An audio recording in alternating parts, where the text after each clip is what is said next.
it's in, the amount of improvements.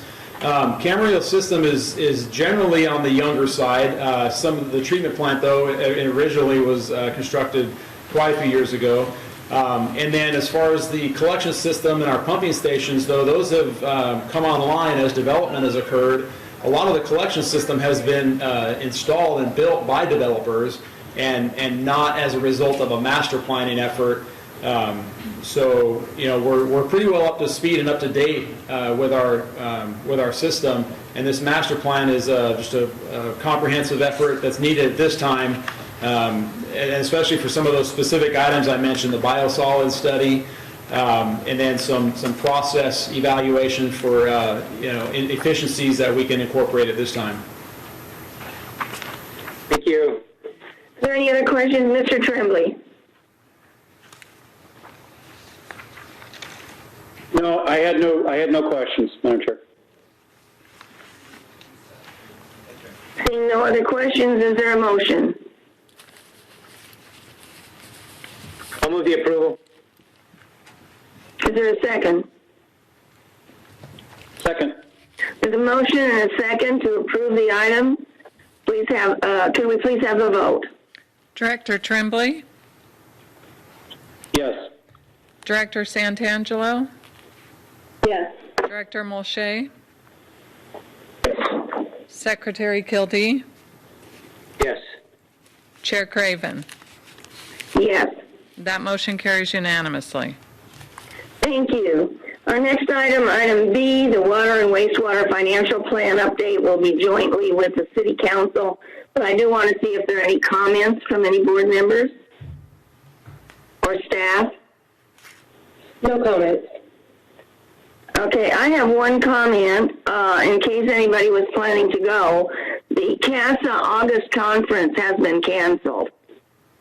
They will do a 3-day virtual conference, so that's going to be interesting. But with that, this meeting is recessed until we meet with the City Council on item 4B. All right, and I'll go ahead and call this regular meeting of the City Council for Wednesday, May 27, 2020 to order. Let the record reflect that all members of the City Council are present. Are there any amendments to the agenda? Mr. Mayor? Yes, Mr. I'd like to pull item D so we can discuss that more. Okay, we will pull item D. I'd like to pull item E. Very well, we will also pull item E. Are there any other amendments to the agenda from council? Any amendments to the agenda from staff? Hearing none, we will then, there are no presentations, we'll go ahead and proceed to items on the consent calendar, and let me ask if there is a motion on 3A, B, C, and F. Mr. Mayor, I'll make a motion to approve the consent items less item D and E. Second. Okay, we've got a motion and a second. Jeffrey, will you please call the roll? Councilmember Craven? Councilmember Craven? Yes. Councilmember Kildee? Yes. Councilmember Mulchay? Yes. Vice Mayor Santangelo? Yes. Mayor Tremblay? Yes. That motion carries unanimously. All right.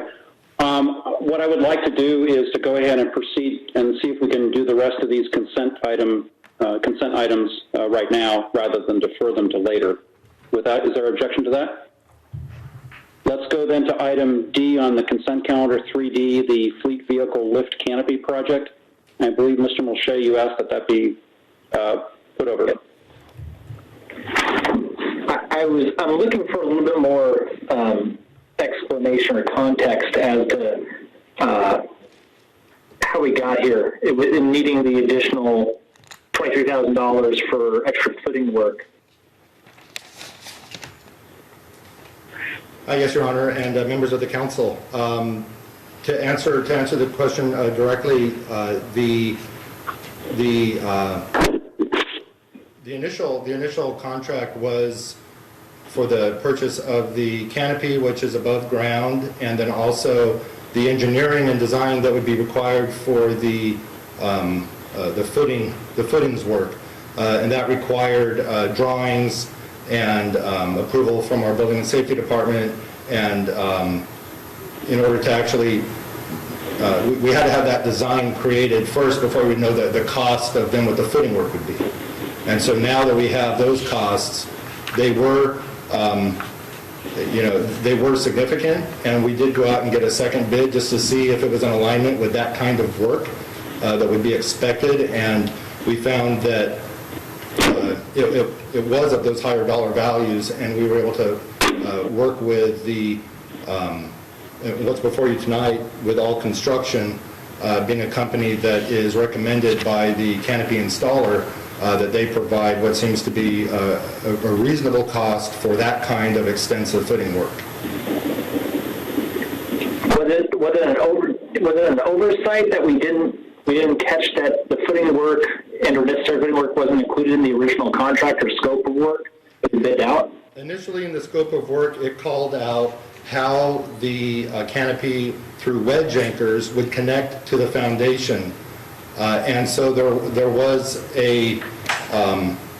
I might say there was a miscommunication between how the canopy would attach to the footing and not understanding the full extent of that footing work that was necessary. Did we rule out, or how did we come to, I guess, rule out attaching the canopy to the buildings? The lift is in between two different buildings. Could we not have attached the canopy to the building and not have to require to go all the way to the ground and even cap the footings into the slab? No, this particular canopy is designed to be freestanding on its own, although the drainage does connect so that we take advantage of the drainage of the existing roof and roof line. It is designed to be anchored by itself, and a large part of that is due to the fact that there's quite a bit of wind that was taken into consideration, and the size of the canopy, and the fact that it would need this additional reinforcement, and that those additional loads could not be accommodated by the two adjacent buildings. So we have to dig out the slab, put in rebar, place the footings there, and then cement it all in. Do I have a general understanding? That is correct. And it actually, As opposed to, it has connection points in 10 locations where it connects to the ground. as opposed to just setting the leg of the canopy onto the platform, onto the foundation, and bolting it down into the slab. That's not an option because of. Yeah, that was not that was seen as not being sufficient to properly anchor it down. And we did like a wind study or something. Is that how we came to that conclusion? Yes, there was quite a bit of study done by a engineering firm that they had hired. We have the findings of that as well as the drawings that were prepared by the engineering company. Why are we spending $51,000 on a canopy to protect a lift that only costs $31,000? Well, and that is something that we looked at, and we weighed the benefits of the sheltering aspects that it provides while operating the lift. We also looked at the fact that this lift and the way it operates, when water hits it, there could be some grease runoffs, and there's some. We checked with our stormwater division and just saw that with discussions with them that there would be benefit to protect from. In other words, by allowing the canopy to have the runoff take advantage of the existing drainage on the buildings, it would prevent the runoff of greases and oils into the drainage. Our last lift, I know the old lift was already replaced. We already have the new lift in place, right? That is correct. What was the lifespan of the old lift? The old lift, I want to say we had for between 25 and 30 years, so it was in need of. We had the old. Yes, is that right? The lift we just replaced, the one we took out and replaced with a new lift, will last us almost 25 years. Correct. what do we anticipate putting the canopy in place what kind of lifespan would we expect out of this new lift? Or, with the addition of the canopy, how much of an extension of lifespan would we then expect? For the lift, we'd expect the same lifespan. I mean, it could be longer now since it's under sheltered, but just the type of equipment it is and the mechanics involved, we would expect a similar lifespan. Yeah, which is, I presume, it's expected normal life. Correct. Of a piece of equipment like that. Correct. Yeah, if you get 20 or 25 years out of that thing, then that's pretty dang good in my book. At least with the equipment, like say what I use at my work. Yes.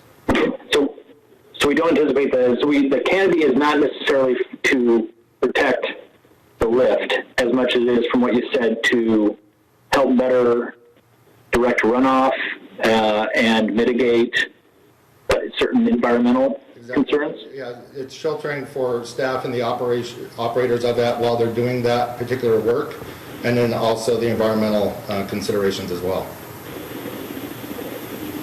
Okay. Those are the questions I had. Are there Move the approval. All right, I have a motion. I'll second. All right, a motion and a second. I will note also, I think in the staff report, Mr. Moshe had also talked about the canopy providing some protection from slip and fall, or potential slip and fall for the employees. So, all right, Jeffrey, would you please call the roll? Councilmember Craven? Yes. Councilmember Kildee? Yes. Councilmember Molche? No. Vice Mayor Santangelo? Yes. Mayor Tremblay? No. That passes 3-2 with Molche and Tremblay dissenting. Okay. We are now going to go to item E on the consent calendar, which is the copier expense item, and I believe, Mrs. Craven, you pulled that item? Yes, I was just wondering why we're copying so much more than we estimated. I mean, at the end of April, we had completely used up all the money budgeted for that. Yeah, so when we prepared the budget, we just had thought that we had budgeted enough, and I don't believe there's any one particular project or reason why it's higher. It's just that we were just trying to we were just off a bit in our estimate as we were going forward preparing the budget. And for next year, have we increased what we budgeted over? Yes, we've added to it, and so we shouldn't have this occur next year. Okay, thank you. With that, I'll move the. Oh, Sean has it. Sorry, just to follow up.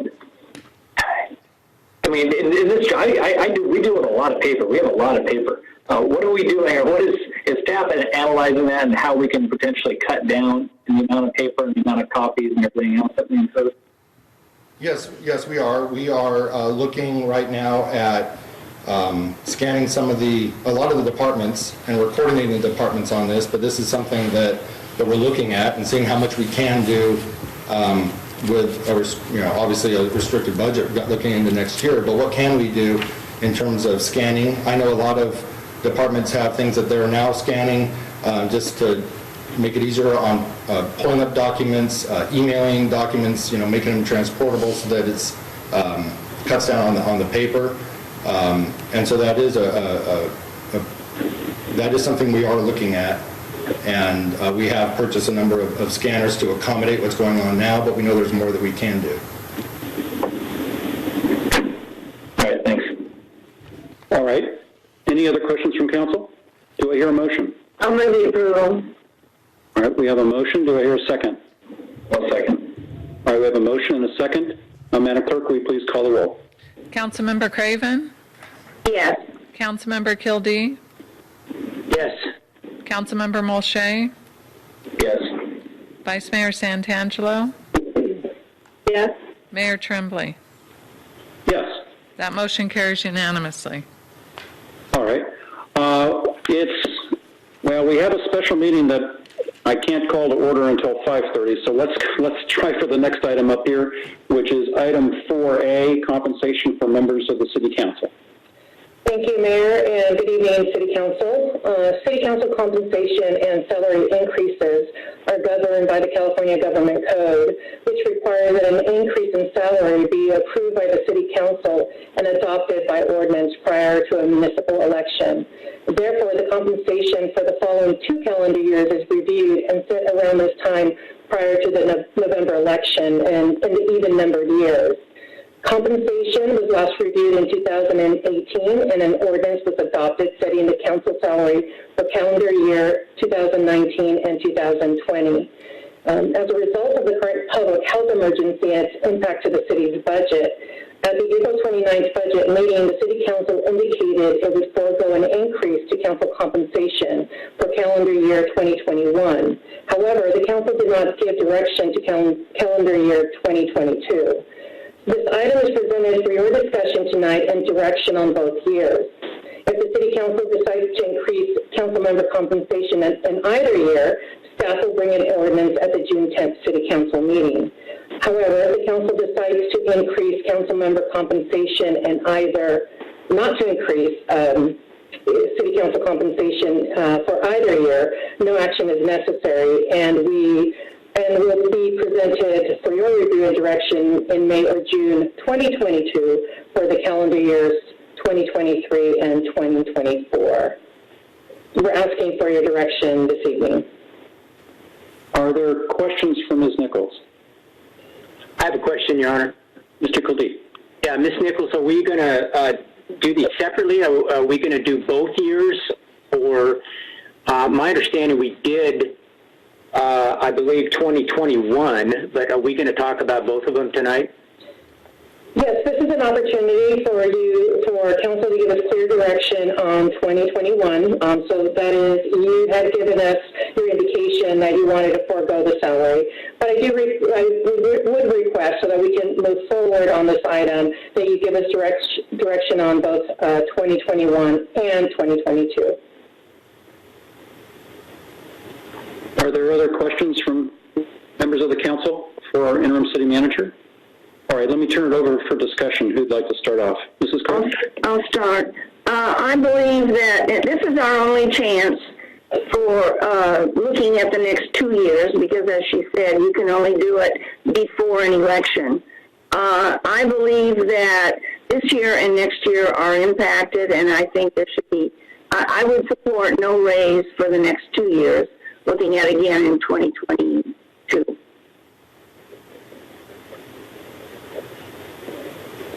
I apologize, Ms. Santangelo, I muted Ms. Go ahead, please. Okay. I agree with Mrs. Craven. I think we should forego any raises for the next 2 years, especially given the pandemic and what it's doing to our budget.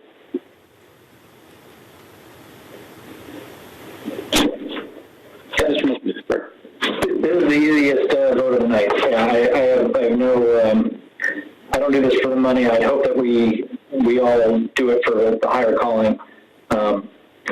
And I would support no raise for the next 2 years. Mr. Kildee?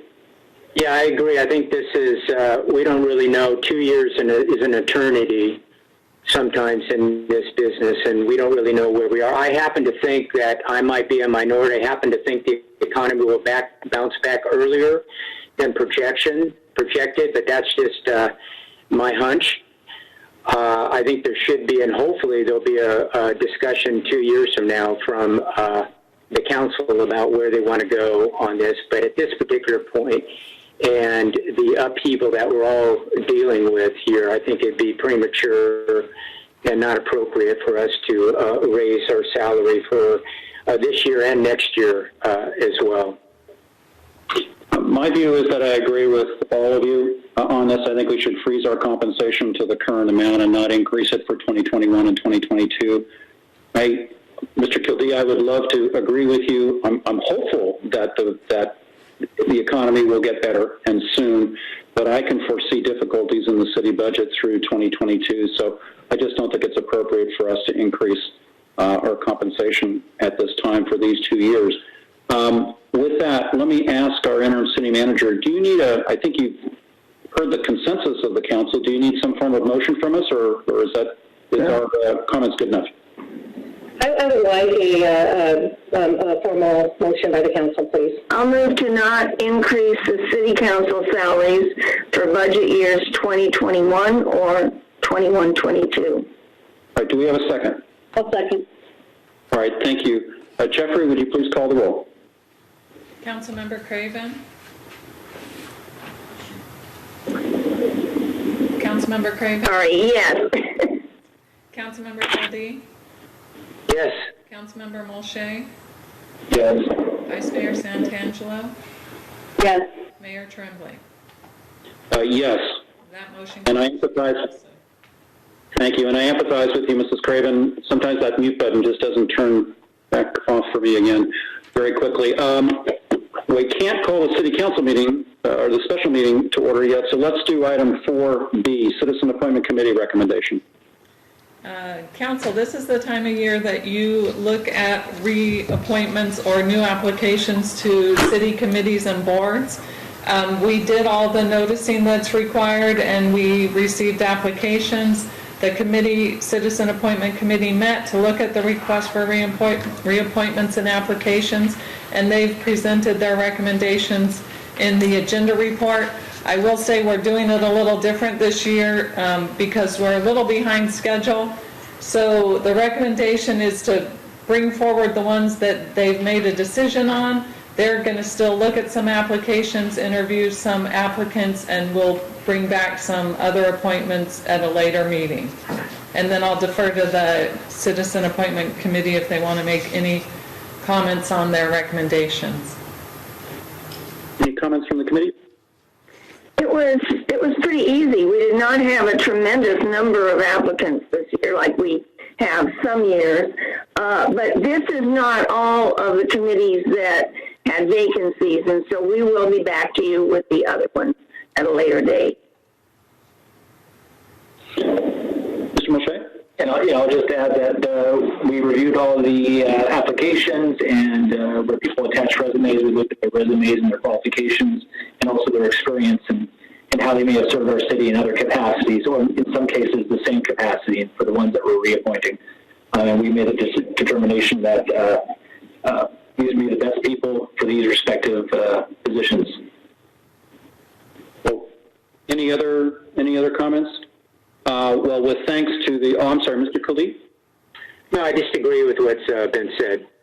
Okay. Well, with thanks to those who have reapplied or have applied for appointment, we really appreciate your efforts. May I hear a motion on this item? Move the approval.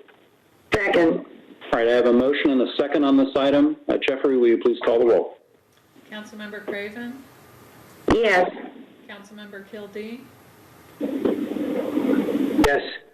Councilmember Molche? Yes. Vice Mayor Santangelo? Yes. Mayor Tremblay? Yes. That motion Thanks carries for- unanimously. Thanks to the committee and to Jeffrey for your work on that one. It's now, I believe, 5:31 and 5:31 p.m. So I'm going to go ahead at this time and call the special meeting of the Camarillo City Council to order. And I believe the city attorney will make a closed session announcement at this time, and then we will then recess to closed session. Mr. Pierrick. Yes, I'll be glad to do that. On the regular session calendar, we have closed session. The first one references a conference of labor negotiators. However, that is not going to happen tonight. That will be reset to a future date. The other closed sessions are on the regular agenda. Conference with legal counsel, anticipated litigation, initiation of litigation pursuant to Government Code Section 54956.9 D4. The number of cases is 2, and then we also have an anticipated litigation for initiation of litigation on the special meeting. A number of cases there is 1. All right, thank you, Mr. Pierrick. So it now being 5:32 p.m., we're going to go ahead and recess for closed session. I should note that we're going to reconvene the City Council in open session at 6:30 p.m. this evening, and thereafter we'll work through the rest of the items on our 5 o'clock agenda, and then our 7:30 agenda has several, in fact, I think we have 5 public hearings tonight, and those are all time certain hearings at 7:30, so we have a lot ahead of us tonight. So with that, we'll go ahead and go into recess.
we're missing Charlotte too, technically.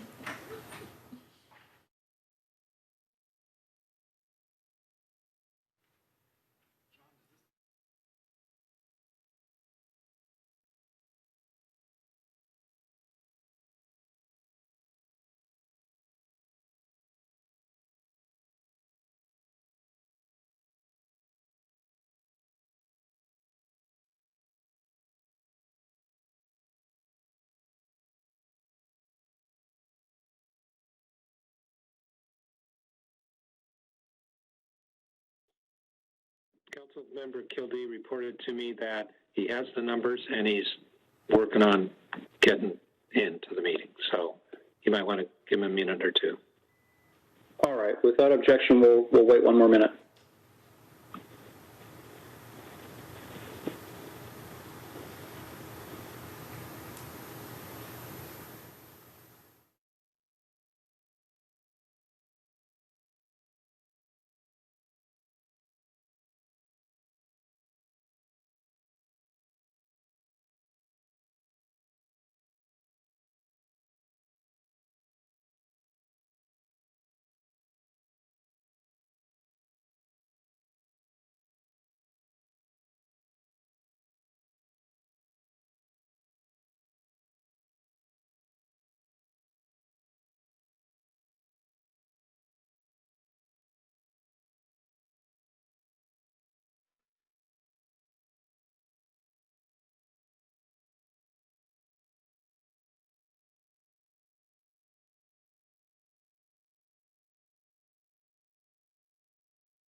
I think we have all council members present. It's 6:32 p.m. Let's go ahead and reconvene this city council meeting, both the special meeting and the regular meeting. Mr. Pierrick, do you have any reports for us coming out of closed session?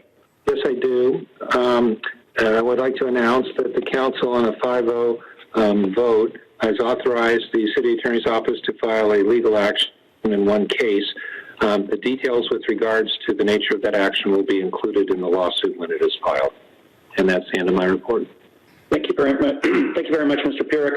All right, we're going to go, it being 6:30, we're going to go ahead, excuse me, and ask Ms. Nichols to take us through the COVID-19 portion of our special meeting agenda.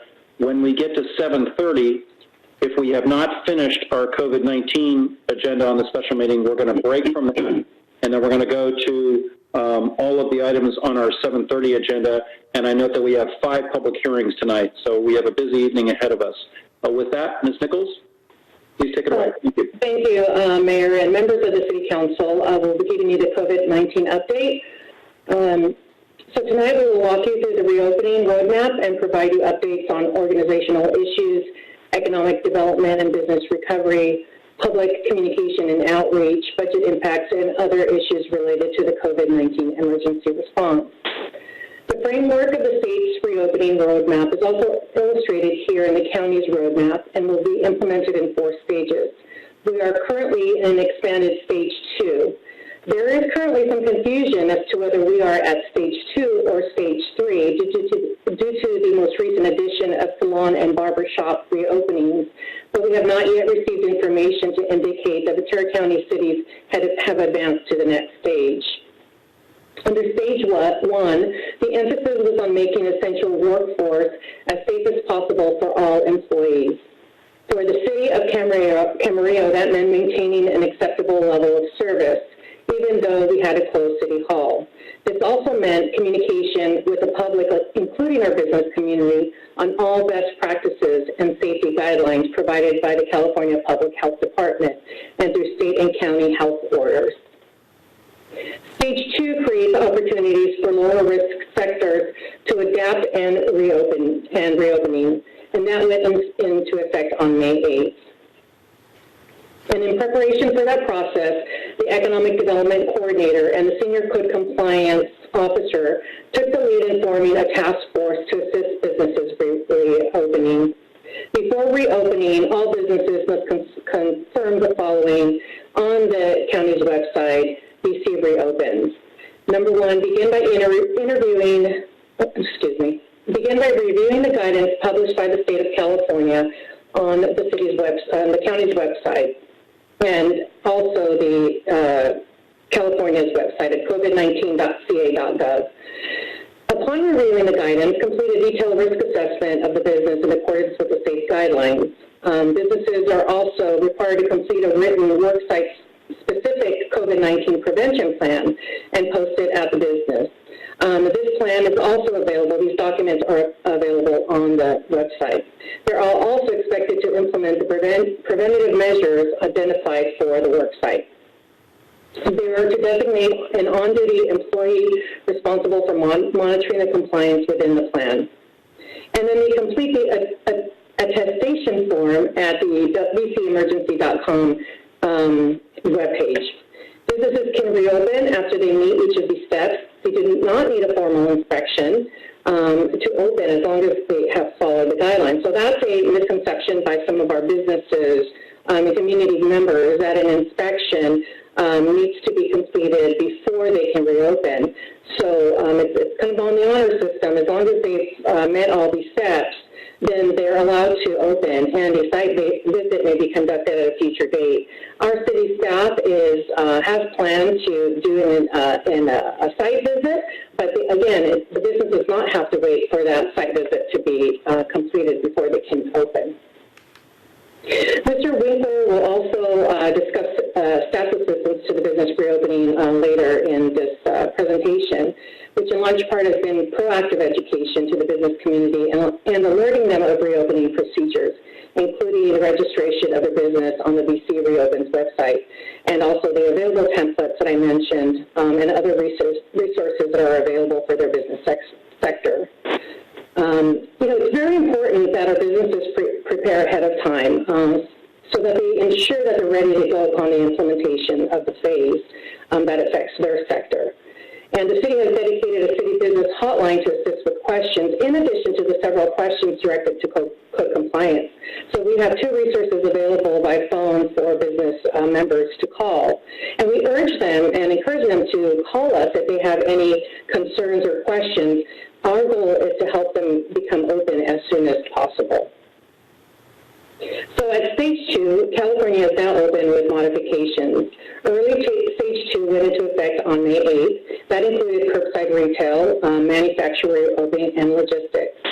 Early Stage 2 was expanded on May 13th, which included child care for those outside of the essential workforce. Office-based businesses, but with telework still mainly strongly being encouraged. And select services such as car washes, pet grooming, and landscape gardening, outdoor museums, and open gallery spaces and other public spaces were allowed to reopen with modifications. Given the increase and local capacity in response to COVID-19, the state announced that the new attestation opportunity for counties to move to Stage 2, which allowed opening additional sectors. So with them opening this new attestation process, the state modified the guidance, and that information was delivered by the governor on Monday, that was May 18th. And on May 20th, the County of Ventura announced it was the first and largest Southern California county to receive approval from California Department of Public Health to move forward on an accelerated Stage 2 path to reopening. With this approval, then the Ventura County restaurants can now offer dine-in options, and all retail businesses with exterior-facing entrances are permitted to have customers inside the stores. To qualify for the variance, the County of Ventura had to attest various criteria. This information can be found on the listed website. And then things just moved very, very quickly. On May 26th, Ventura County press release announced allowing salons and barbershops to reopen with modifications. So this was just yesterday when this went out. There are some certain requirements that patrons and their service business service people must wear face coverings for the entirety of the service. So things such as haircuts, weaves and extensions, braiding, wig maintenance, hair relaxing treatments, services such as that can be provided provided. However, services that touch the face, such as eyebrow waxing, threading, facials, eyelash services, those are not allowed because of the touching of the face. This is according to the state's guidelines. And there's a message there at the bottom that as of May 27th, we are still in stage 2. So as we move forward through the reopening roadmap, in stage 3, we're looking at higher risk workplaces, allowing for the opportunities for higher risk sector to adapt and reopen. So we anxiously wait for the continuing of this, the phasing in the roadmap. We are not clear yet whether this stage will include sectors such as recreational activities, picnic areas, and indoor museums. These are examples that are listed under Stage 3 on the California's website. But we do expect that Stage 3 will include such things as nail salons in gyms. Again, we will await the county's directive on Stage 3. And here on the PowerPoint, you see that we struck out hair since we moved forward with that, and we're expecting something really soon on churches. So we're hoping that under the advanced stage 2, that the services at churches will reopen. That's something that the county is currently taking under consideration. Stage 4 is the end of stay-at-home order, where we return to expanded workforce in the highest risk workplaces. And it is expected that once the vaccine has been developed, we should see the reopening of concerts, convention centers, and live audience sports, and this, again, according to the county's county information. The county's metrics and how this region has responded to COVID-19 has allowed us to move through this roadmap in an accelerated manner. And as mentioned earlier, the variance criteria that the county had tested included ensuring proper public guidance, contract tracing capability, testing has been increased. On the contract tracing capabilities, Ventura County has put together a team that is, their main focus is to be able to trace back how residents are being infected.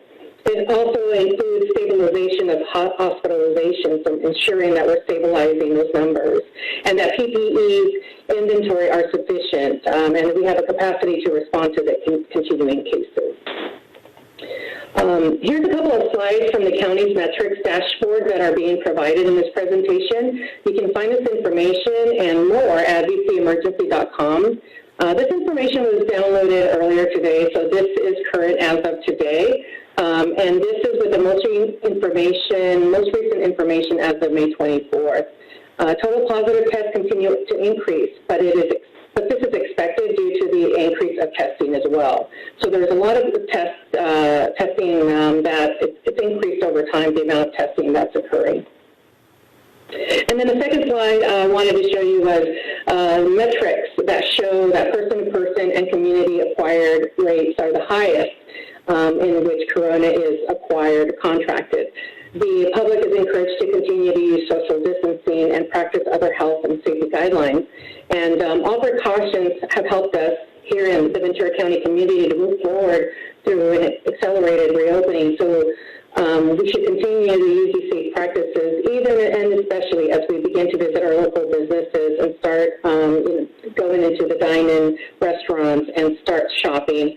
We had some openings throughout our city. It was very busy, and the locations that I went to see how it was going appeared that they were really enforcing the social distancing.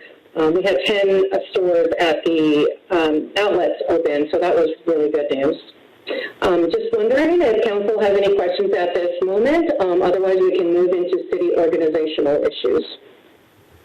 Any questions by council members? Mr. Mayor. Mr. Mulchet. Ms. Nichols, tell me if you're going to cover this later. Do we have an anticipated date for reopening City Hall to the public? Mr. Thomas will be discussing that. Okay. There was some confusion and some businesses that I've spoken to about the attestation that they have to fill out with the county to reopen. And the confusion lies in essential businesses that never closed to begin with. It's my understanding that they still need to go and conduct this review.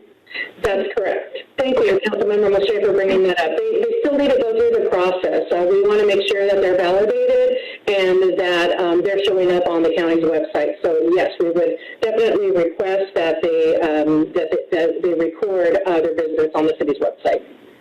Then, noting that a site visit or inspection is not a condition for reopening or continuing to operate, who are conducting the site visits or the inspections? Is that being delegated to respective cities and their staff, or is the county? And does the county have teams, or are they health officials? Who all is conducting these site inspections? Right, so it's a combination of city staff and county staff. City staff is, we have a two-way system here. The one task force is out there to educate. So we're trying to be proactive, getting out to the businesses as early as possible. We began that a few weeks ago so that they are educated on what the process is. Then the code compliance officers, once they're recorded on the city's website, then that they're ready for a validation, the city's code compliance team goes out there and validates them. That's the site visit. And so the site visit, again, is not a requirement for them to open their business, but it's a validation that they're enforcing. They've got everything checked off that checklist. Is the purpose of the site visit, or should we emphasize that the site visit is more about just ensuring compliance and working with business owners to ensure compliance, as opposed to being a punitive measure, or to fine people and or close them down? Right, that's correct. It's intended to be an educational process and to get businesses to comply with the state's requirements. We are not enforcing any fines or penalties. Our goal is to help them wherever they may be stuck. If there is a non-compliance, try to figure out why that might be, and then see what the city can do to help them. I failed to mention that the county is validating all restaurants and food services as they would in their normal business. So city staff is not validating food service facilities. We're doing retail, and there's still discussion of the county maybe taking over like automotive shops, things like that. But in any case, until that's decided, city staff will be out there validating them. And then tell me if we're going to cover this later, but I was curious as to how many applications community development has approved since last Friday, when we waived the zone clearance fee and the adjusted standards for parking and outside dining. Okay, well, I don't know that that's part of the discussion, so I'm going to ask Mr. Baca if he can step up to the podium, and I don't know if he's got that number available, but let's see. I can help with that question if you'd like. I do have the number of outdoor dining permits we've issued since Friday. Okay, go for it. We've issued 6, and we received 1 today that's pending. Awesome. That's what I was after. Thank you. All right, very good. Well, thank you. The next up is Mr. Thomas. Hang on, Ms. Nichols. Hang on just a second. I'm sorry. I think Vice Mayor Santangelo has a question. Okay. Thanks. Carmen, do you know, where does the library fit in the stages? So Mr. Thomas will be giving us an update on that as well. I know that they're working on the re-entry of the library. Our concern with the library, we're looking at that as a gathering, just to ensure that we're able to social distance. So when numbers start expanding, then we're able to provide that service. So I've not seen it on any list yet on the phases, but I'm keeping my eye on the gatherings part. Now we have the city managers in Ventura County having 3 meetings a week, and so we're constantly talking about different activities. So that one has not been decided by the county yet. So I will keep asking and keep you posted on that. I do know that some cities are, like us, looking into curbside pickup. So there's a couple of other cities that mentioned the opportunity to do that. So they're working through that right now as well. Thanks. That's one of the things I'm asked the most about is the library. So I also just wanted to give, to go back to what Sean was asking about. At my workplace, I'm actually the designated person for implementation of our plan. And so just from my experience so far, we completed our attestation, and we have been open the whole time, but we still had to complete the attestation. You check off the box that said you've already been open. And then I was called on Tuesday by somebody from the county. We're congregate care, so we're a little bit more high risk. So I have a feeling the county is taking care of those inspections, for lack of a better word. But our discussion was that, she's going to come out and use the guidelines that are accessible online. And also, though, that, it's impossible to write guidelines for every single different type of business. And so that they are guidelines, and that their goal is to work with each business to help them achieve the CDC guidelines in the best possible way. And she even said, we may be learning things as we go out to the different businesses and in different industries and see how they're doing things and learn something ourselves that we can then pass on to other businesses. So it really does sound like a collaborative process. I don't think it's meant to be punitive at all. And so we will actually have our quote-unquote inspections tomorrow. So I would just encourage all the businesses out there to go ahead. I think it's a great way to have somebody on site that can help you problem solve, especially if you're having some challenges in your specific business or industry or the workplace. So. Any other questions for Ms. Nichols at this point? Okay, Ms. Nichols, please continue. Thank you. Okay, our next up is John Thomas, our Interim Director of Administrative Services. He'll walk you through some city organizational issues.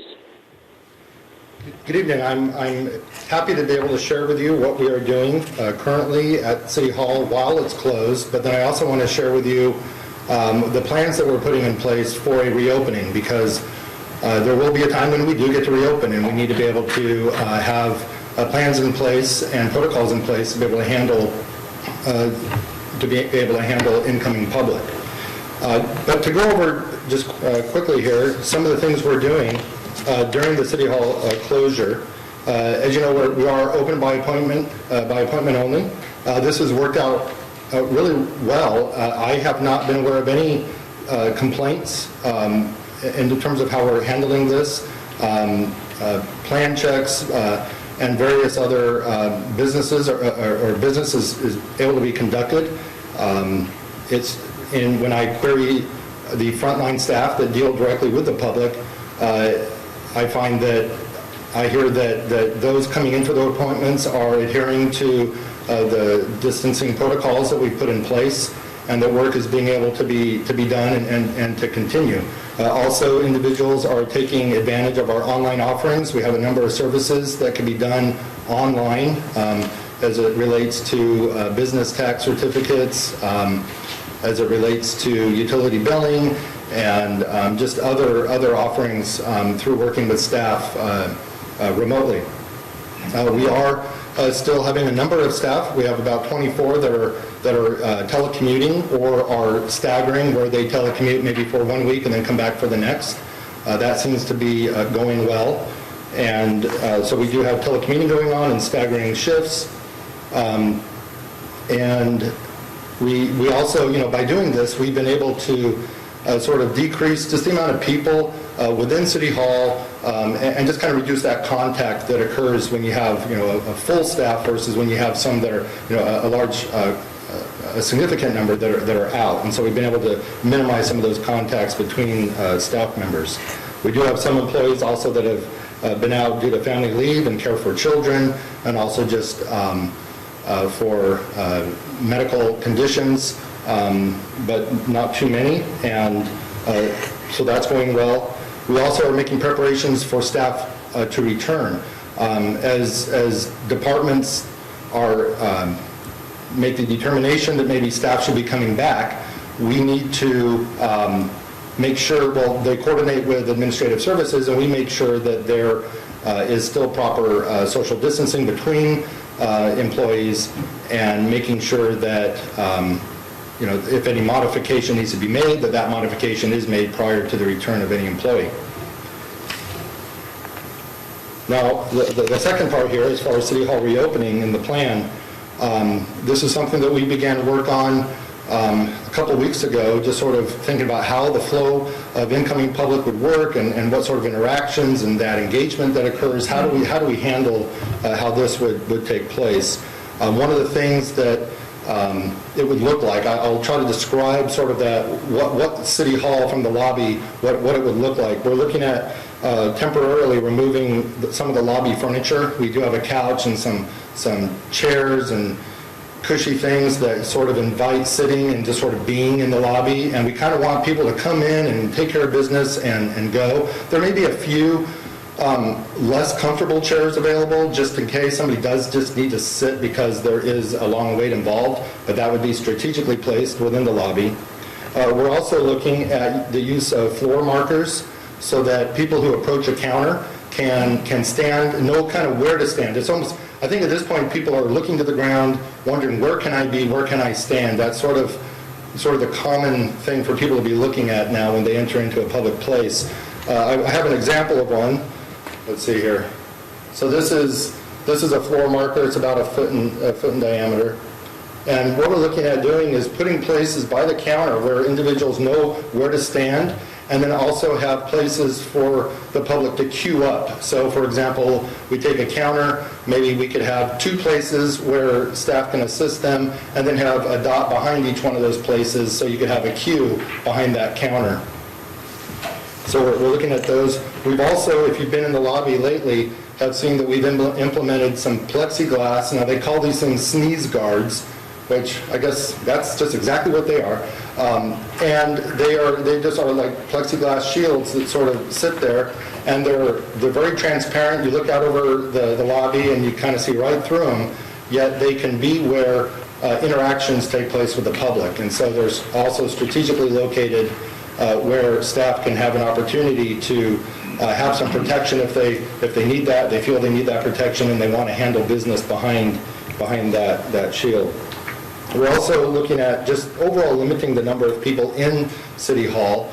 We're working on plans for how once everybody's queued up at a counter, now where do I stand? Well, maybe I would have to wait outside, and then how do we bring that individual in? So we're looking at plans on how to handle the actual numbers that are in City Hall.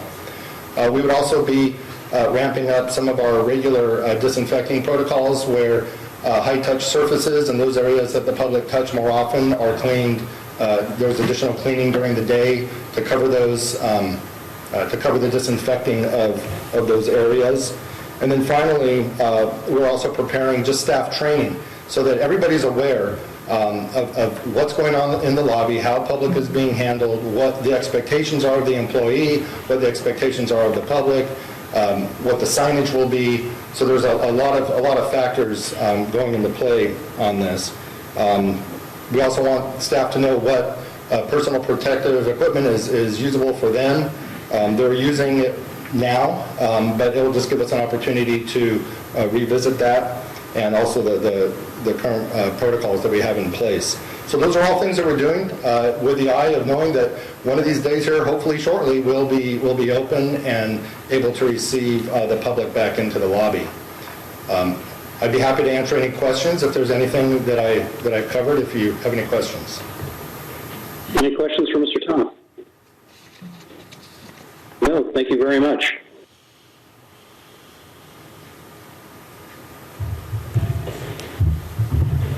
I think it's Mr. Winkler's. Mr. Winkler has the floor. Yeah, good evening, everybody. Mayor Tremblay, council members. Next slide, please. Okay, so I'll make it quick today. We're currently working on our Shop Safe Camarillo program, as Ms. Nichols mentioned.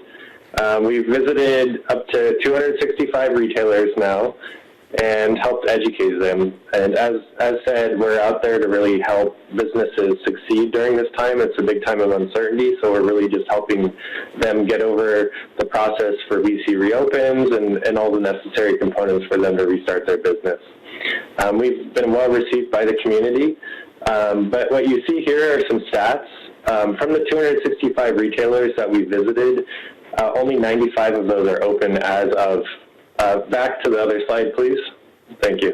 Only 36% of those are open currently. So what we're seeing is that businesses aren't able to reopen as fast as we had thought. And that's due to the pandemic unemployment assistance. It's making it very lucrative for people to stay unemployed right now. And people are also concerned about their health and safety, so they're afraid to come back to work as well. Or they have to take care of kids. There's lots of variables up in the air. But businesses aren't able to resume at full capacity yet. So even some businesses like retailers who are able to open in-store shopping are still doing curbside or shipping only at the outlets. So this is as of 5/22, so that's last Friday. But yeah, that's a great team. We have 8 people on staff from Public Works, Finance, IT. Everybody's pulling their weight around here. And then we have our code compliance team, as you know, out there who's doing the follow-up checks. So as businesses register on BC Reopens, our code compliance is doing a great job of educating as well and, you know, making sure the businesses are compliant. So according to the GIS app from the county, we've had 459 businesses register, and 266 of those, or about 60%, have been inspected by our code compliance.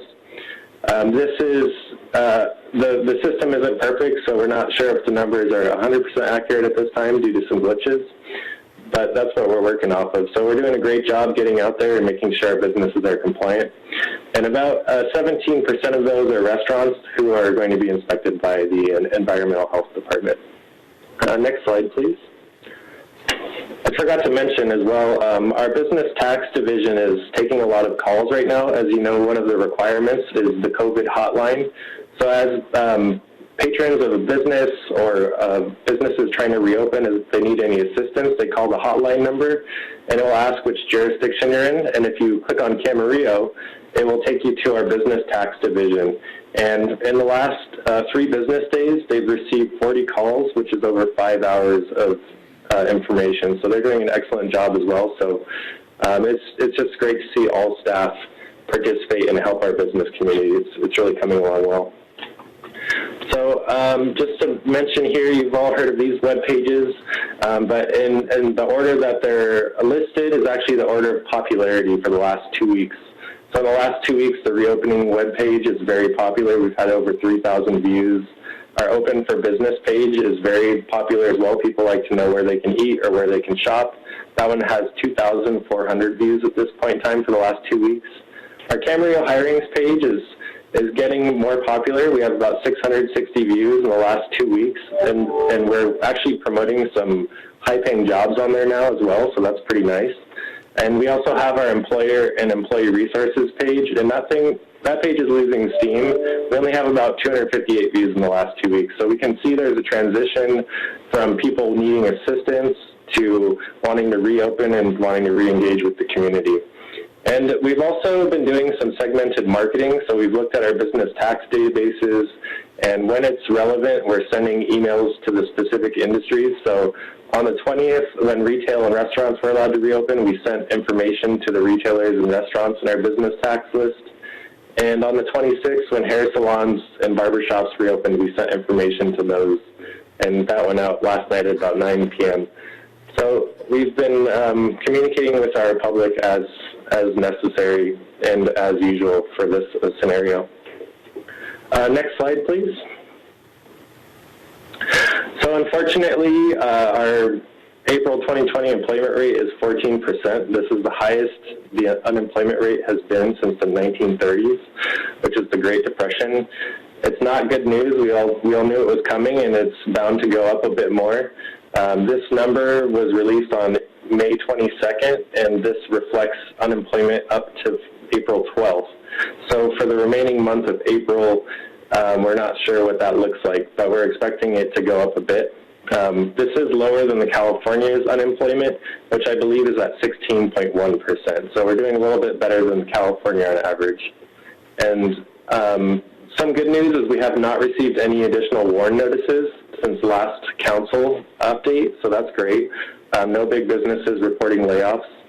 And we're hoping to, assist our unemployed with any upcoming job openings. Please, if you're watching, go to our Camarillo is hiring page and find a job. These are all local businesses that are offering positions, so it's a great opportunity for everybody. And so we're going to talk about economic recovery, as you know, on June 10th. And we're going to bring back all of the items that we discussed in our previous meeting.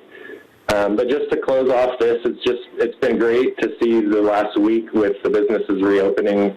Barbershops and salons were really hard hit, and I've been on the phone with them throughout this whole time, and it was just really pleasant to see them apply for the Open for Business list and to see them getting back into action, and they're really excited to be here, and we're really excited to support the business community. So with that, I look forward to talking to you again on June 10th. And any questions?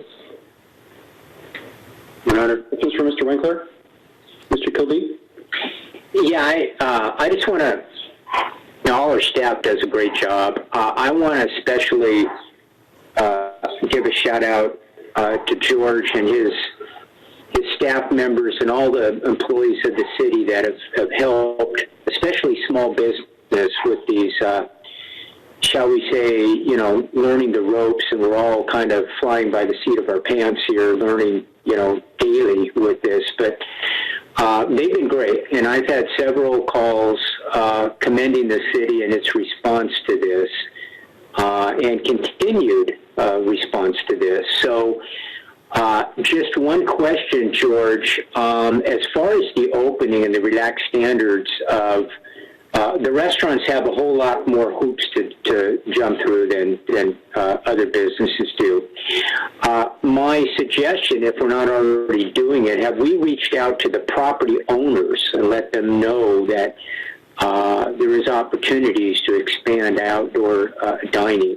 I know a few of them have, but if we're not, I might make a suggestion that we find who the property owners of the private property and let them know that they have relaxed to a certain extent these standards.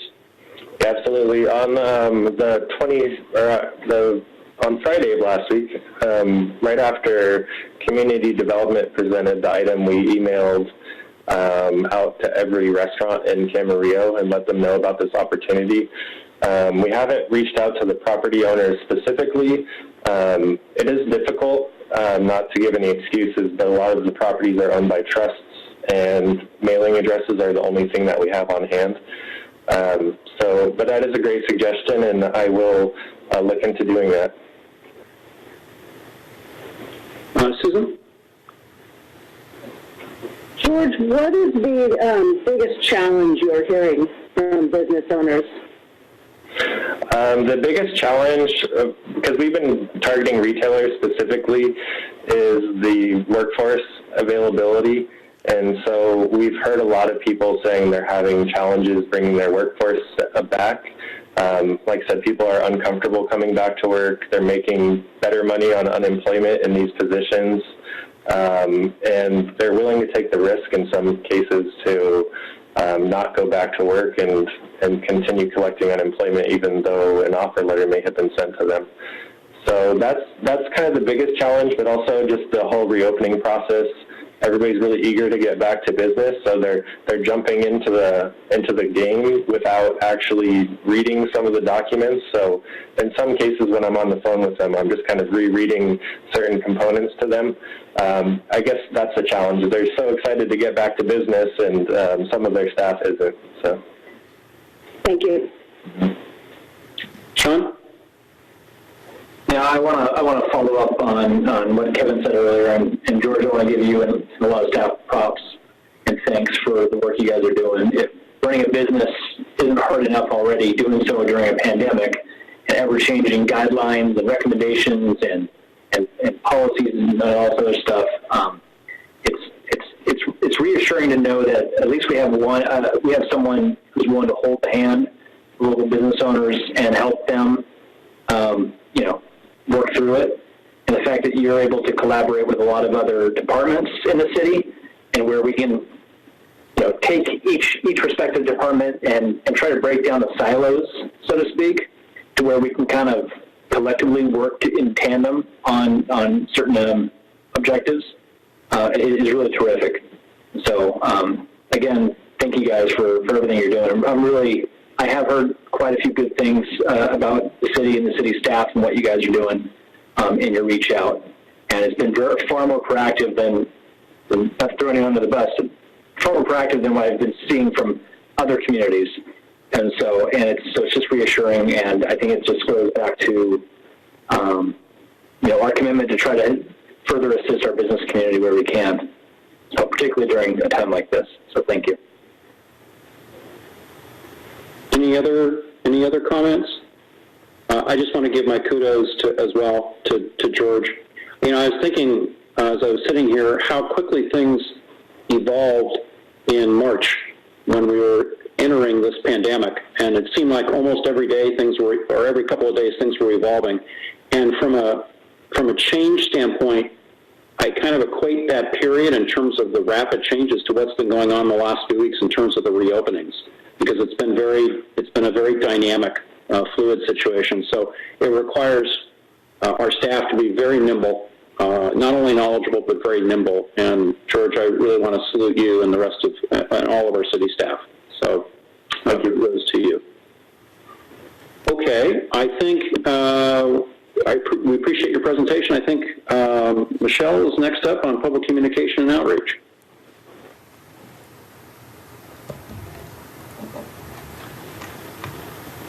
Good evening, Mayor and Council members. I will be providing a brief update on our communication and outreach efforts during the past 2 weeks. As we communicate the COVID crisis to our community, we are looking for providing timely and accurate information with the goal of having that information reach the people who need it. As we reported at the last City Council meeting, we launched a community survey through OpenGov to seek feedback from our community members on the COVID-19 webpage so that we may continue to be responsive and supportive to our community members. To date, we have heard from almost 70 community members, and the highest ranked information preference from that small sample of engaged members of our community is city news releases, followed by county news and mayor's video messages.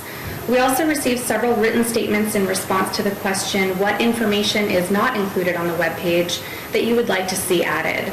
To that particular question, we had 30 responses. About 40 of those are requests for information related to what the city obtains directly from the county. These were requests for specific ages and locations of COVID cases, and requests for a more specific timeline on the next round of openings. We don't have this information, unfortunately, and we do rely on the county to provide it. But what we can do with this feedback from our community is convey these questions to the county for their consideration. The other 60% of the feedback we received is regarding information that we either have already shared on the COVID-19 webpage or information that we're looking into to determine if we have that data available and ready to share with our community. And we are updating our Camarillo FAQ list with the responses to these questions for the benefit of the entire community. One of the suggestions we received was to make the information on our webpage easier to navigate. So we do have a new look and feel to our COVID-19 webpage to help guide our community more directly to the information that they're looking for. And as you've heard through this presentation, our top priority for communication right now has been about the phased reopening of our businesses. And we've been putting the majority of our effort into updating this webpage on the screen, cityofcamarillo.org/reopen, which links to all of the other web pages that Mr. Winkler just referenced in his presentation. The Shop Safe Camarillo program, the Reopening Camarillo webpage, and Who's Hiring in Camarillo webpage have been widely advertised in the Camarillo Acorn. And our story about Shop Safe Camarillo was picked up last week by AB7 News, and it was aired last Thursday. And as mentioned, our city is taking an educational approach to these business visits. We're helping our Camarillo businesses reopen safely and quickly in accordance with county guidelines. And our goal here is to get our businesses back up and running and to help community members who are looking for work connect with our businesses who are in need of employees so that their businesses may become operational again. Social media has been a primary communication platform during this crisis, and even though this is just one tool in our toolbox, we have been adapting our communications during this emergency to rely more heavily on Facebook than we typically do, because that is an expectation of our community during this time. The official Facebook page of the City of Camarillo is City of Camarillo Government, and we are continuing to post city information, updates, news releases, messages, and we're also sharing posts from our community partners about the services they offer. We're actively promoting Ventura County news and information, and we continue to expand our reach on Facebook and grow our followers. Our Notify Me tool is gaining momentum. Just in the last 2 weeks, we've had an additional 70 people sign up to receive news releases and an additional 100 people sign up to receive emergency alerts. We are pushing messages out through our email notification system, including news releases and emergency notifications, and we are able to send emails directly to Camarillo businesses to keep them updated on the rapidly changing news from Ventura County about the phased reopening. We are pleased to be able to offer this communication method now, and we encourage all interested community members to sign up and stay informed.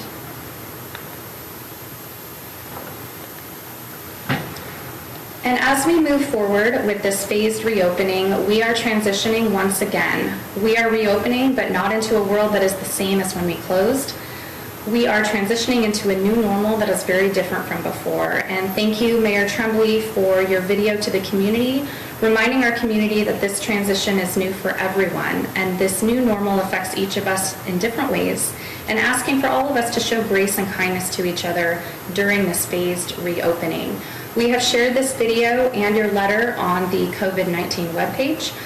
We pushed it out on the city's Facebook page, and we're currently airing it on our government channel. And through all of our messaging about this crisis and our recovery efforts, we really want to make sure that our community is reminded that we are strong and that we need to stand together to get through this. We created this sign, which we showcased 2 weeks ago. We have it in several different colors, and we're hoping that the community will print it out, hang it up in a window of their home or workplace. We hope they'll take a photo of themselves or their family holding the sign and share it on social media accounts with the hashtags We Stand Together and City of Camarillo. We have all the signs available for download on the COVID-19 webpage, and we're starting to see them popping up on social media, in windows, and on bulletin boards. What is truly inspiring is to see the positive energy out there in our community, Camarillo residents making the best of this challenging situation. There are a lot of community groups and individuals out there helping, volunteering, giving back, and spreading hope and cheer through the community during this difficult time. As a city, we're hoping to continue this message of compassion and community pride as we stand together through this crisis and through the phased reopening to get us all back to our new normal. We're taking the information in day by day as we receive it from Ventura County and trying our best to connect our community with the information and resources that they need in order to help them get through this time. And this concludes my portion of the presentation. I'm available for any questions that you have, as well as any feedback that you have on how we can continue to improve our city's communications during COVID-19. Thank you.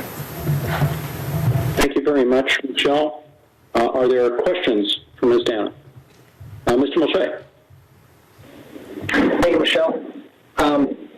First question, on the very first slide you showed from the OpenGov, are there supposed to be, next to 1, 2, 3, 4, 5, is there supposed to be some sort of title here? I'm missing something?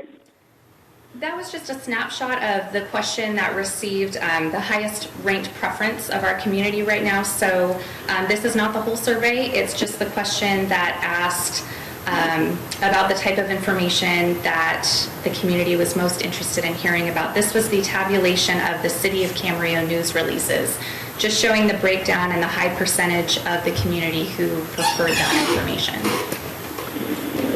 Okay, so maybe I'm missing something. So the numbers, I need to relate the numbers to the respective question from the survey, right? Oh, you know what? So the numbers were actually the ranking. So the whole survey had different items items that we have on the COVID-19 page, and it asks them to rank it in preference, 5 being something of interest and 1 being something not of interest. So, Okay. That's what I was missing. Okay.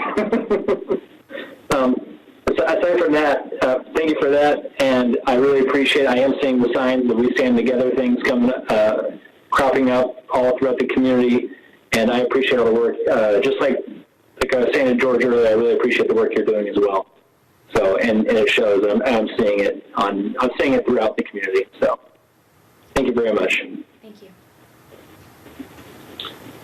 Any other questions or comments? I'll just echo what Sean had to say. Michelle, I'm getting just, I'm receiving continual compliments on the city's communication efforts, and I think that's entirely attributable to you and city staff. You're doing a wonderful job. So, and I know we've said that before, so I guess I would just simply say we really mean it. You're doing an excellent job. So thank you. All right. Let's see. That concludes that portion of the presentation. Ms. Nichols, it's 7:21 and we're supposed to go to public hearing items at 7:30. How long do you think we'll be on the budget impact side? I need some of your assistance on that. I think that Mr. Uribe should be about 5 minutes, and then we can wrap that up with any questions that the council may have. Okay, Mr. Uribe, let's go to budget impacts. Thank you. Yes, thank you. 5 minutes will do it. We just wanted to give a quick update on a couple of items. The last time we met last week, we were still waiting to get some final numbers from the state on the gas tax revenue and SB1 revenue as a result of the governor's May revise. So in the current year, the gas tax revenue that came in, the state projected 1.6 million. That's the yellow shaded 1920 area, and the red number 171,000 is the decrease to what our current year budget was. So a decrease of $171,700. Recall that we project that the current year was going to end at a positive 300,000, so we were still on the positive with that reduction. In the fiscal year 2021, the budget year, we adjusted for some COVID impacts, and we adjusted to 1.487. The state revised revenue estimates came in at 1.657, so a positive increase of 170,000. On the SB1 side, also related to gas tax sales in the current year, the estimate came in higher than projected, $26,000. And in year one, the new revised estimate came in $118,000 less.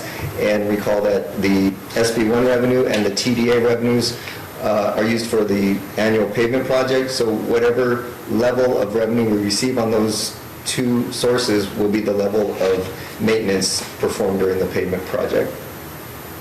Two more revenue areas I wanted to help clarify a little bit. We talked a lot about the 5-year estimates, years 2 through 5. With property taxes, I wanted to provide a little more information. When we look at the top numbers in the top rows, that's a 6-year historical. So you see the percent change each year in that, if you can see a pink shaded line, percent change. There are a couple of anomalies there. In 2017, that 22%, that was the year that the library tax, property tax portion was rolled up into the city, and the county would no longer keep them separate. So we had to account for that as all of the general fund revenue, so that skews the picture. But when we adjust for that one-time anomaly, the adjusted increase is the 4.42% increase year over year. And then in 2020, we have one more anomaly. That was about $1 million adjustment in the current year that the county did an audit and found an error in their calculation that resulted in $1 million one-time benefit to the city in this current fiscal year. So that made it a 13% increase year over year, but adjusting out for that one-time receipt is about a 6.27% increase. So the yellow highlighted gives you, it says a 6-month average, should be a 6-year average of 4.71% increase annually for property taxes. So if you recall, down on the bottom we had our 5-year revenue projections at 2% each year. If you look down at the first year, there's a red number, negative 6.20.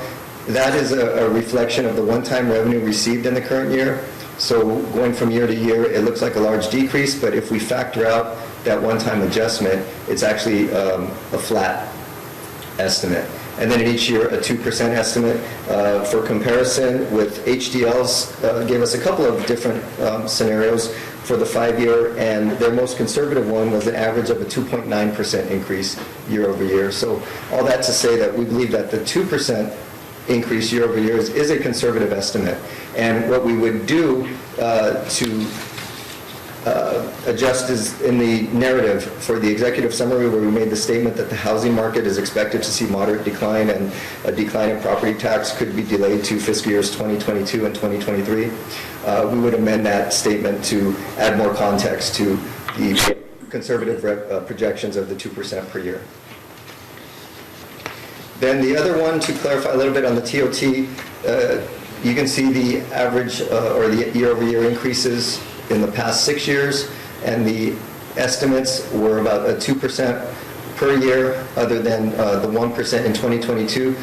That large number, 45.84, that is reflecting the estimate on the Hotel and Conference Center, 2 new hotels coming online. We'll have to revise those. We're working with the Camarillo Tourism Board and also with HDL to refine that estimate. So we'll come back on the 10th with a better estimate there. And that concludes the update. Thank you very much, Mark. Are there questions for Mr. Uribe? Okay. Thank you very much. Hearing none, item 6 in the special meeting agenda is any other urgent issues. I should ask, though, just to make sure, I know we have public comment for the 7:30 calendar and so on, but let me inquire of the city clerk. Were there any public comments with respect to this specific agenda item under 14A? No comments. Okay, thank you very much. Ms. Nichols, what else do we have? Yes, at this point of the presentation, I'd just like to hear back from council if there's any specific issues that we did not provide for you an update on tonight, or that you'd like to see in the next update. We'd be happy to take direction or answer any other questions you may have. Who'd like to comment on that? Anybody? I'll comment. Mr. Kildee. I thought they were very thorough, and at this point, I really can't come up with anything else at this particular point. All right. Thank you. Anybody else have any feedback or additional issues relative to COVID-19 that they want to ask about? Mr. Mulchay. Additional information, I just appreciate it. I felt like it was very succinct. So, thank you. Thank you. All right. All right. There being no further comments on that, Carmen, thank you, and thank you to staff very much for a very good and succinct presentation. My clock, I'm reading the clock in council chambers, and it says 7:28, and we can't officially go to the 7:30 calendar until 7:30. So, I suggest, why don't we won't take a recess. I have a suggestion, Mayor, unless you want to take a recess. I mean, we could do an item that's not a public hearing. Sure. Why don't we, can I do the recognition of National Public Works Week? To the mayor, you can do whatever you want. I wish you hadn't said that, Mr. Farragut. Subject to council approval. All right. Without objection, let me just, without objection, members of the council, I'd like to make sure that tonight we recognize our Public Works Department. And it is National Public Works Week. Actually, it just was National Public Works Week from May 17th to 23rd. And I wanted to take a moment to express our appreciation and our gratitude to everyone in our Public Works Department for the role that they play in managing and planning and building and operating in the heart of the community. And there's some facts that I thought were very interesting. And I will try to be succinct, but I want to give these facts because I think they're of interest.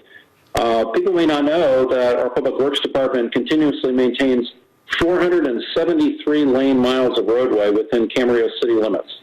And I think we would all agree that they keep, generally speaking, the roadways in just safe and in an excellent condition. We Camarillo is the model in the county for that. Secondly, Public Works provides routine maintenance, tree trimming, keeping our streets and sidewalks safe and beautiful for our community.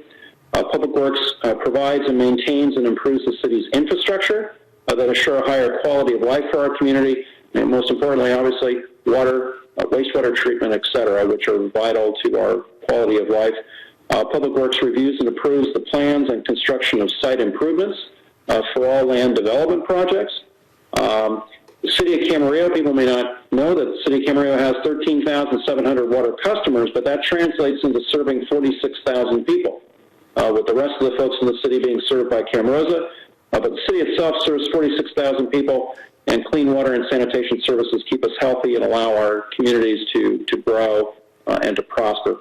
And finally, Public Works oversees the city's public transportation system, working hard to provide public fixed route and dial-a-ride transit services to Camarillo residents. So on behalf of the City Council, I want to thank Mr. Klotzel and all of our Public Works staff for everything that you're doing to improve our everyday quality of life in Camarillo. So that's National Public Works Week. And I see that I have gone 1 minute over time. So with that, we're going to go directly into our 7:30 p.m. calendar. We have no public safety information items. We have an agenda item 17 for public comments for items not on the agenda. Jeffrey, my understanding is that I believe we have at least 2 public comments this evening. Is that correct? Yes, that's correct. Okay, may we hear from the public comment speakers at this time, please?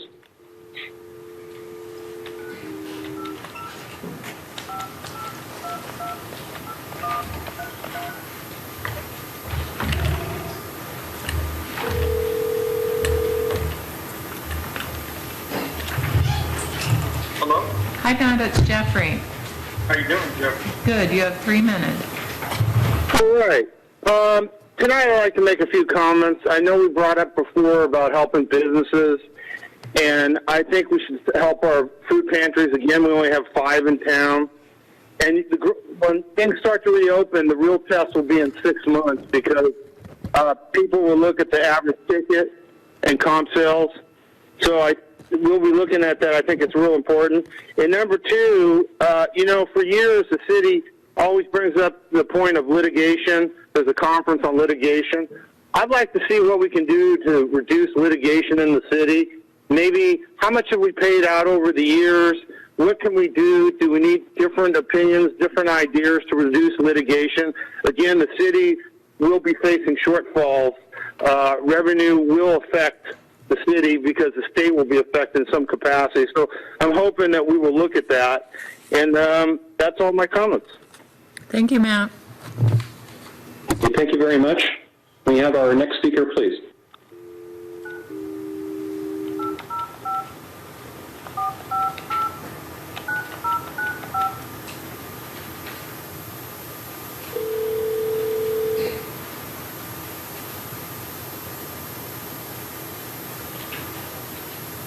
Ron. Is this Ron? Yes. Hi, Ron, it's Jeffrey from the City Council Chambers. You have 3 minutes. Please start by stating your name. Oh, okay. Just let me mute first. Yes. Fantastic. Can you hear me? Yes. Okay. Greetings, City Council. It's great to be speaking before you again. I'm Ron Kester of Camarillo Springs, and remind you, co-chair of the Camarillo Springs Golf Course Redevelopment Advisory Committee. And I just wanted to give a follow-up call and update to last meeting's discussion on the reopening of the Camarillo Springs Golf Course. I sent some images of the course as of Monday that hopefully you can reference.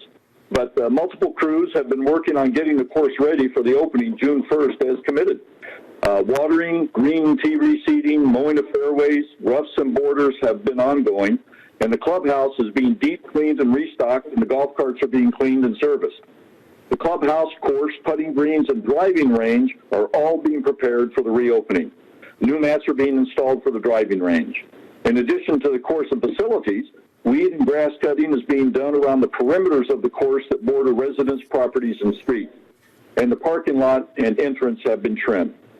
The operator is putting in place the necessary COVID-19 rules and procedures and looks forward to the reopening and to serving the golfing public on June 1st. The Senior Men's Club will open play on Monday morning, June 1st, and regular play will begin after that day. The website has been updated and reservations for tee times are being taken now.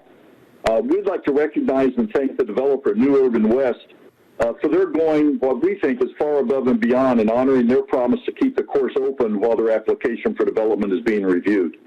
Even though the original schedule is many months beyond the planned date to complete the EIR and many studies required by the council, New Urban West has never failed to honor any requests made of them by our residents. They cleared drains, filled dried lakes with water, fixed old broken pumps, and now have taken on the role of golf course licensee. They've always worked in cooperation with the community. As the Escondido Country Club owners group, ECHO, which opposed the redevelopment of their course for 7 years, said in the last ECHO newsletter before ending their opposition and agreeing to the approved 340 homes, fortunately, New Urban West is the best choice we could have as a developer. We'd also like to thank city staff, especially Joe Baca, Jackie Lee, and Dave Klotzel, for their professionalism and diligence in guiding us through the process and answering our questions. I'd like to join in recognizing the City Public Works Department for all the work done on behalf of Camarillo Springs' recovery and safety efforts after the 2014 debris flow. The city truly saved us, and Public Works truly saved us and literally helped us dig out from that effort, and we'll always be beholden to them for that. And of course, members of the City Council, for your service to the community and caring for the health, safety, and welfare of our residents. We plan to restore Camarillo Springs Golf Course to its rightful place as a premier golf experience for Camarillo residents and all others, all while protecting and enhancing our Camarillo Springs lifestyle and investment in our homes. I thank you again for your interest in your service, and we look forward to speaking before you again in 2 weeks. Thank you very much. Thank you. All right, thank you very much. Let's see. We are now going to proceed to item 18 on tonight's regular meeting agenda. We have a series of 5 public hearings. So the first public hearing up is on Old Town Projects, resolution approving final concept 2 plans, and I believe we're being joined by Mr. Goodale for this presentation.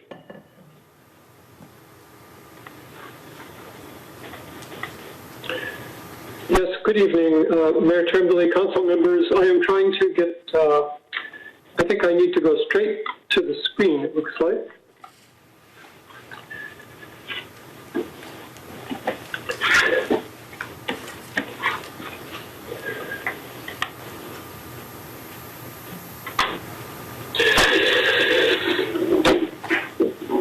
For these 2 properties, the courthouse property and Bisdar Park, we have been before you in the community progressively with studies since January of 2019.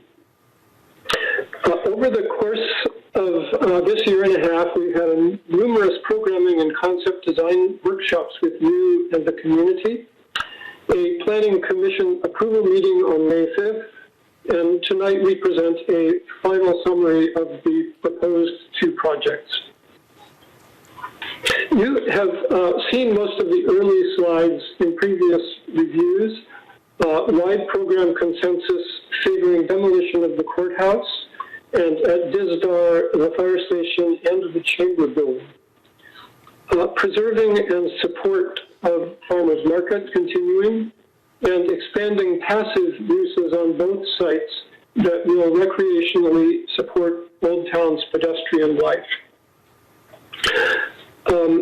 At Disdar, there was program support for an amphitheater, a modest parking lot, and initiatives that would recognize the history of this site, like a firefighting-themed top lot, a continuation of pillars of the community in new form, and public art recognizing that history.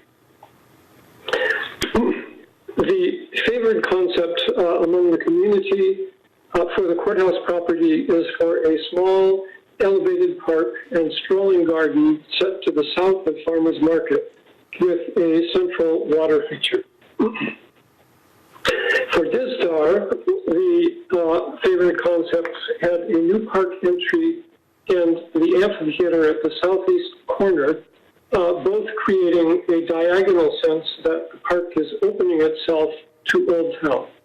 And then on flanking those on the south and east sides are new parking, tot lot, and passive garden.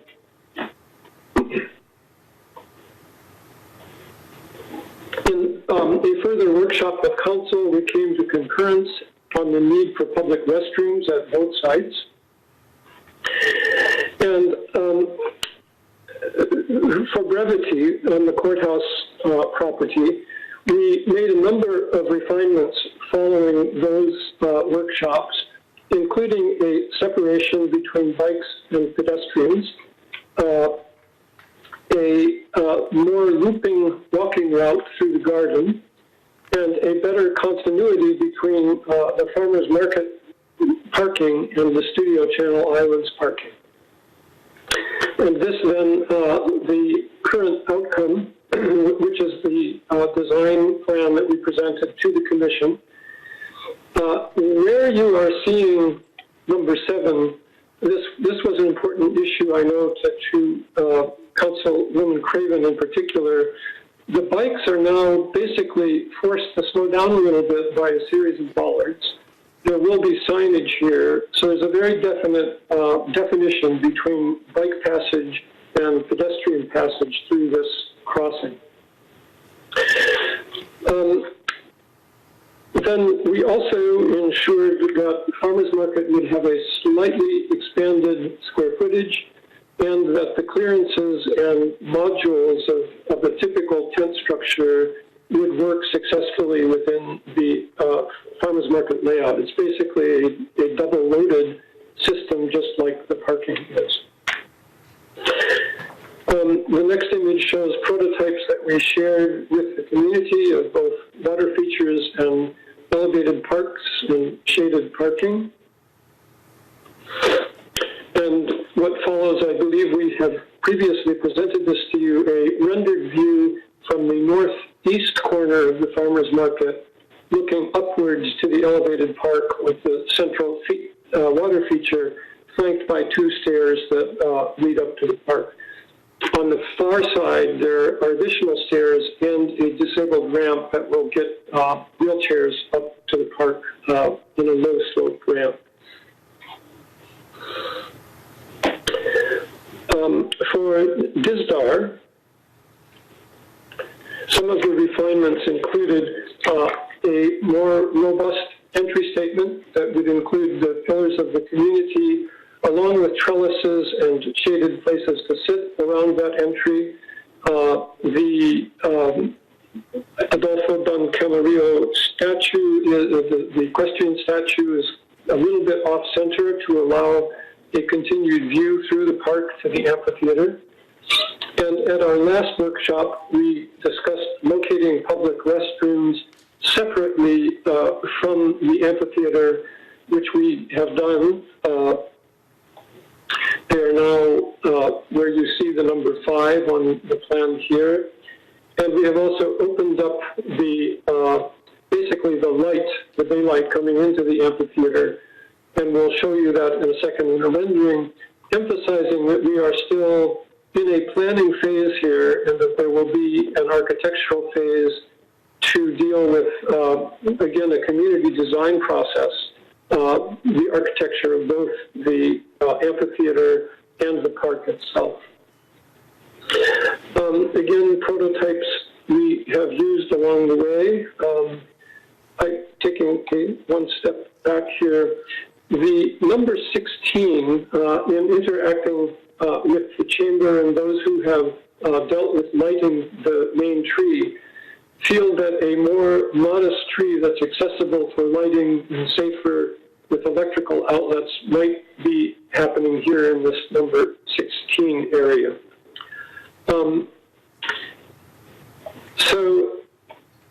And this is a view from Ventura Boulevard and Glen, looking diagonally into the park past the entry to the amphitheater. the firefighting themed outlet on the right, church in the background to the left, and the kind of walking meditation garden on the far left. You can sort of see the existing jacaranda and the huge ficus tree also on the left there. We have shared with both you and the Planning Commission that our approach to estimating for this project was basically to develop estimates in consonance with the kind of materials that went into the redevelopment of Old Town. And the resultant estimate for the construction costs only are roughly in the neighborhood of $2.42 million for the former courthouse property and $2.65 million for the Dizdar Park former fire station property. Again, we have been before the Planning Commission. There were a few comments about additional benches at the courthouse and other amenities like making sure we have a good electrical grid through Dizdar for different kinds of events. But the outcome of that meeting was basically a 5-0 recommendation that City Council approve the project. And that concludes the presentation. Thank you, Mr. Goodale. Before I open this up for public hearing, do members of the council have questions for Mr. Goodale? Mr. Mulchet. Thank you, Mr. Goodale. When it comes to the estimated cost for construction of the two respective projects, how are those numbers arrived at? Are those just kind of round numbers based on redevelopment per square foot of a certain type of development? Like what the average per square foot cost is of redeveloping a park space? No, they were line item estimates. I mean, it's not down to what the nut and bolt on a barbecue grill cost, but it is down to a barbecue grill and storm drainage costs and yes, square footage costs for things like landscape and irrigation. But it was a fairly extensive, I think, a 2 to 3 page line item estimate for each. Okay, thank you. Are there other questions for Mr. Goodale before I open it up for public hearing? All right, hearing none. Mr. Goodale, thank you. Please be sure to stick around.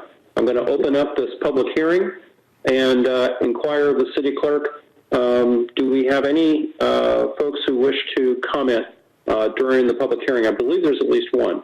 Yes, one. All right.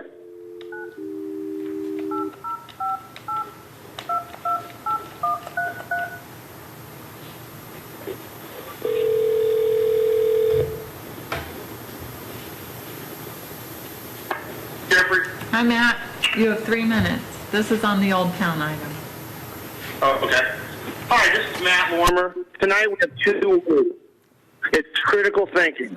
The firehouse is political. The courthouse is economic impact. It's 50 failed show. If you were there on Saturday and Sunday and counted how many people at Farmers Market versus Dizdar Park, you would see Farmers Market is going to serve more of the community. Since we're in the COVID-19 and the economy is crashing and the city's going to have less reserves, which one would bring economic increase in taxes as far as bringing more revenue to the city? That would be the farmer's market. Therefore, in this time, would you rather spend money at a firehouse or improve the financial ability for the community and help businesses in Old Town by going to the farmer's market? It's a simple one. One is a tax increase that will lead nowhere, which is the old firehouse. The other one is the courthouse, which will serve much more people in the community, which will bring in revenue because the average ticket and comp sales will go up near a farmer's market that's improved in a downturn.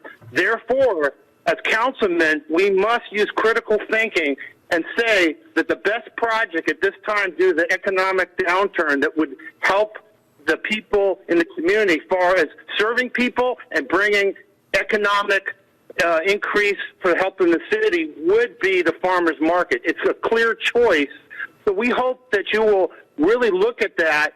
And again, the city did no study to count how many people at Dizdar Park go there on a Saturday, Sunday versus the farmer market, which has 10 times... Madam City Clerk, I think we've lost our transmission from the speaker. Hello? Keep going. Yeah. So basically, the farmer's market is a much better impact. It serves more people in the community. It will bring tax revenue to the city, and it will affect the quality of life. A better thing than doing the firehouse. The firehouse will not bring the amount of revenue that the farmer's market will, and also increase the average ticket because more people will come down there to see the new area. Thank you. Thank you very much. Are there any other speakers, Jeffrey? No other speakers. All right, hearing none, I'm going to close the public hearing and inquire the council. Do you have comments or thoughts on this matter? Mrs. Craven. Mrs. Craven, we can't hear you. I think you have to unmute. Sorry. I've had trouble unmuting tonight. There we go. Apologize. We've seen these several times, and I really like the last iteration of both parks. I think they've taken into consideration all of the little changes that the council members had asked to have done at that last meeting. And just point out, we're not deciding what park we're building tonight. We're just approving the plans for both parks. And so I can certainly support these because I think they're both going to be very nice. Thank you. Ms. Santangelo?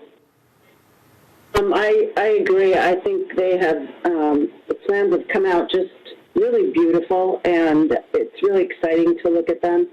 I really commend all the work from everybody, including the community. I think we had a really nice, large group of people that took part in this process, and so I'm really happy to see the end result, and I agree that I think they're both lovely plans, and it's really exciting. Mr. Mulchay. Sean, you have to unmute. Yep. Thanks, Charlie. I drove it off. I like to second what's been said. I think the plans have evolved rather beautifully. I know my opinions have definitely changed or evolved with them. I think these are going to be two terrific projects, and I think that we were very deliberate and inclusive with the community in developing these in tandem with them. And I think I applaud Mr. Goodell and his business, his staff, along with our city staff, in reaching out and trying to get as much public input as possible. I think that's really important because the public are the ones who are going to benefit from this, and they're going to be the ones who use this. So I like it. I love it. That's all I got.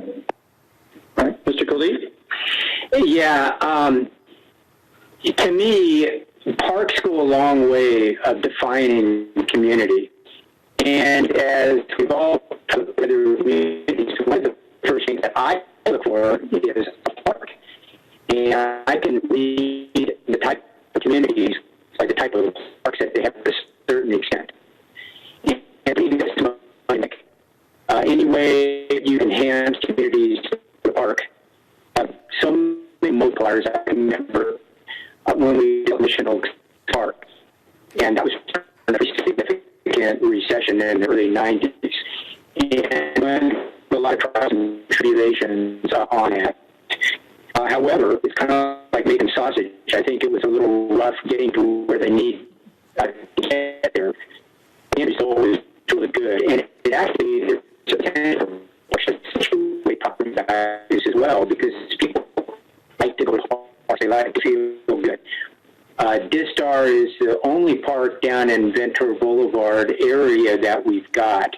And I am ecstatic by the design of these facilities here. As long John Comedy, and then Stafford Haynes in there, and Mr. Goodell and his staff for these public hearings, and we all attended. Most of them, if not all of them, got great community feedback. And the most talked about our exciting, our history as far as how we run it. We've I think beautiful parks, and if you realize, and it might be during the COVID, that there's a lot of people, riding bikes and whatnot and going to the parks. But I just want to kind of echo everybody's saying, great job on different levels, and I can't wait to get going on these. Thank you, Mr. Kildee. Just so you know, I think I had real difficulty hearing a portion of your comments, and I'm wondering whether or not you've got maybe some internet instability on your end. We heard much of what you had to say, but some of it was, so you may want to see if you can do any short-term adjustments right now to assist. Can you hear me now okay? I can hear you now. There were times where you were very clear and times where it was difficult to understand. So thanks for the heads up. We kept cutting in and out, and I didn't want to interrupt you in midstream. Well, I echo the comments of my council members, and as Mrs. Craven said, tonight is all about approving the concept plans. That's what we're doing with this item. I want to thank Mr. Goodell. I want to thank city staff, the community workshops. I think Mr. Mulchay said it very well in terms of indicating that the city was very deliberate and inclusive with the community in developing the plans. I'm really proud of the community workshops. I think Susan spoke to that as well. I'm really proud of our process. I want to thank the planning commissioners for some good comments when I read the staff report and some of the comments that they made and input that they had. I really appreciate their time. One other quick thing, and that is that I had a longtime resident call me a couple of months ago, and this person grew up here in town many, many years ago, and reminded me that the firehouse is a building of great historical significance, not just as a firehouse, but for other uses as well. And in Mr. Goodell, on your slide, on the summary slide on the historical significance of the building, I would just like to add and perhaps suggest that all of the uses of that building, in addition to being a firehouse, be or come out in terms of the when we recognize the historical significance of that building. With that, I think that concludes all of our comments. Are we ready for a motion? Connor? Mrs. Craven. I'll move to adopt a resolution approving final concept 2 plans for both sites that will be used to develop projects for future CEQA analysis and implementation by the city's capital projects division for the reuse and renovation of the former courthouse property and Disdar Park. I'll second the motion. All right, we have a motion and a second. Madam Clerk, will you please call the roll? Councilmember Craven? Yes. Councilmember Mulchay? Yes. Councilmember Kildee? Yes. Vice Mayor Santangelo? Yes. Mayor Tremblay? Yes. That motion carries unanimously. Okay, thank you very much, Jeffrey.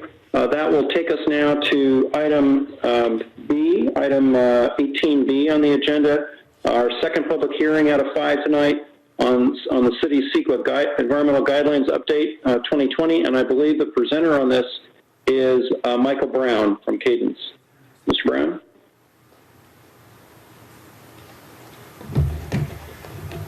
Good evening, Mr. Mayor, members of the City Council. It's been about a 2-year project process here, and it is very nice to be before you and actually present the final document for your consideration. So once again, this is an update to the City of Camarillo's CEQA environmental guidelines. The guidelines that we have been working under for the past number of years were last approved in 2000. So it's been quite a while, and it's nice to be able to sort of bring them up to date. So I know that we've talked about these things before, but I just want to go quickly over the intent of what the update is intended to provide. It is to adopt revised environmental guidelines that will guide staff and the public through the environmental review process.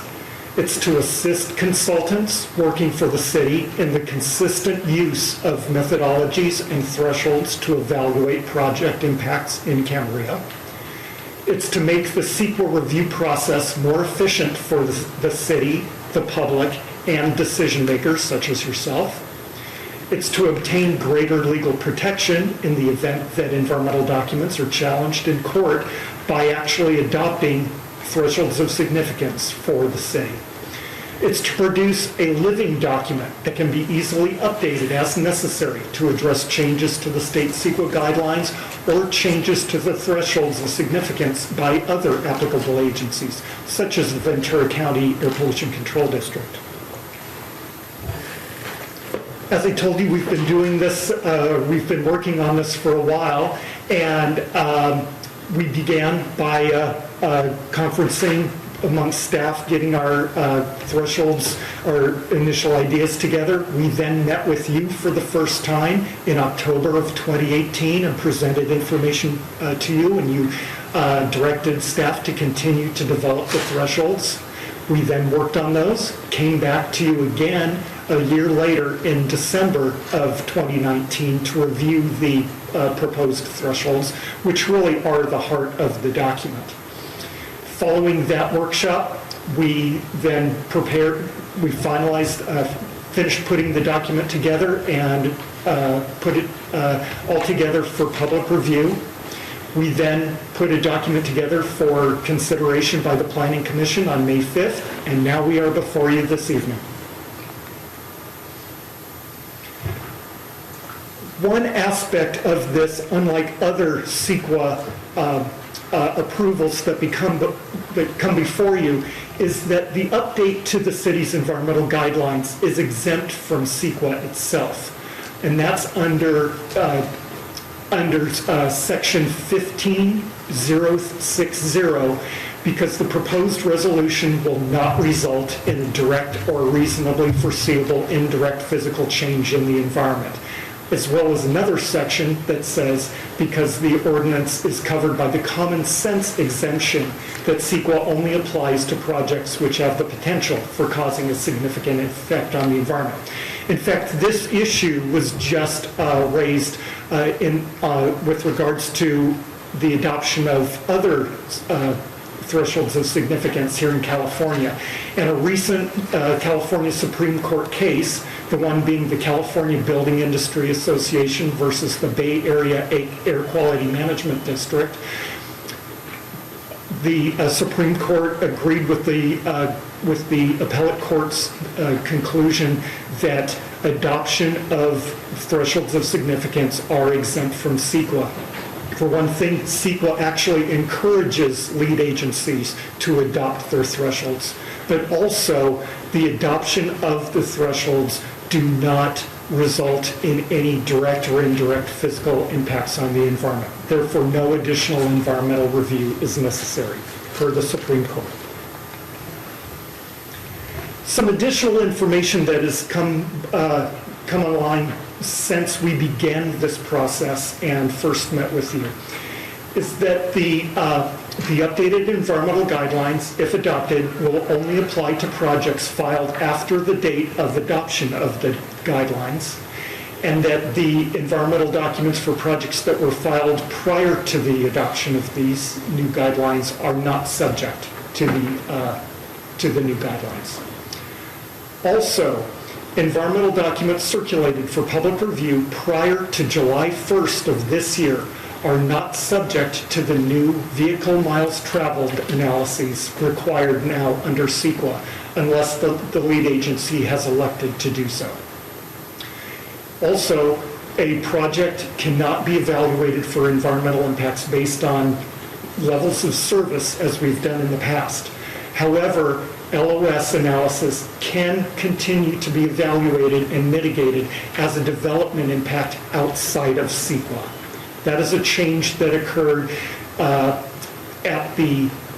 on December 28th of 2018. So now we're getting into some slides that you've seen before, so I'm not going to spend too much time on your busy evening here. I'd just like to highlight once again, on this list here, these are the state CEQA environmental factors. The changes that are identified in red are the changes that have been adopted by the state following the initiation of this effort here in 2018. The text highlighted in green are the changes that are proposed by staff, and basically these are proposed. Are proposed for consistency. We're combining similar issues into one.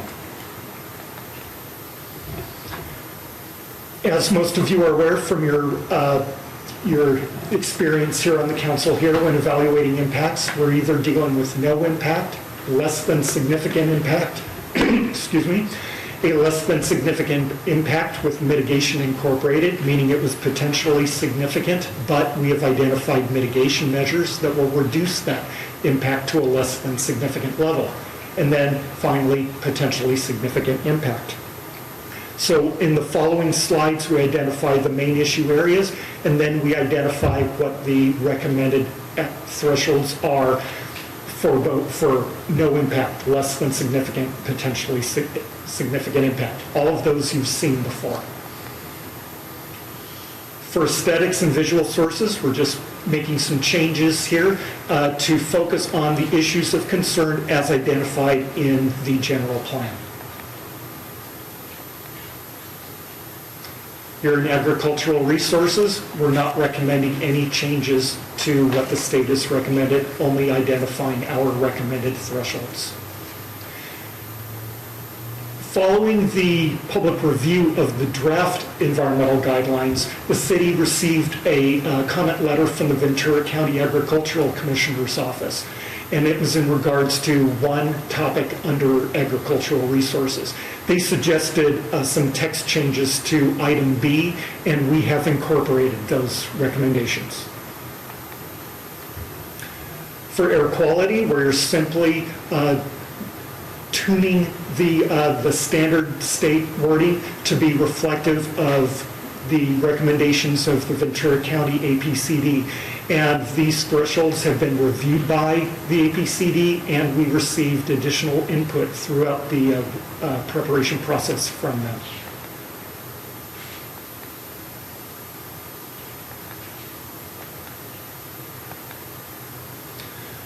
For biological resources, no changes.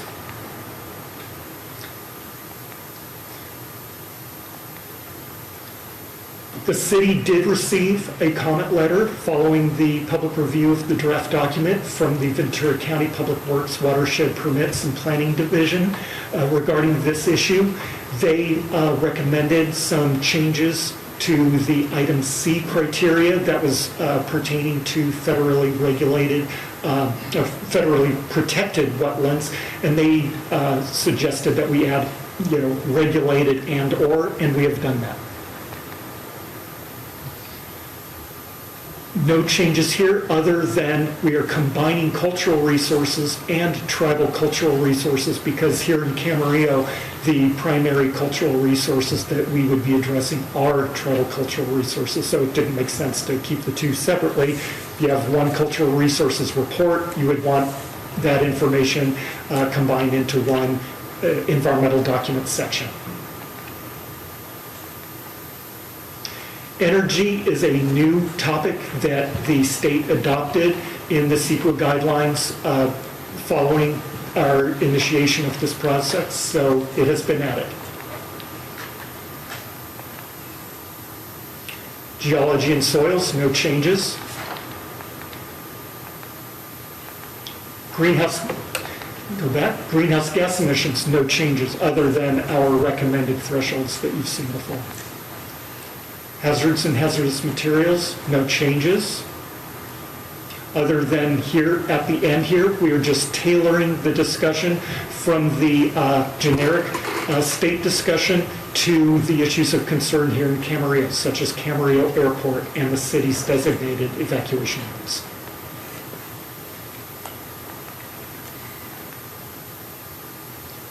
Hydrology and water quality, no changes. The city did receive a comment letter from the Ventura County Public Works Watershed Permits and Planning Division regarding this issue here. The first comment pertained to clarification on red line channels, and the information in the comment was incorporated into the text of the guidelines.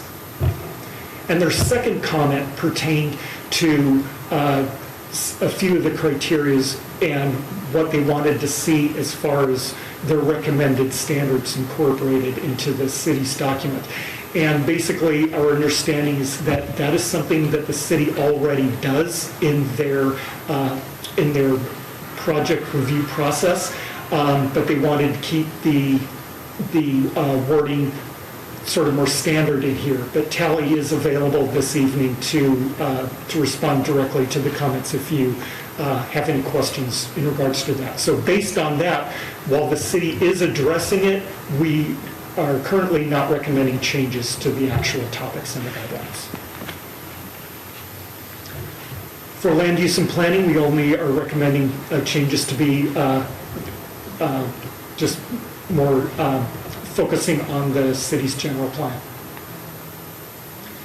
The city did receive a comment letter from a resident of the city dealing with this or addressing this issue, and it was in regards to physically dividing an established community, and he suggested some recommended wording, and while we did not do the exact wording that he recommended, we did incorporate the intent of that into some revised wording. Mineral resources, no changes. However, in the original draft document, let me just go back one page here. We originally recommended that item B not be included. So that was excluded from the draft document. The city did receive a letter from the Ventura County Coalition of Labor, Agriculture, and Business regarding this issue. They recommended that we add it in, and we did put it back. Noise and vibration, the only changes here are that we are wording it to be pertain directly to the city's municipal code and the city's general plan standards. And Camarillo Airport. Population and housing, no changes.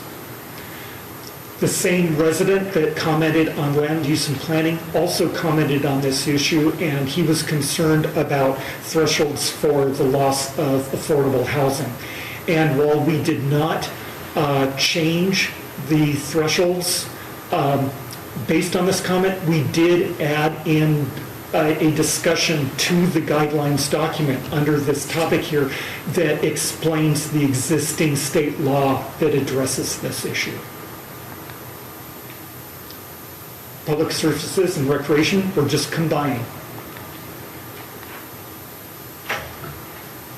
We did receive a comment letter from the Pleasant Valley Recreation and Parks District regarding this issue, and their main concern there is that in the draft guidelines document, it talked about the general plan standard of 5 acres of parkland per 1,000 residents, and they wanted some clarification that really the standard is 2.5 acres of community parks and 2.5 acres of neighborhood parks per 1,000. And so we have revised the document to provide that clarification. Transportation and traffic, the only change here is we're providing just a little more clarification regarding the new vehicle miles traveled requirement.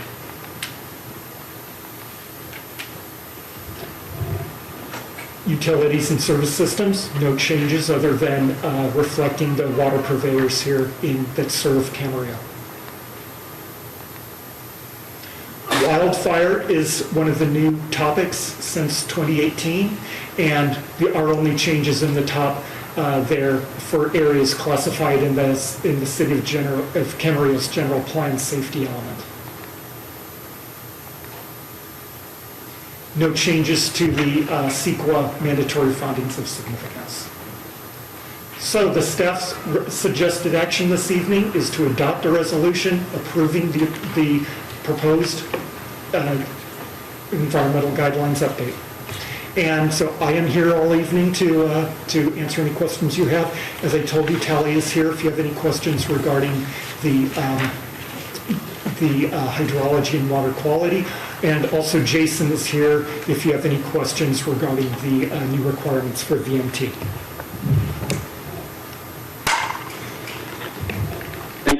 Thank you very much, Mr. Brown. Do members of the council have any questions for Mr. Brown? I have a question, Your Honor. Mr. Kildee. Yeah, Mr. Brown, since we don't do this every year, of course, is there anything in your suggestion with your years of experience in CEQA documents, is there anything that's not in here that you can think of that we should incorporate? I think that one of the positive aspects of me having worked on projects in Camarillo for 25 years is that, I have quite a bit of understanding of the city and the issues and things. So a number of the changes, especially to the issue areas that you've seen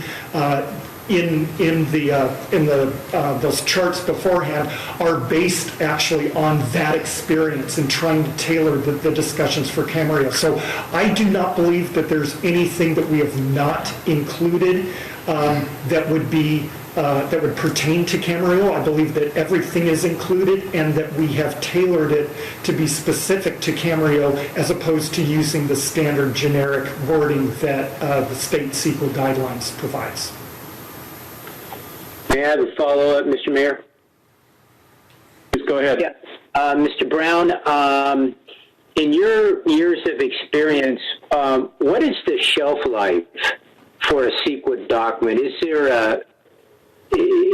a shelf life, or is it, I know they last quite a long time and they're always updated, but is there a general overall update that a major modification that needs to be done in a specific amount of time? Mr. Kildee, if I may ask, is your question specific to CEQA guidelines documents, such as what we have before you, or does it pertain to like environmental impact reports and negative declarations? The CEQA documents that we have before us tonight. Before you, in general, they can last, but I would say they are as good as, they're as up to date as the state CEQA guidelines are.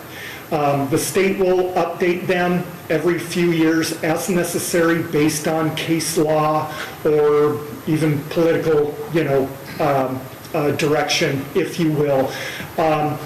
So I would tell you that although the city has had the existing guidelines since 2000, all projects that have been prepared for you over these past 2 decades really have stayed up to date with the state guidelines. So I would not say that anything that's been done has been inadequate, if you will, based on that. But one of the nice things that we're doing here is trying to make a living document that can be easily updated. So let's say, for example, next year, the State Office of Planning and Research updates the CEQA guidelines. Staff could easily update this document for you. Thank you. Ms. Santangelo. Thank you. I was just wondering if you could explain a little bit about the difference between vehicle miles traveled versus level of service and how that change. So, starting a few years ago, Governor Brown set forth the directive to actually, the state legislature initiated the effort to focus more on trying to reduce vehicle miles traveled in an effort to try to reduce greenhouse gas emissions and other air quality emissions, things of that, to try to reduce, to change planning, if you will, throughout the state. And so various bills were put forward, and there were also executive orders and things like that.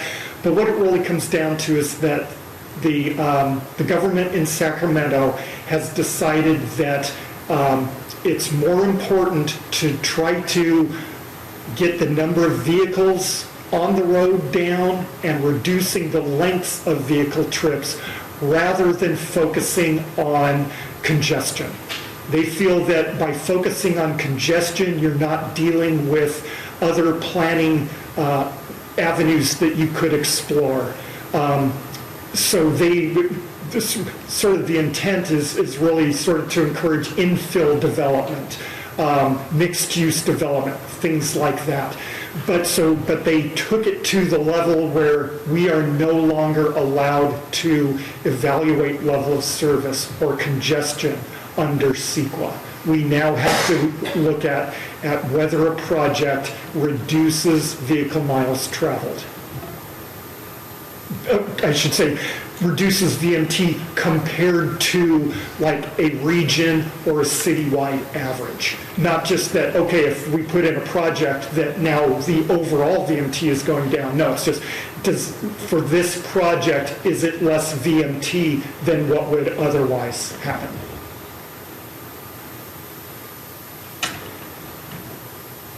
Perhaps I could follow up that Ms. Santangelo's question, Mr. Brown. Even though VMT analysis would be done, and the level of service analysis, it's not part of CEQA, but it can be evaluated and mitigated as a development impact, correct? That's correct. The mitigation measures that you would look at would be included as conditions of approval for individual development projects. So it would be fair to say, would it not, that the level of service analysis would be run as part of a review on development impacts. That would be run concurrently with the CEQA documentation for the project, right? Because the council would receive the environmental documents, the environmental review documents, and it would receive potential conditions of approval, correct? That's correct. You just will not see the level of service analysis in the CEQA document. Right, but you would see a level of service analysis in the development impact analysis. Correct. Okay. All right. I'm sorry. Anybody else have other questions for Mr. Brown before we throw it open to public hearing? All right. Hearing none, I'm going to open the public hearing on this matter. And Jeffrey, let me ask you if we have anyone who wishes to testify in the public hearing. No comments. We have no one wishing to testify in public hearing? No. All right. All right, we're going to then close the public hearing, and let me throw it back to members of the council for comment and action. I have no comment, but I'm ready to make a motion when it's appropriate. Thank you, Mr. Kildee. We'll come right back to you. Any other comments? Mr. Mulchette. General comments, actually not really on much of CEQA as much as it is on noticing requirements for CEQA. It's been my long-held belief that the noticing requirements, the ones that the city takes, I recognize go above and beyond the basic legal requirements set forth in CEQA notification. We do a fixed 600-foot radius of the edge of the project all the way around. The issue I find with it is not really scalable. It seems to be like kind of a one-size-fits-all approach, and it's not necessarily scalable in a fashion that's, to me, logical. You know, it doesn't. the 600-foot radius seems to be completely disconnected from the actual size, scope, density project itself. And that if I were to build, let's say, hypothetically, I wanted to build a very large, very dense apartment complex that had 500 units, that would require the same 600-foot public notification radius as a significantly smaller project. And so that seems to be a kind of a disconnect. Obviously, a much larger project, much denser project, which for all intents and purposes is going to have a much more definite and outsized impact on its surroundings, doesn't seem to be recognized through the notification process. And it's always kind of disturbed me a little bit. And so I want to bring that up because I take a little bit of an issue with it. It doesn't seem to be very scalable or flexible. It doesn't seem to be applicable to the actual specific project it's meant to notice for.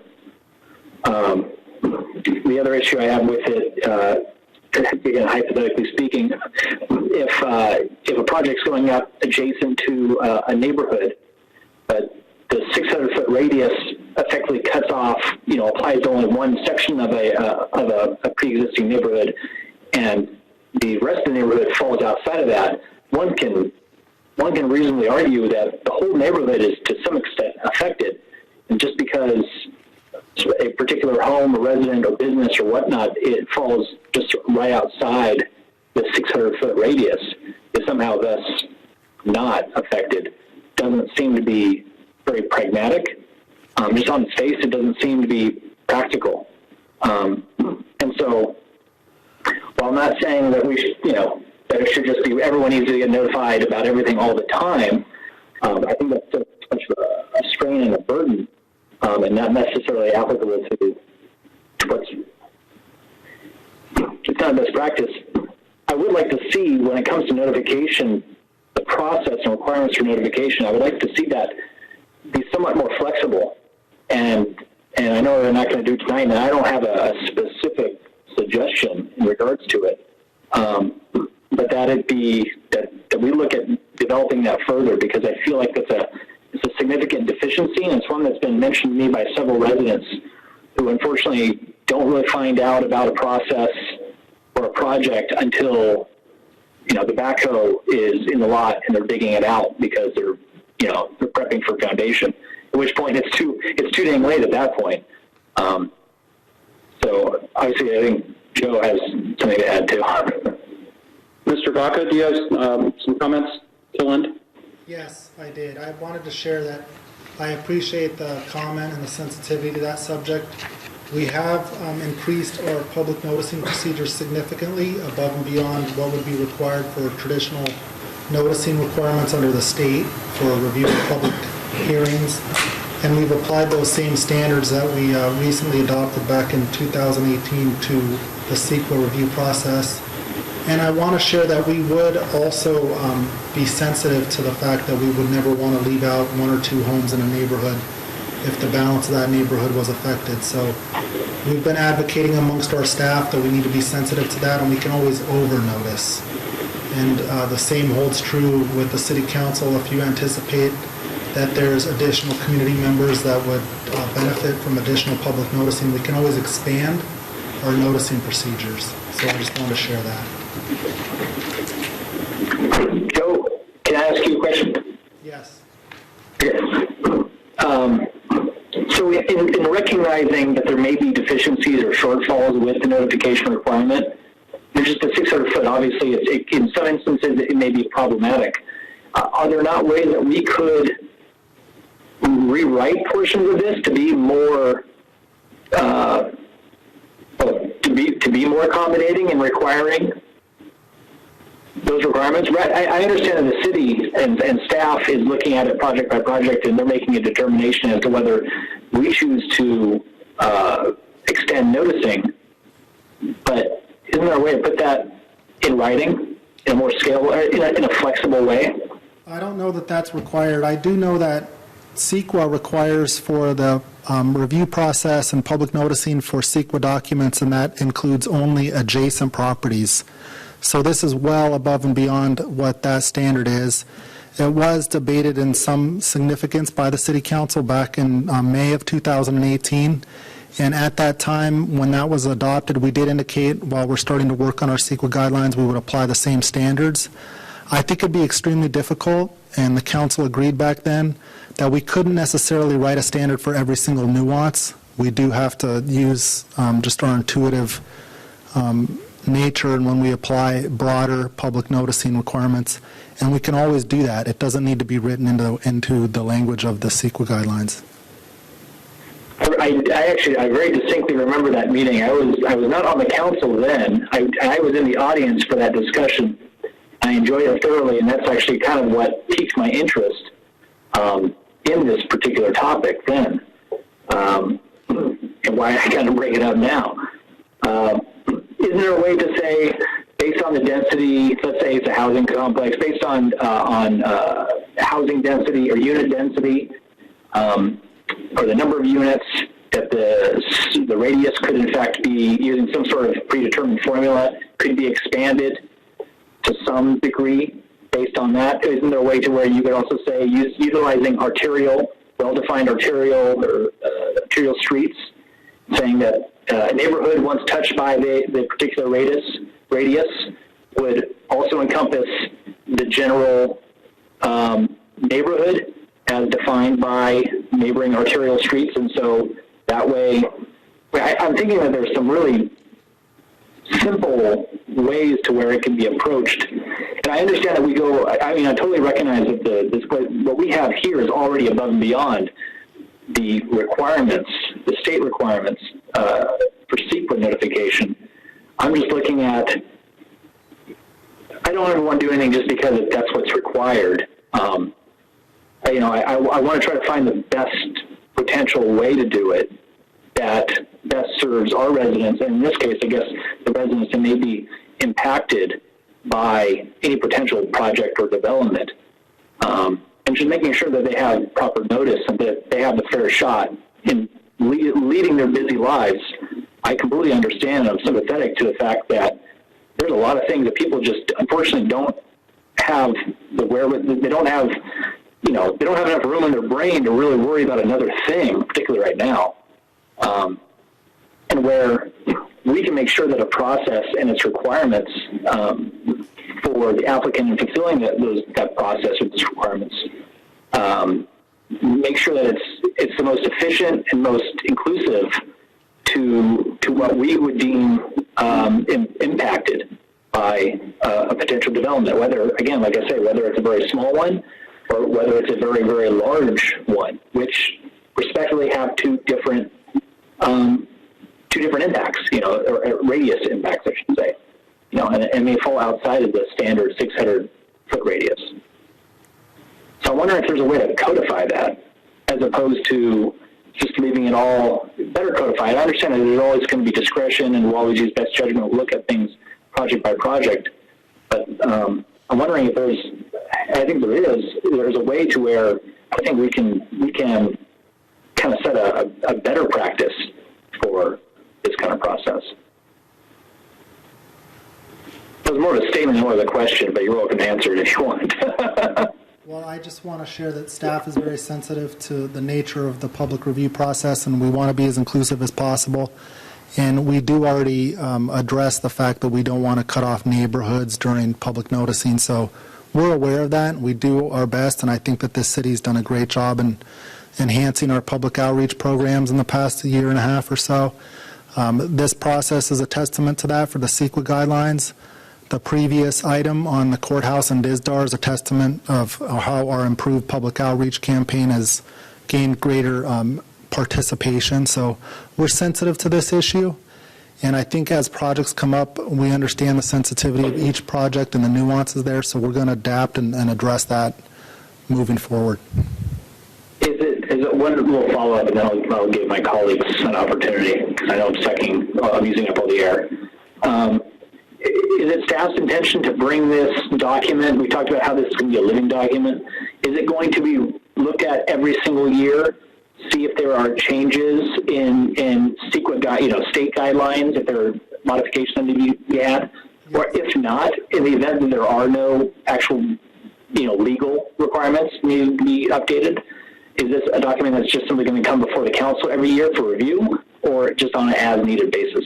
It'll only come to the council as needed if updates are encouraged by staff and or required by the state.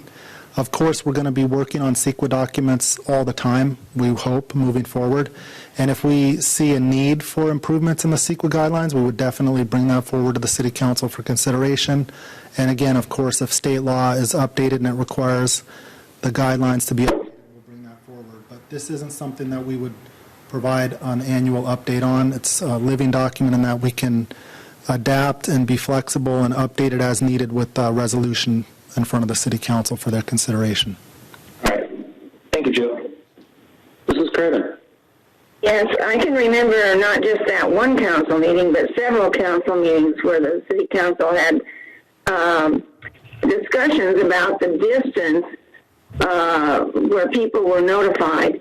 And even though it used to be adjacent properties, or maybe that's what it is now, I think we always did within 200 feet.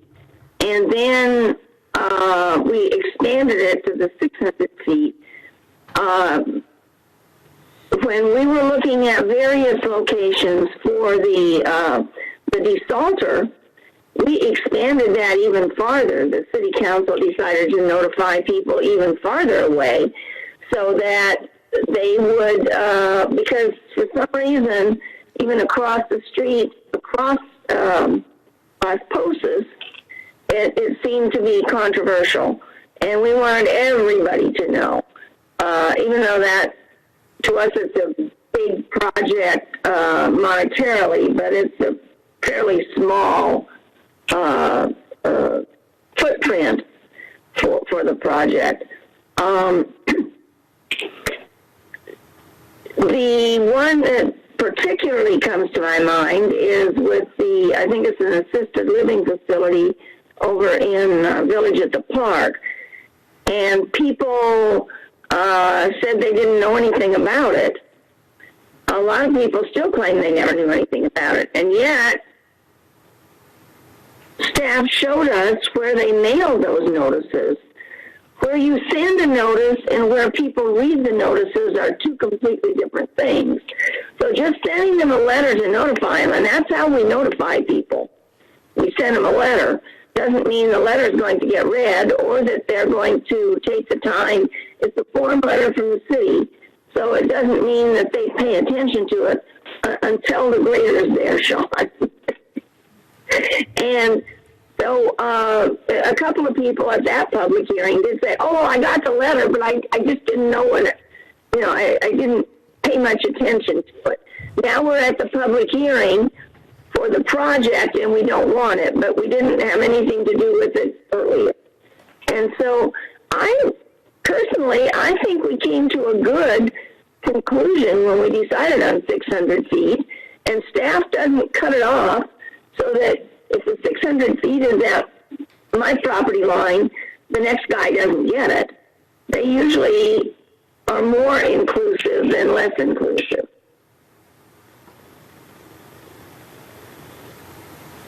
Ms. Santangelo. Yeah, I just, I hear what you're saying, Sean. I have a really difficult time, though, trying to picture in my head all, as Joe said, the different nuances in developments and projects that you would have to somehow objectively describe or objectively rate in order to figure out then how many people or how far out you're going to notice. And I think that the time and effort that would be taken to even develop that, you will still end up with staff having to use their discretion, or the council saying, let's notice more people because this is a controversial development or a big development or has a more impact than others would. I think there's still going to be time for discretion no matter how many factors you use to determine who we should be notifying. So I'm just not sure if it's a good use of time and effort. I'm not sure if it'll get us to a better place. Other comments? Mr. Kildee? Yeah, thank you. Really quickly, yes, I agree. And Sean, you make a good report. You make a lot of really good points on this. I just might add, it's very, very difficult to know, where you typically want to go in this situation. There's always going to be people that don't get the notice. However, I might add that there's a lot of new ways to get noticing that didn't really occur 5, even 10 years ago, of course. So, staff it's got some flexibility. This is a working document. If we come up with some better ideas, we can always incorporate more. I do go back to what Mrs. Craven said about the desalter, that we actually reached out further, and we may want to do that in the coming years, because as projects get more and more, dense, and like I've said before many times, the easy ones are all gone, and we're kind of left with the more challenging ones, that we want to always keep that in the back of our mind. So it's a point well taken. I'll just say for myself, Sean, it is a point well taken, and I applaud you for your comments. This brings me back to when I argued very forcefully for increasing these noticing requirements back in 2017 and 2018. And starting with the premise that, A, the noticing requirements we have now, the city now has, and went to in May 2018, exceed what's required by state law, which is a good thing. And that's just a starting point. I'm not sure that I agree that there are, I don't think there are deficiencies or shortfalls in the noticing protocols, at least insofar as state law is concerned.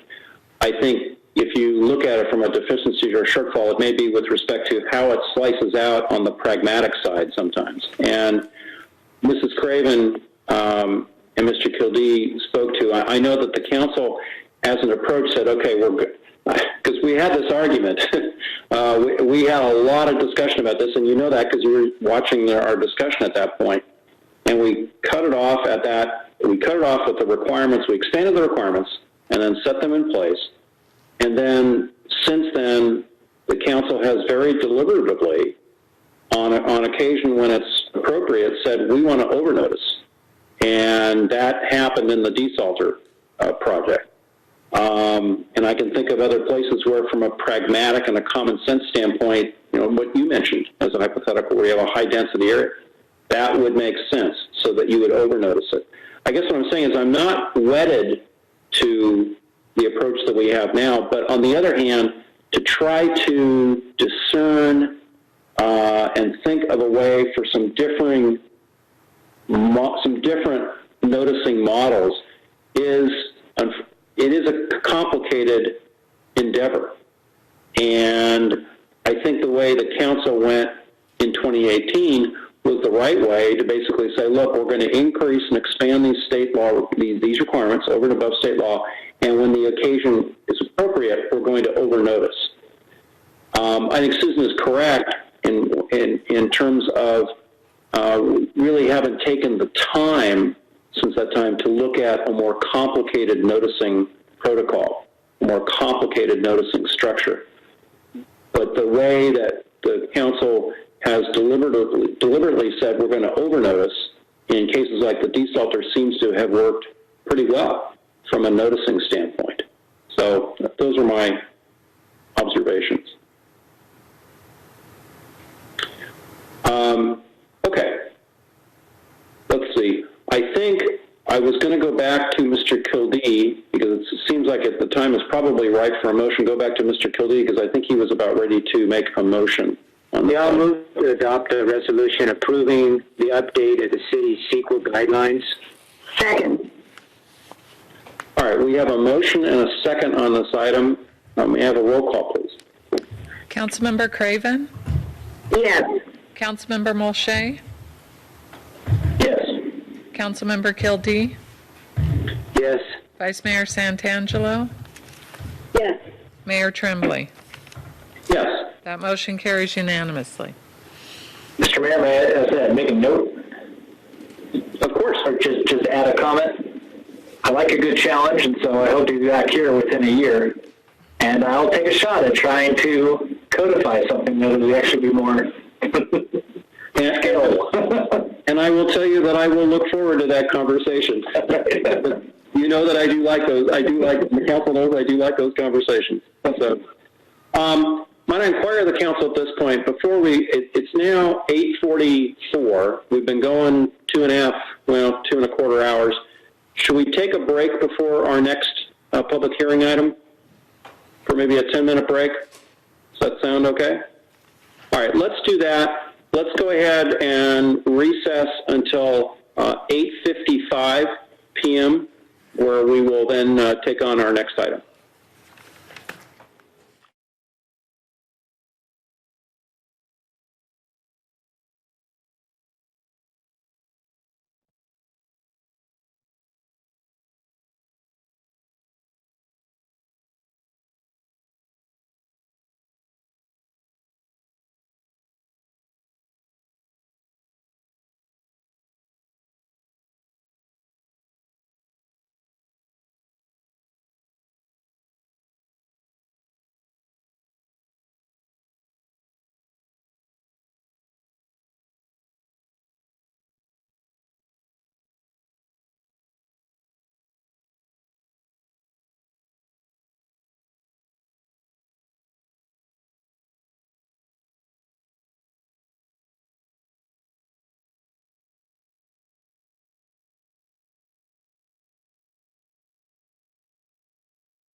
The Community Development Department has 4 of the 5 public hearings tonight, and the sheer volume of work involved is an awful lot. So I wanted to say thank you, express our appreciation to the Community Development staff, to Mr. Brown on the prior matter, and to the Community Development staff on all the work that's taken to get these items to us.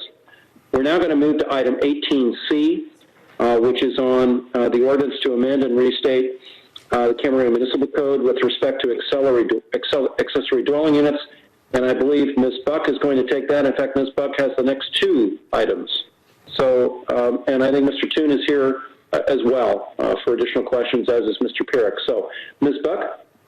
Yes, good evening, Mayor Tremblay and council members. Oh, it's not clicking. Last year, the state passed new legislation pertaining to accessory dwelling units. It went into effect on January 1st, and the city must now update its accessory dwelling unit regulations to be in compliance with the state.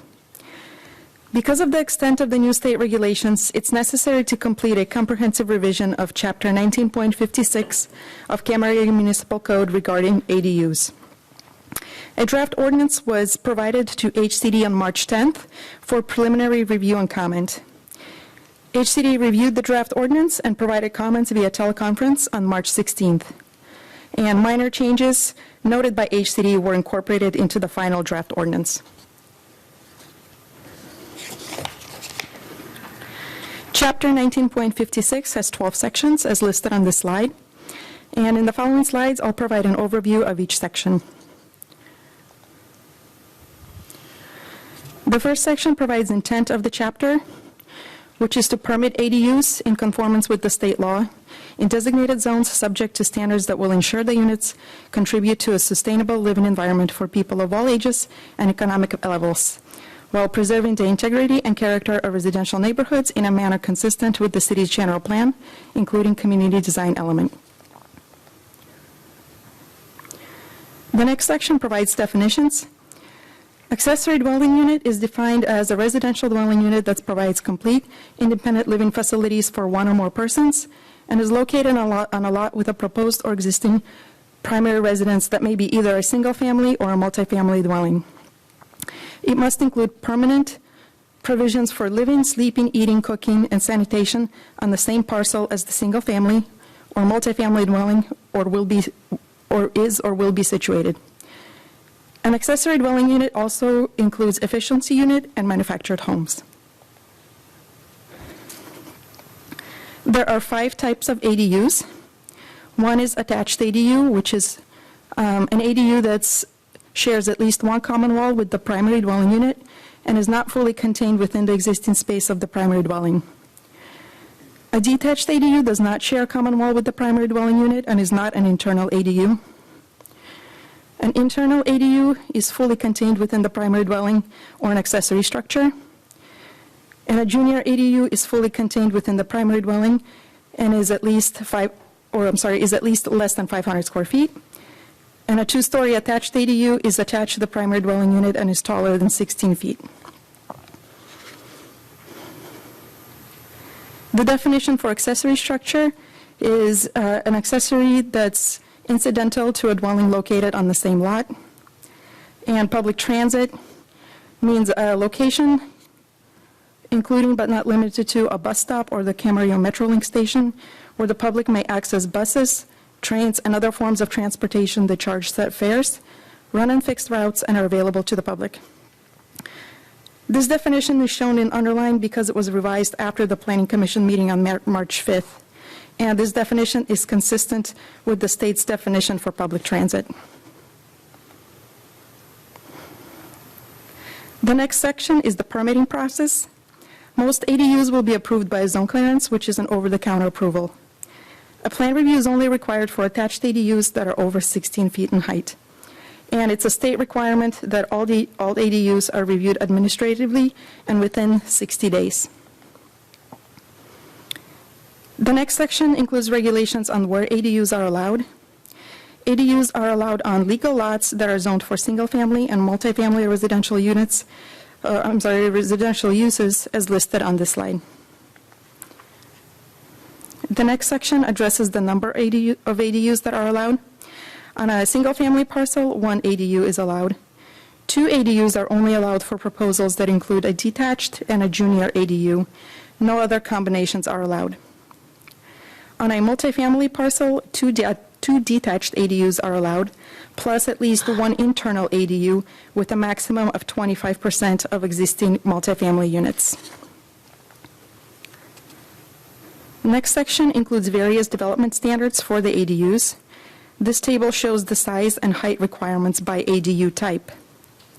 For attached, internal, and 2-story attached ADUs, the maximum size is 850 square feet if it has 1 bedroom or less.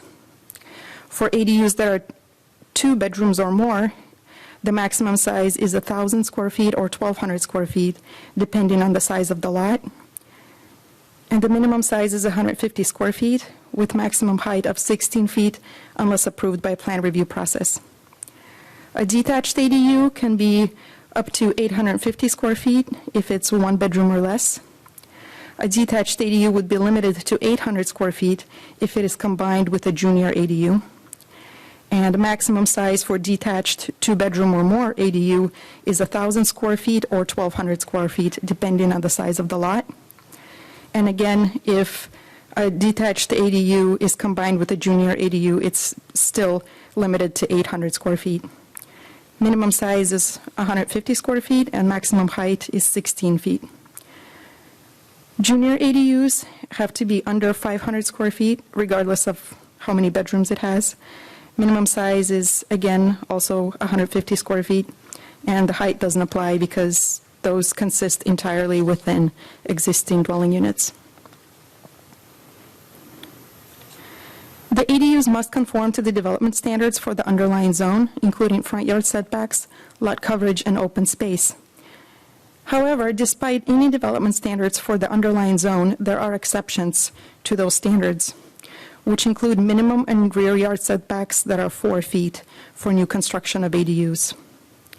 Lot coverage and open space requirements must also be waived if the proposed ADU meets the 4-foot setback, is 800 square feet or less, and is no more than 16 feet in height. And lastly, no additional setback is required for existing structures that are converted to ADUs. ADUs must be served by the same driveway as the primary dwelling unit unless the ADU has access from a public alley or is located on a corner lot for which secondary access is permitted. ADUs must have a separate entrance, but may also be served by a common entrance with the primary dwelling unit. Existing structure can be converted to an ADU regardless of whether it conforms to the current zoning requirements. And existing structures can be demolished and replaced with an ADU in the same location to the same dimensions as the demolished structure. The next section addresses the design standards.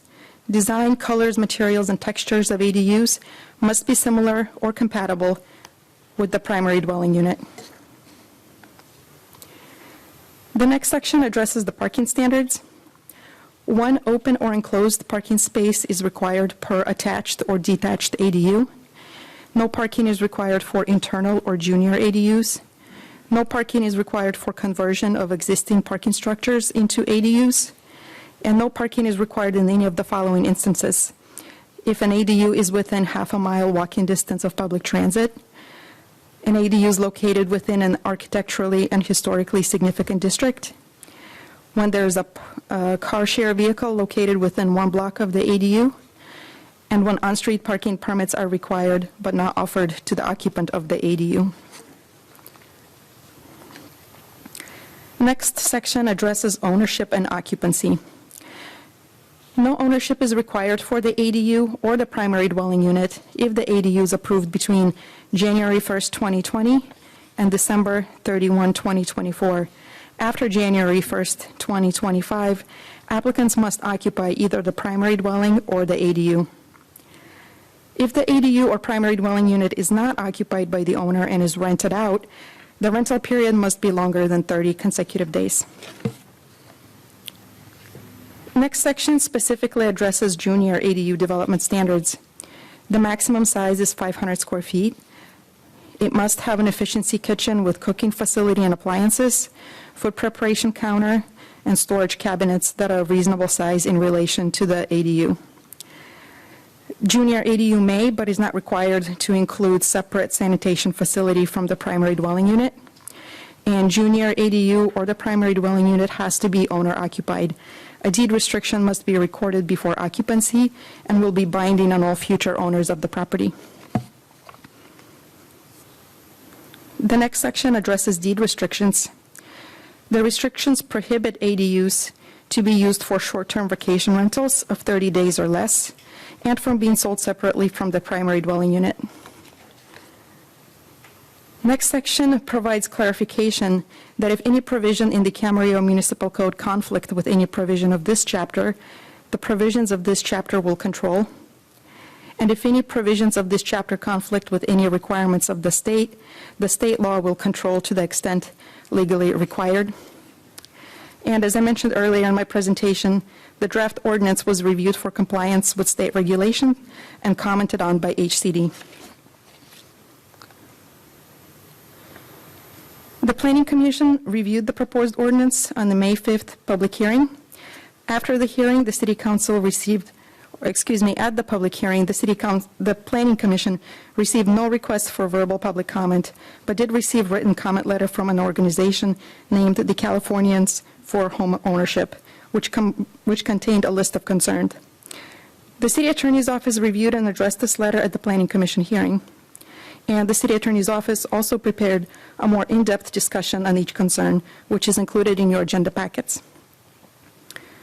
While no changes to the proposed ordinance are necessary, staff clarified the definition of public transit and clarified any reference to two-story ADUs meant attached two-story ADUs. And because these clarifications are non-substantive, no further review by the Planning Commission is necessary. The suggested action for the City Council is to request for a reading of title of the ordinance and waive further reading and introduce the ordinance amending Camarillo Municipal Code, Chapter 19.56, and direct staff to return the ordinance for a second reading. As the final step, staff will submit the adopted ordinance to HCD for final review and compliance with state regulations pertaining to accessory dwelling units. And this concludes my presentation. I believe the City Attorney had some comments. All right, thank you, Mr. Pierrick or Mr. Toon. Yes, I can address these. So you have in your packet, and this is consistent with what you just heard from Ms. Buck about the comments that were made by the attorney for Californians for Home Ownership. In your packet, big page 21 through big page 24 is the May 5th letter, and from that organization. Also, there was a letter today that repeated some of the same points that were in that letter. And these points that were raised by the attorney for Californians for Homeownership are addressed in detail in your agenda packet at big pages 25 through 28, all 9 points from the May 5th letter, which, as I said, are also covered in the May 27th letter. So as you can see in looking at your agenda packet, each point that was raised is referenced in the first column, and then the response to each of those points is raised in the second column. So based on that, we believe that the comments by that organization have been fully addressed by staff in the agenda report. And that's the end of my comments. Thank you, Mr. Pierrick. Before I throw this open for public hearing, do any members of the council have questions for Ms. Buck or Mr. Pierrick? Mr. Kildee. I have a question, Mr. Mayor. Mr. Kildee. Yeah, either Ms. Buck or Mr. Pierrick. So if this does get passed tonight, will that put us in compliance with the state order? I know it's somewhat a moving, document here, but as far as you know, this would put us in compliance with what's requested by the state? I'll volunteer to answer that one. The answer is yes. We believe that the ordinance is consistent with the requirements of the government code as referenced in the agenda packet. And I should also mention in your supplemental agenda report on page 2, there's a reference to the process after the city takes action on the ordinance, which would be that the ordinance gets sent to the HCD for a review. As Ms. Buck mentioned, she's already consulted with them, but after the ordinance is passed, assuming it's passed, it would get sent to the HCD. They would review it. If they had concerns or comments, that could be transmitted to the city for consideration, and then the city could, at that point, either amend the ordinance to comply with the HCD comments or not amend, because the city could view the comments from HCD as not being consistent with the law. And then the HCD could proceed to, if the city does not amend the ordinance, per their comments, to refer the matter to the Attorney General's office. So there is a post-ordinance process for review by the HCD. All right, any other questions for Mr. Pierik or Ms. Buck? Ms. Santangelo? Oops. Did you have a question, Susan? I do. I just wanted to, I know you've mentioned it twice, but the letter that we got from Mr. Gelfand on May 27th, today, it says it's in bold that if we asked the staff if they had discussed this with HCD, that the answer would be no. So I just want to reiterate that they did consult with HCD in this process. Yes, the answer is yes. And that's confirmed in the supplemental agenda report that you have. And it indicates that staff did consult with the HCD on March 16th, that the staff had previously sent the draft of the ordinance to HCD on March 10th, and then had the consultation on March 16th. So the comment about the city not consulting with HCD is just wrong. Thank you. Okay, any other questions of Mr. Pierik or Ms. Buck? All right, if not, then I'm going to go ahead and open this up for public hearing at this time. Madam City Clerk, do we have any individuals who wish to comment in our public hearing? No. All right. With that, I'm going to close the public hearing on this item and bring it back to council for discussion and action. Would anybody like to lead off? Ms. Craig. Yeah, well, ADUs are something that have been with us for a while, and some people like them and some people don't. I think when the biggest problem is parking, but my personal preference doesn't enter into this. The state has told us we have to have them, and I believe that this, I followed all of these bills last year, the bills that were adopted by the legislature and signed by the governor the year before. I followed because I'm on 2 legislative committees, one at the state level, and we followed them in detail, and I think I was reporting them to you after my various committee meetings. I think that staff has, well, I think the city attorney office and staff have done a good job of incorporating all of the requirements into this, so I am very comfortable in voting to support it and voting to adopt it. Thank you. Are there other comments, other council members? Ms. Santangelo. I just agree with Mrs. Craven. A lot of this is really out of our control, what was changed. And I know that the intent is to help ease the housing crisis. And I'm confident that our process and what staff and our attorneys have done to make sure that they meet the expectations of the state law are good. So I'm ready to support this. All right, Mr. Mayor, Cody. Yeah, I agree with my 2 fellow council members. I have some concerns, especially with the parking. But hopefully those that are going to be building these will take that into consideration and not make their neighbors upset with them. But it is what we have to do here, and the intent is to try to ease the housing shortage, and we'll see how successful they are with this. Mr. Mulchay, any comments? I have nothing else to add other than we're primarily doing this because the state is mandating that we do it. I certainly agree with that. I'll just say two things. I think it's fair to say that the issues that were cited in Mr. Gelfan's May 27 letter received today were fully addressed in the matrix portion of the staff report on pages 25 through 28.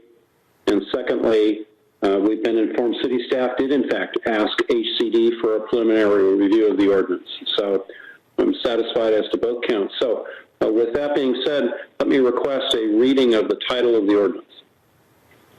Yes, this is Ordinance 1173, an ordinance of the City Council of the City of Camarillo, California, amending Chapter 9.56, Accessory Dwelling Units of the Camarillo Municipal Code. Your Honor, Mrs. Craven. I'll move to waive further reading of the ordinance and introduce an ordinance amending Camarillo Municipal Code, Chapter 19.56, Accessory Dwelling Unit. I'll second that motion. I'll withdraw. All right, we have a motion and a second. Ms. Manlin, would you call the roll, please? Councilmember Craven. Yes. Councilmember Mulchay. Yes. Councilmember Kildee. Yes. Vice Mayor Santangelo. Yes. Mayor Tremblay. Yes. The motion carries unanimously. Thank you very much. And again, thank you to Ms. Buck, to Mr. Baca, to all the Community Development Department staff. This project in particular, I know, has taken an awful lot of staff hours. Just when you have to meld together the complexities of all the recent ADU legislation. So we're very appreciative of your efforts. And with that, Ms. Buck, you're on to the next item, which is item 18D, which is an ordinance adding Chapter 19.67 plan review to the Camarillo Municipal Code.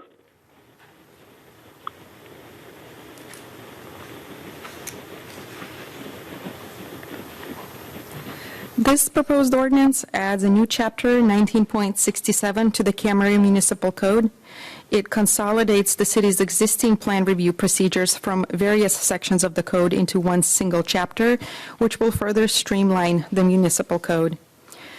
The new plan review chapter includes 4 sections, as listed on the slide: the plan review, application, review and decision by the Community Development Director, appeals to the Planning Commission, and appeals to City Council. The procedures... Ms. Buck, I'm sorry, could you just speak up a little bit, please, because it's difficult hearing you. Sure. The procedures included in the new chapter are the same procedures as we had before, but they're simply organized into one location of the Camarillo Municipal Code.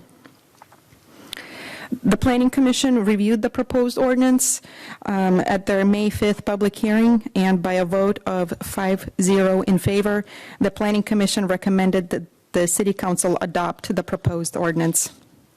The suggested action for the City Council is to request for a reading of the title of the ordinance and waive further reading and introduce an ordinance adding Camarillo Municipal Code 19.67 and direct staff to return the ordinance for a second reading. And that concludes staff presentation. Thank you very much, Ms. Buck. Do any members of the council have questions for Ms. Buck before we open it up for public hearing? I have a question, Your Honor. Oh, Mr. Kildee. Yeah, Ms. Buck, you were mentioning that you just reorganized them. How did you reorganize them? How did you reorganize them? Yeah. Yes, the existing sections pertaining to plan review were removed from various sections of the code and placed into this one new single chapter. So they were removed and basically copied into the chapter. So they're all in one consolidated place. So you don't have to go through all of it if you're looking for something specific. It's all in one chapter now. That's correct. Okay, thank you. All right, any other questions before we go to public hearing? Hearing none, I'm going to open the public hearing on this item. And Madam City Clerk, do we have any members of the public who wish to speak on this item? We have not received any requests to speak. All right, hearing none, then we'll go ahead and close this public hearing, and I'll bring it back to council for discussion and action. Anybody want to start us off?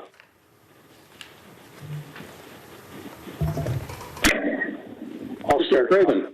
Well, it seems to me that there's very little to talk about. This was all in our code. It's still in our code. It's just all together, which I think is great. No one raised their hands all at once. So, Ms. Santangelo? I'm all for streamlining, so. All right. Any other comments on this item, Mr. Kildee? Yeah, just, again, I agreed, and that's why I asked the question, that it's easier to find your answers with this. And Mr. Mulchay? I think it's a good improvement, and I'll support it. I agree with Mr. Mulchay's comments, and I want to thank planning staff on this. I also want to thank our planning commission that went through all this and also went through the prior item on ADUs to a great degree of specificity, so we're lucky to have them aboard. With that, let me request a reading of the title of the ordinance, please. This is Ordinance 1174, an ordinance of the City Council of the City of Camarillo, California, adding Chapter 19.67 to the Camarillo Municipal Code pertaining to plan review procedures. Do I hear a motion? I'll move to waive further reading and introduce an ordinance adding the Camarillo Municipal Code Chapter 19.67 Plan Review. Second. Thank you very much, Mr. Kildee. Motion by Mr. Kildee, second by Mrs. Craven. Referee, will you please call the roll? Councilmember Craven? Yes. Councilmember Mulchay? Yes. Councilmember Kildee? Yes. Vice Mayor Santangelo? Yes. Mayor Tremblay? Yes. That motion carries unanimously. All right. Thank you very much, Jeffrey. We're now on to our fifth of 5 public hearings this evening, and this one actually involves the Public Works Department as opposed to Community Development Department. So, Mr. Klotzel, I see, is at the podium. Mr. Klotzel, will you please present on this item? Yes, thank you, Mayor and council members. Looking to complete the five-item sweep here on the tails of community development with the most riveting of public hearings to wrap things up. This item is to consider approving annual assessments for the cost of landscape maintenance for zones 2 through 10 of the Camarillo Landscape Maintenance District. Again, this is an annual item that we bring forward every year, and clarifying that there is no special assessment for Zone 1, which is the city's initial maintenance district formed as a tax district where a portion of those property taxes are allocated for landscape maintenance in this zone, as opposed to a special assessment like the other 9 zones.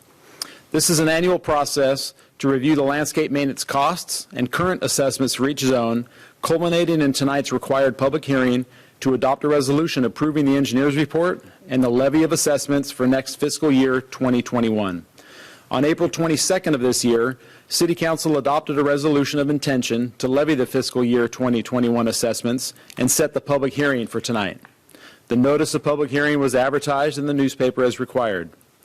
Based on the projected costs for ongoing landscape maintenance and current fund balance levels, as indicated in the engineer's report, no increases to the levied assessments for any of the zones are necessary for fiscal year 2021.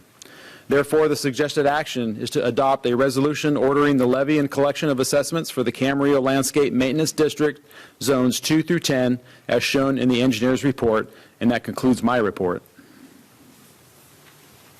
Thank you, Mr. Klotzel. Before I throw it open for a public hearing, are there any questions of Mr. Klotzel? Hearing none, I'll open the public hearing on this item. Jeffrey, do we have any speakers who wish to address the council on this item? No speakers tonight. All right, with that, I'm going to go ahead and close the public hearing, bring it back to council for further discussion and action. Anybody want to lead on this? I will move the suggested action. All right. Second. And we have a motion and a second. I just want to give one comment, and that is highlight the staff report that says, and I quote, "Due to sufficient maintenance fund balances in all the zones, no increases will be necessary to the levies for fiscal year 2020/21. So, Your Honor, I just want to agree with you on that. It's one of the few times I can remember we've been in this situation. Thank you.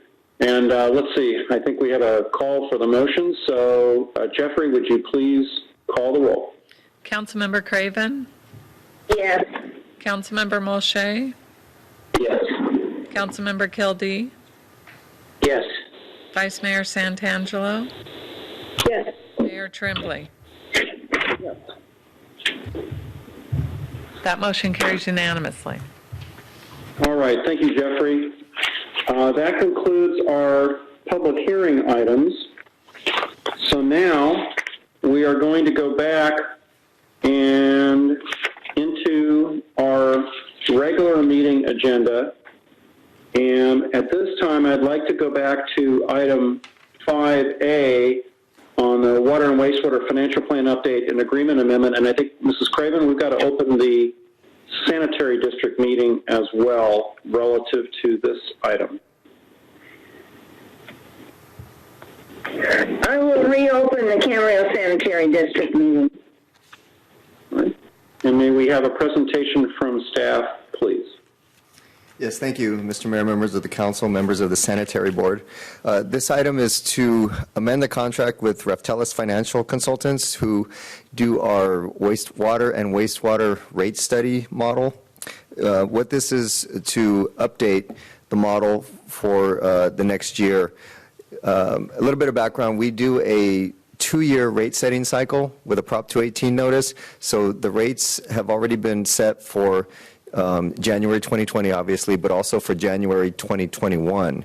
The purpose of this mid-cycle update or refresh, if you will, was started several years ago in the off year to see if the rates that had already been adopted for the upcoming year, this case January 2021, are still appropriate at the levels, given the fact that conditions change, circumstances change, costs change, and when we get to the rate setting model, some of the primary drivers are the big ticket items, the CIP projects for maintaining infrastructure or building new infrastructure or systems to the water and sanitary utility operations. So what we're looking at is amending the contract to add some time to conduct this update to the rate study that would start in July. And a report would be brought back to the Utilities Committee and then to City Council as to how the new information, the new budgetary information, the new CIP information would be folded into the rate study model. The model does a 5-year outlook, but at this point, for the January 2021 rates that have been adopted, there can be no change to increase those rates without another Prop 218 notification process. There could be, however, a decision made to reduce the rates that have been adopted. And as a reminder, the rates that had been adopted for January 2021 were a 0% increase on the water side and a 2% increase on the wastewater side. So that concludes the report, and I will be able to answer any questions. Mark, thank you. Do any council members have questions for Mr. Uribe? All right. Jeffrey, do we have any public comments on this item? Not on this item. All right. With that, let me throw it back to council and to the sanitary, well, Mrs. Craven will throw it back to the sanitary district board. Do we have any, want to take any action? Your Honor. Yes, go ahead, sorry. I move to authorize the interim city and district manager to sign a 6th amendment to the agreement in the amount of $43,717 for professional services with Raftellus Financial Consultant to conduct a water and wastewater financial plan update for the city of Camarillo, for the city of Camarillo. I'll second the motion, and with the comment, if you would, Mr. Mayor. Yes, Mr. Kildee. Yeah, I feel that Raftellus has served the council well in this process. I think it's always good to kind of circle the wagons in front of these issues and try to get your arms around them earlier rather than later. So I support this. All right. We have a motion, and let's see, I lost the thread on there. We did have a second, correct? Yes. Thank you. Jeffrey, would you please call the roll? Councilmember Craven? Yes. Councilmember Molche? Yes. Councilmember Kildee? Yes. Vice Mayor Santangelo? Yes. Mayor Tremblay? Yes. That motion carries unanimously. All right. At this point, I would like to ask if there's a motion for the Sanitary District Board. So moved. To adjourn. To adopt this. I apologize, not to adopt it. Yes, I'll move to adopt this. I'll second. There's a motion and a second. Could we have this roll call vote, please? Director, I'm sorry, I thought we were doing it concurrently. Director Tremblay? Yes. Director Santangelo? Yes. Director Molche? Yes. Secretary Kildee?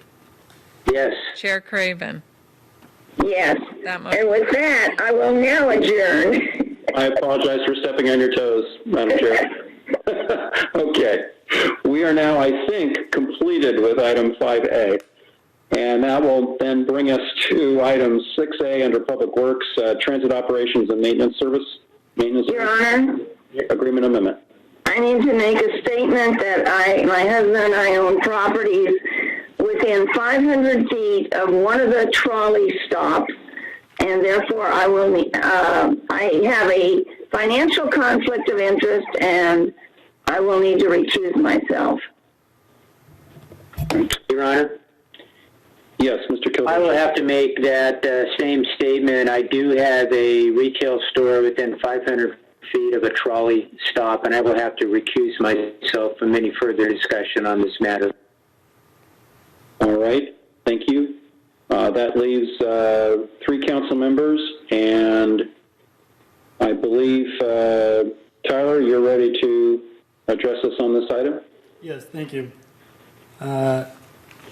This item before you is for Agreement Amendment 2020-31A for Camarillo Area Transit. And Camarillo Area Transit Services, we contract our transit operations and maintenance with RATP.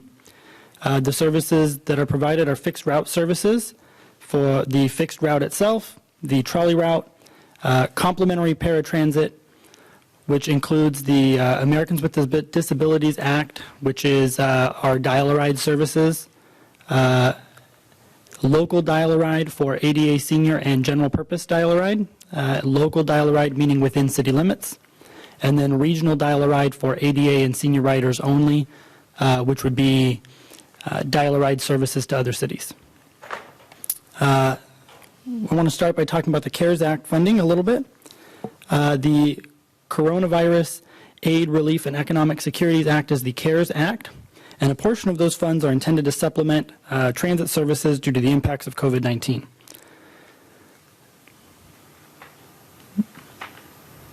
Sorry, technical. There we go. The FTA distributes these CARES Act funds for transit by a formula similar to the regular funds that we receive for transit. Our apportionment, Camarillo's apportionment was $4 million, and VCTC takes a portion of that off the top to fund countywide services, for countywide bus services, for our countywide ADA interview process and determinations. And at the end of that, the apportionment remaining is $3.7 million for Camarillo. These CARES Act funds require no local match and for eligible expenses, so they can be used 100% for transit operations, planning, including staff time for planning-related tasks, and COVID-19 related costs or losses effective from January 20th, 2020 through the end of fiscal year 22-23.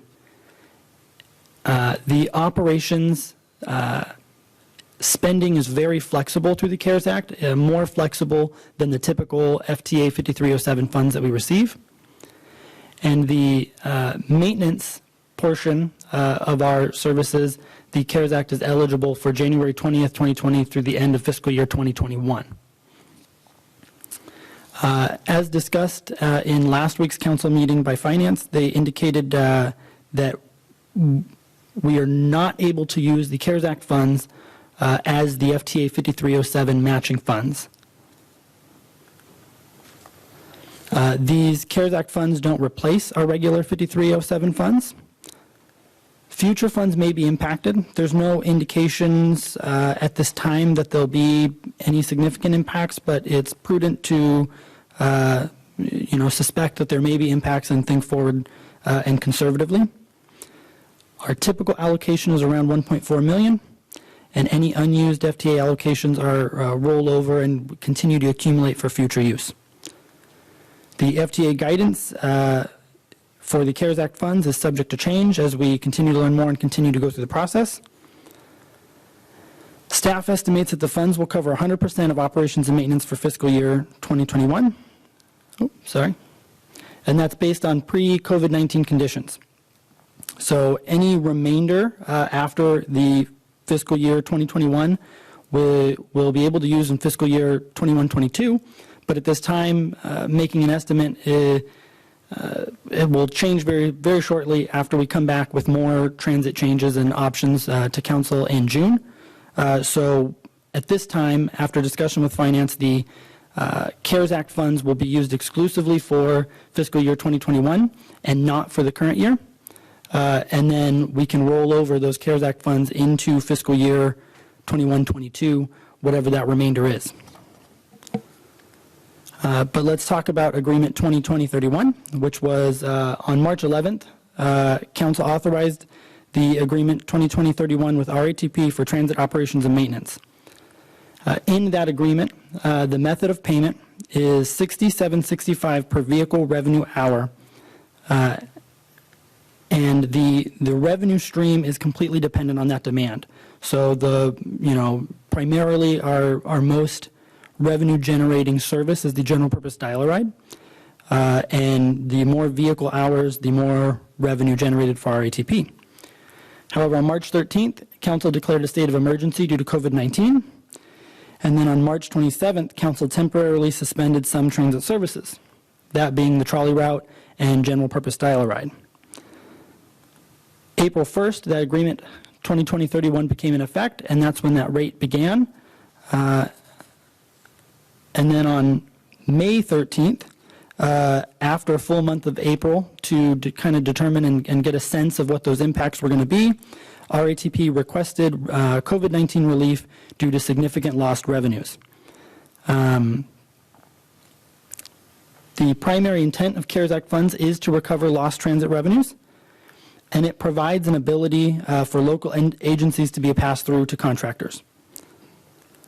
Other agencies in the county are planning to pass through CARES Act funds to their contractors to recover lost transit revenues. So, for example, VCTC is planning methods to increase the revenue to recover some of the lost revenues for their contractor, as well as Thousand Oaks. And their method, the Thousand Oaks method for doing that is the same as we're proposing tonight. So let's break down their request in a little more detail and just take a look at what the impacts were in April compared to last year in April. Ridership was 15,182 in 2019, and this year was 1,976. And what that turns out in revenue hours, you can see is 2,664 for April of last year to 693 for April of this year. That 2,600 number for last year isn't really a good snapshot of the average. The average monthly revenue hours is closer to 2,900, 2,800. So we use the 2,900 a little conservatively. And what that turns into as revenues, now we've adjusted all of these dollar amounts to reflect the current rate, because in April of 2019 it was a different rate.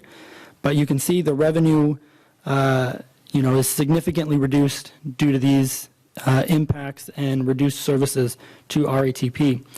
You can see we did have a mistake in the agenda report as well. It did say that the difference was $133,000, and it's meant to say that the total in April 2019 was $133,000. So what RATP is requesting then is to provide an expense report, and their expense report is significantly reduced due to reduced staff. With reduced workload, they have furloughed their employees, a percentage of their employees, and so this expense report figure doesn't include any employees that aren't currently working. It's a true snapshot of what their actual expenses were for the month of April 2020. And you can see the difference, the difference was $105,000. So RATP has requested that the city pay the difference during COVID-19 reduced services. Some of these expenses in their true snapshot of expenses won't qualify under the CARES Act. And a full analysis is not complete. RATP needs to provide a little more information to break down some of those line items in more detail, because some of those items could be included in what's already generating revenue, and there's significantly more analysis to get through if this agreement amendment is approved. But staff estimates that once that analysis is complete, the eligible reimbursement for April 2020 will be closer to $90,000, and that would be in addition to the $47,000 of billable revenue already included in their invoicing for April 2020. Staff estimates that the average monthly eligible reimbursement would be approximately $100,000, and that's for a full month of reduced services, meaning that a full month of the COVID-19 reduced impacts. When CAT services are no longer reduced, the city ceases to reimburse those additional funds. So, and there needs to, we're going to be including some additional language in the agreement amendment to be just a little bit more specific that it's COVID-19 related reduced services and not just temporarily reduced services. So we will clarify that in the amendment. So staff recommends authorizing agreement amendment 2020-31A. Any questions? Thank you very much. Tyler, do any members have questions for Mr. Nested? Thank you, Tyler. I went on the FTA's website, and they have a whole section dedicated to CARES Act funding and how the funds can be used. On there, it specifically addresses kind of this particular topic, and it says that the CARES Act funding, the CARES Act FTA-related funding, is applicable to stemming losses incurred. They do make a note that I'm sorry, this is kind of a long-winded question or more statement. But it does say that it was technically implied for agencies that have internalized their transit operations, but that it could be made available at the agency's discretion to a contractor who may have incurred losses due to COVID-19, with one caveat being if such language exists within the contract the agency has with their transportation contractor. So the reason this is being requested is because as of right now, that language doesn't actually exist within our contract, right? Correct. So there's the only mechanism for revenue for our contractor is per the, revenue hours. So this language includes a mechanism to pass through some of those funds to help recover those losses. Do we know or has RapDev said as to whether or not they have been a recipient of PPP, disaster loan program, or any other governmental aid or relief program? They have received some PPE access but they're having to pay for those themselves. But they have had access to the N95 masks and sanitation supplies through CalAct. But they are not, to my knowledge, or they haven't made it aware that they have been available for any other additional. Because they are a corporation, they don't qualify under any small business CARES Act funds. So I do know that they're not receiving any small business assistance through the federal government, but I'm not aware of any other larger corporation assistance that they're receiving. I would be really, I'd like to know that, because to the extent in which they have been a recipient of some sort of, whether it's PPP or some other program, I'd like to know whether or not any of that was to be allocated, and exactly how that was allocated to maintaining certain costs or operations. So that way it's not implied that they're double dipping, so to speak, in out of CARES Act related funding. That's a general concern I had. And then when it came to their costs, and you guys kind of mentioned it in your report, you have to kind of dive a little bit deeper and break out the respective costs. But I was curious as to how the expenses came to be, and how exactly they were incurred. Like if they're, the program, if the vans aren't running, there's not really any maintenance needing to be, there's not nearly as much maintenance needing to be done to them. There's no drivers to man them, and so they're not employed. I understand there's overhead costs and fixed costs. I'm curious as to what those costs are and how exactly they apportion them to our public transportation agency or uses versus other uses they use amongst their other operations that are not related to the contract they have in providing transit services for us. I am curious as to how they come to that, how they apportion those fixed overhead expenses. So if they have I know they have that building off Dawson, and I see a lot of our public transit vehicles being serviced in their maintenance service station there. I'm wondering, I know that they also service a lot of other vehicles there. Obviously, there's some sort of overhead in that. I'm curious as to how they apportion those costs to us versus the rest of their operations. I just want to make sure that transparency is key here. Excellent point. And that's the intent of that further analysis. As we go through each line item, we want to make sure that it's, if they have a rent, for example, that they're not charging 100% of the rent because they are gaining, services other than just CAT. It's not a dedicated facility for just our services. So we want to make sure that breakdown is complete and are qualifying under eligible expenses for CARES Act. And we're using that as a guide to make sure that and that's why of that 105,000 difference that is shown, why it's not 100%, because this is a true snapshot of their costs, and we want to do the due diligence of going line by line, which will take some time to go through with them and determine and make sure that there is no double dipping, as you said, or that they're charging an excessive amount to one line item that is spread out over multiple uses instead of just CAT. Okay, thank you. I might have one or two follow-up questions here in a minute, but that's all I got right now. Okay. Susan, any questions? Yeah, I want to reiterate that because I'm looking at this and I see 133,000 for April 2019, and that's at the 2020 rate. And then I see April 2020 with the revenue hours, which are a quarter. Yet the expenses are 152,000. So I'm just trying to see how that. So, and that's another good point. That's one of the reasons why RATP raised the rate is because their expenses have been far exceeding what they've been getting in revenues for quite some time. So when you look at their expenses currently.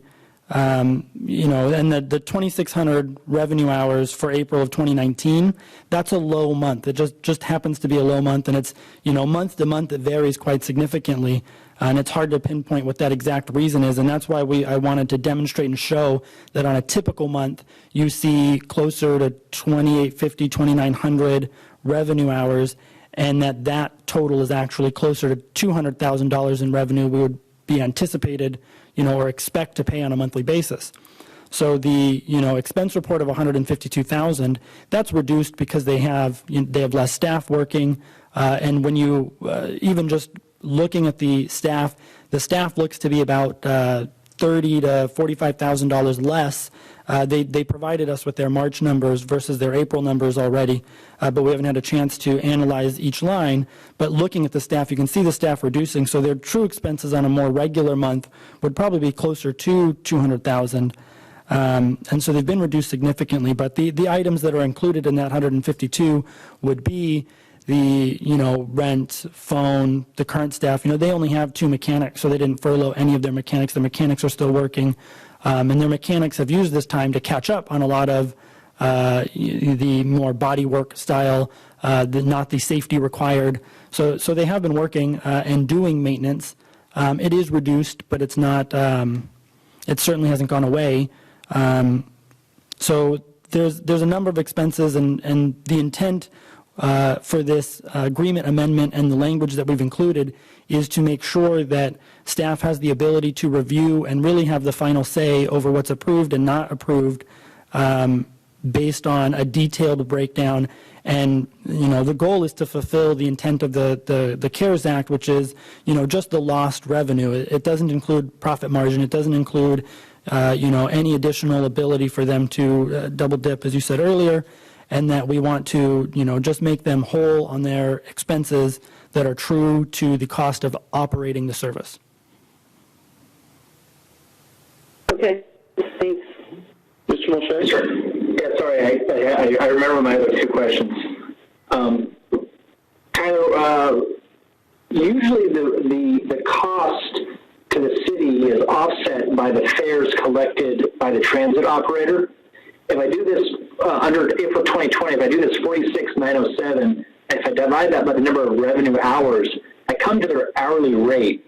But should that 46,907 then also include any fares collected for the transit that is still operating? Because I know that we do collect fares for that, albeit small.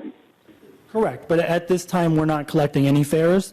That's right. Thank you. At this time we're not collecting any fares. That's right. We decided that already. I forgot. On the other thing, the coronavirus-related service reductions.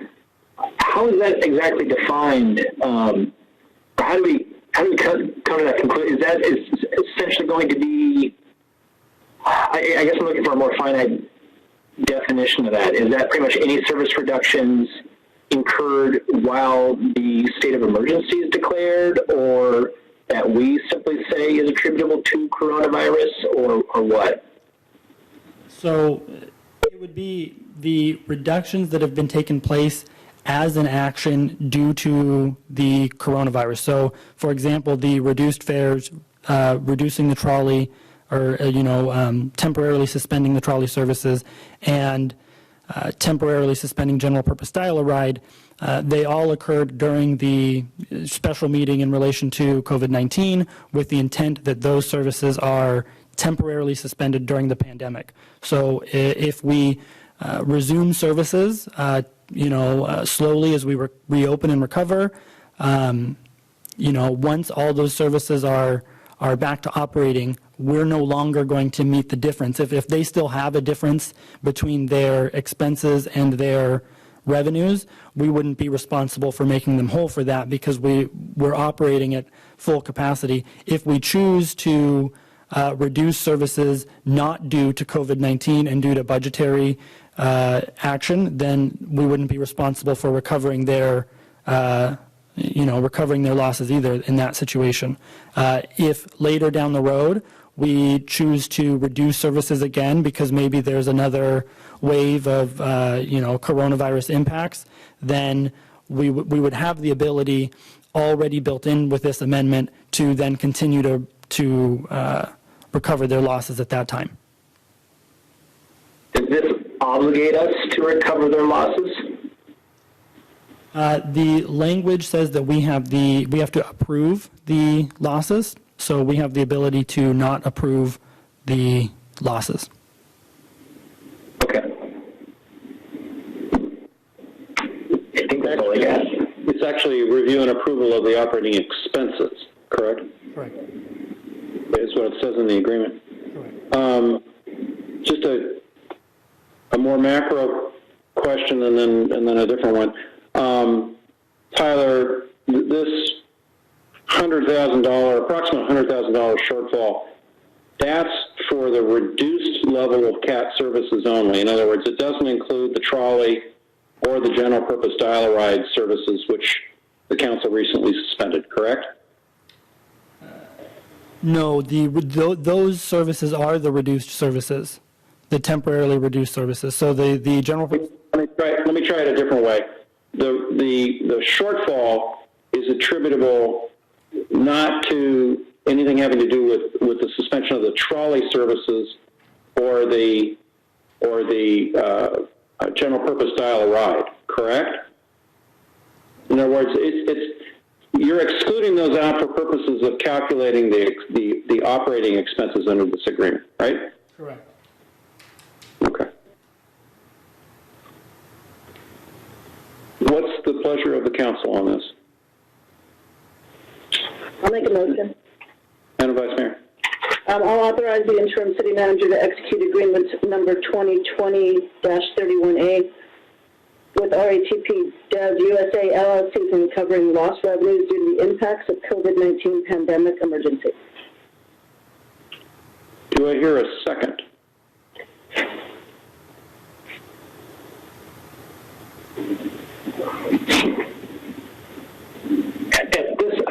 I'm a little something nagging at me that I'm a little uneasy. I haven't gotten quite there yet. Let me ask this question. What harm, if any, would there be in deferring this item to the next council meeting for further consideration, pending answers to some of the questions raised tonight, regarding the potential participation in the PPP program and an expense analysis? Would there be harm in doing that? The agreement that we have does have provisions whenever a change in service is greater than 25%, that there may be cause to adjust the rate. So I could see RATP making an argument that we need to make action sooner. There's no obligation. The worst case scenario would be that they would, put in another letter of termination and say they quit, in which case we would have to go back to an RFP again, that RFP process that just completed, and we would have a few months to figure that out, but they are obligated to continue service during that period. I don't believe RATP would take it that far, but that would be the worst case scenario. The best case scenario is they understand that council wants to see more information regarding the analysis and continue to provide service as they are.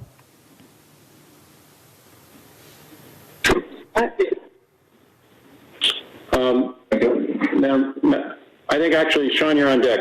Okay. Susan? I'm looking at this as, these are people's jobs, and this is federal funding that's, I don't feel good I don't feel good delaying this, and I think I trust in our city staff to do this analysis and to take a good look at the expense reports. I think this is a really tough time, and I think withholding this money that came from the feds this is what it's supposed to be used for.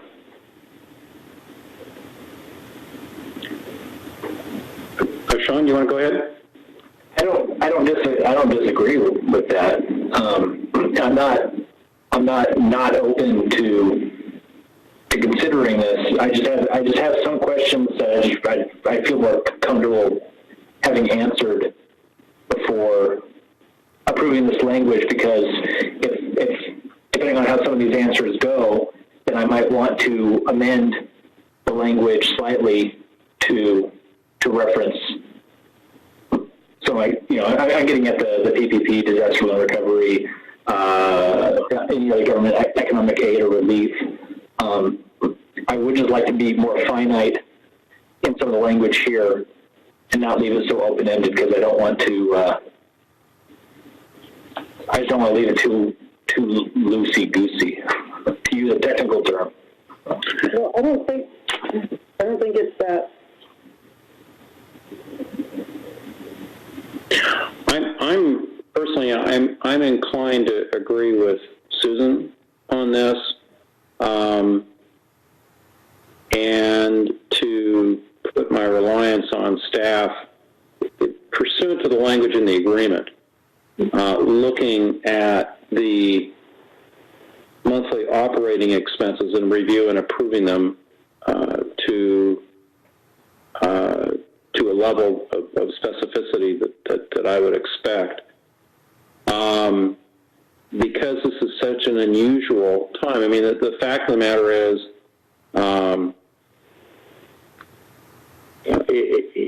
any going business concern is not going to continue operating at a loss, on a long-term basis. Now, I know we're only talking here about a few weeks' time, but I do have that concern about what happens if our ATP terminates.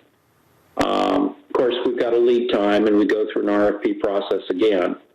But anyway, I'm inclined to agree with Ms. Santangelo on this.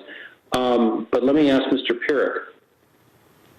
Do we have to have a unanimous vote for all three of the majority of the council in order to adopt this item? Yes. Okay. Well, I think for purposes of Ms. Santangelo's motion, I'm going to go ahead and second it, and then we'll Can I ask a follow-up question then? Sure. Yeah, so I'm the one that has to be convinced, and his mind has to be put at ease. Right, I understand. So, Tyler, can I ask a clarifying question? I know it's kind of already been asked, but I have to ask it again. So, using this language in the process that city staff anticipates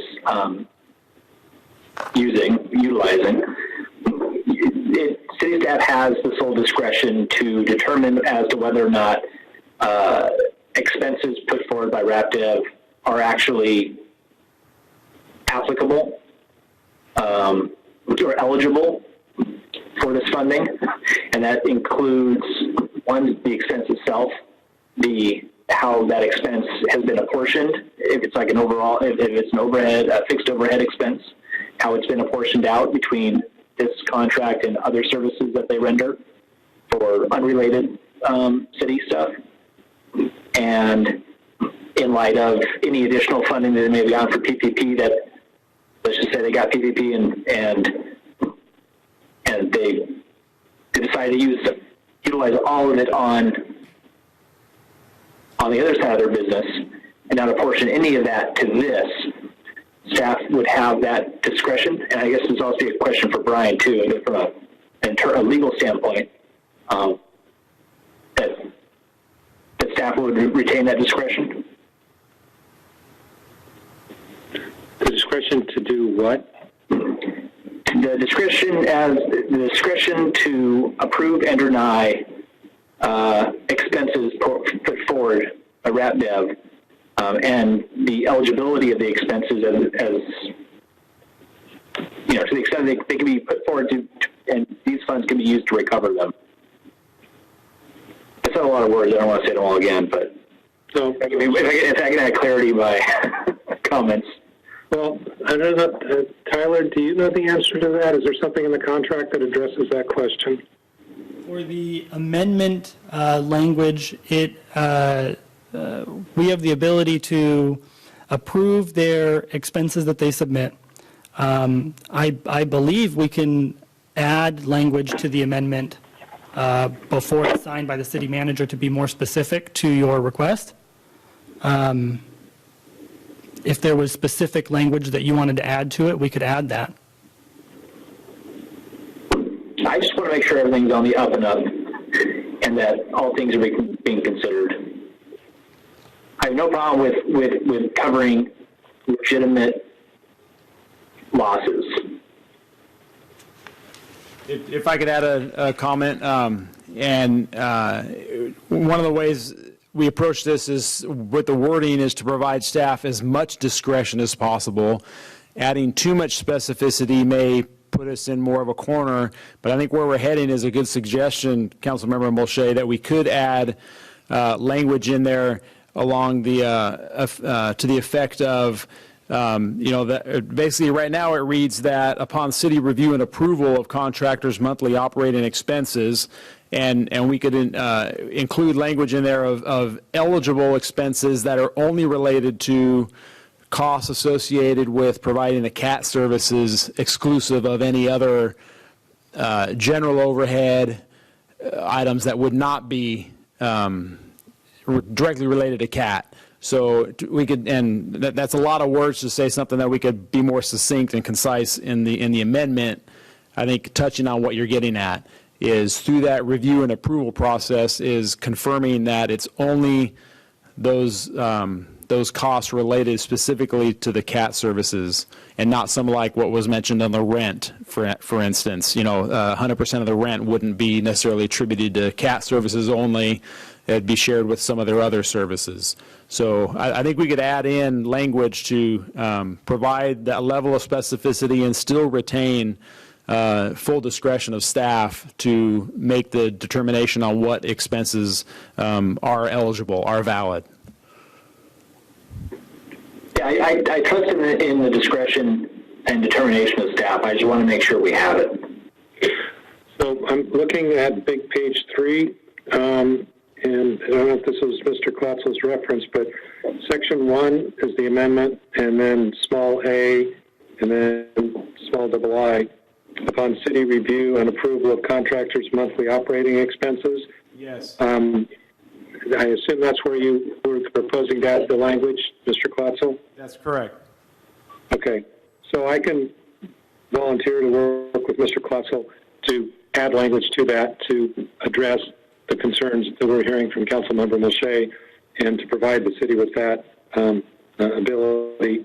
And the other issue is it says city, and it doesn't say that it's being delegated to a city staff member. So it would have to be presented. My recommendation is that we clarify that by city it means either the city manager or the director of public works or whoever it is that's going to be reviewing these bills. I would like it to be the city manager, please. Okay, understandable.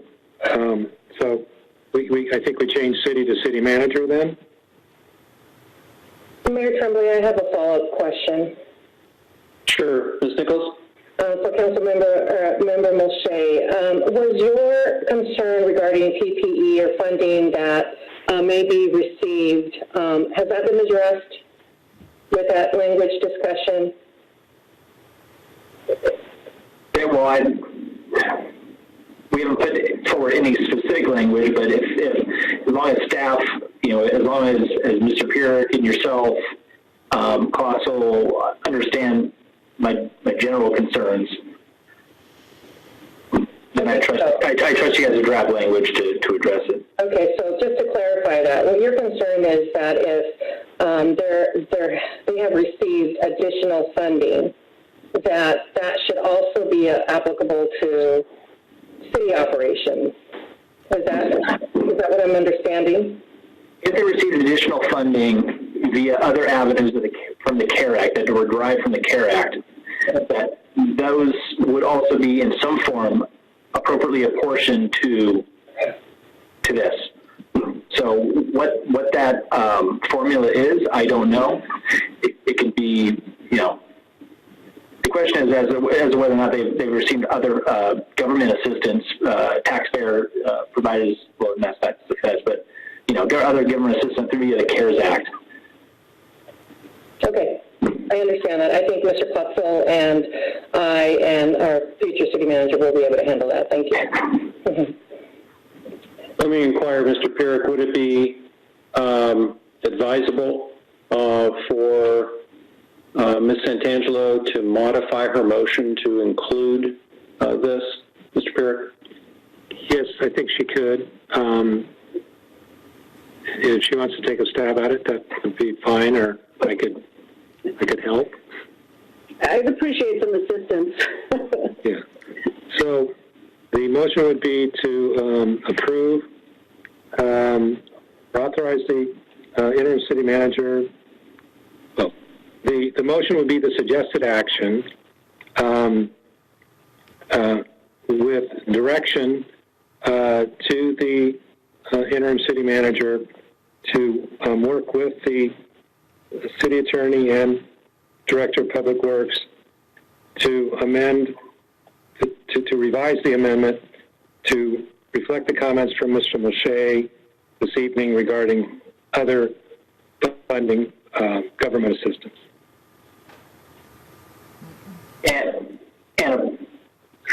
And expense apportion, the respective expense apportionment, overhead apportionment of expenses. So, Ms. Angelo, you could just say so moved.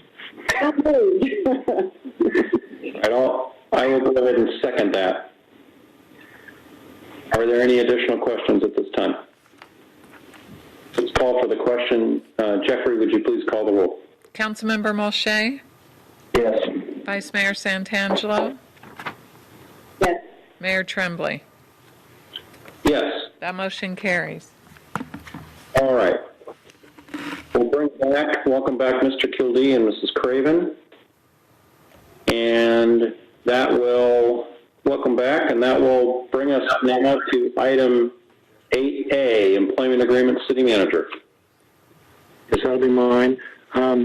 This would be an item for the council to consider an employment agreement with Gregory Ramirez for the position of city manager effective July 1 of 2020. There are two resolutions that are in your packet for proposed action.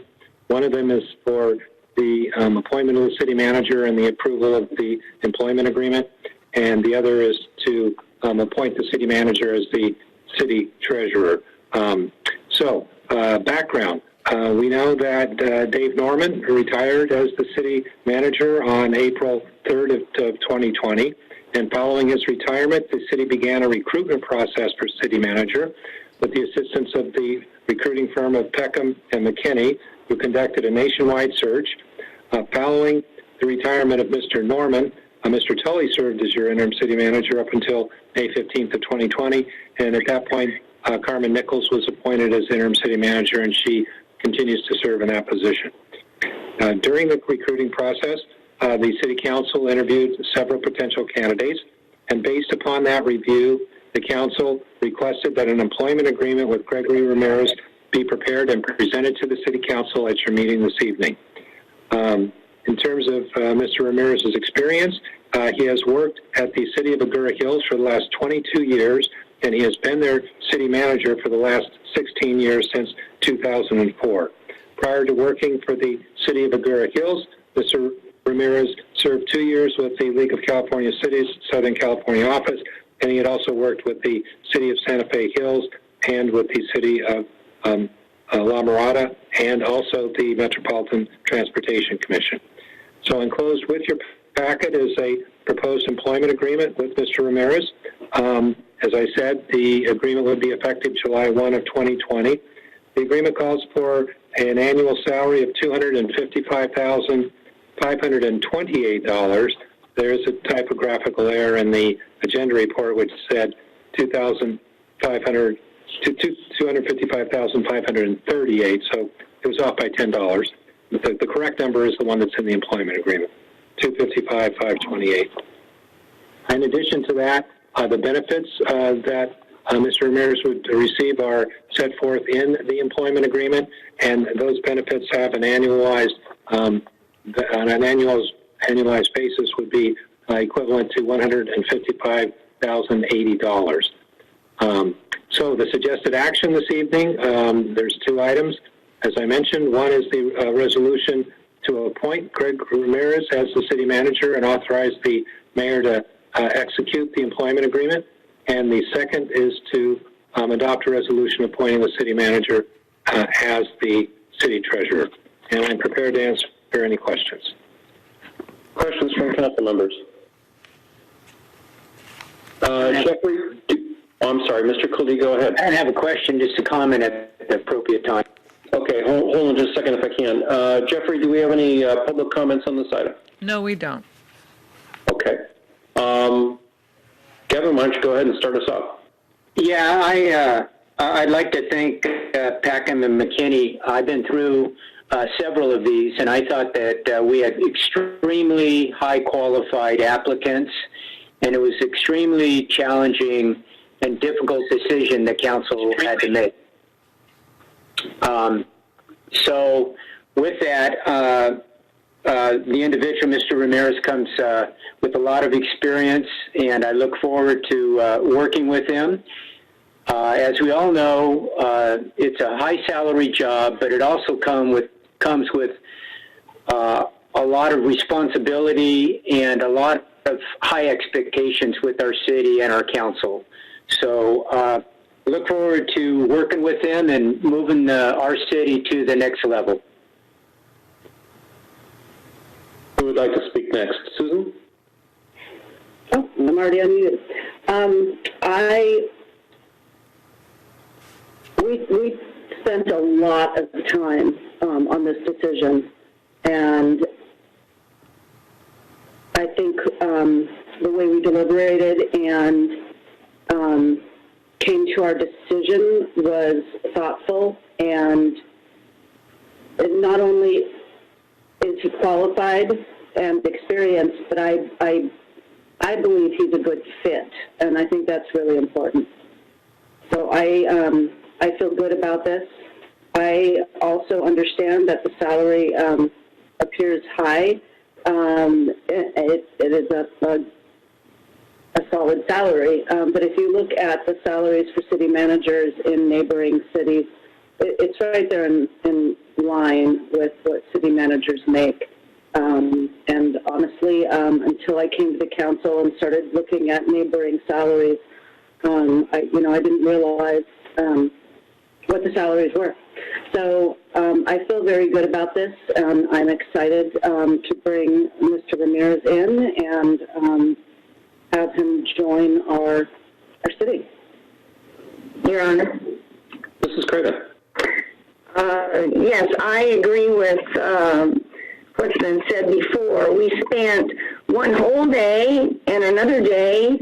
I considered it a whole day, although it didn't start till noon. It went till almost 8 o'clock in the evening. So we spent 2 days interviewing and talking about this, discussing it. We had a lot of different views, and I think we came to a very good decision, and I agree that he is an excellent fit for Camarillo. Any? Mr. Milchek. Sure. We had a suite of well-qualified candidates. Mr. Ramirez certainly stood out. He seems like a very qualified individual. I'm hopeful of his ability to not only meet but exceed all of our expectations, and those are expectations set by the residents of Camarillo, this council, and our staff. To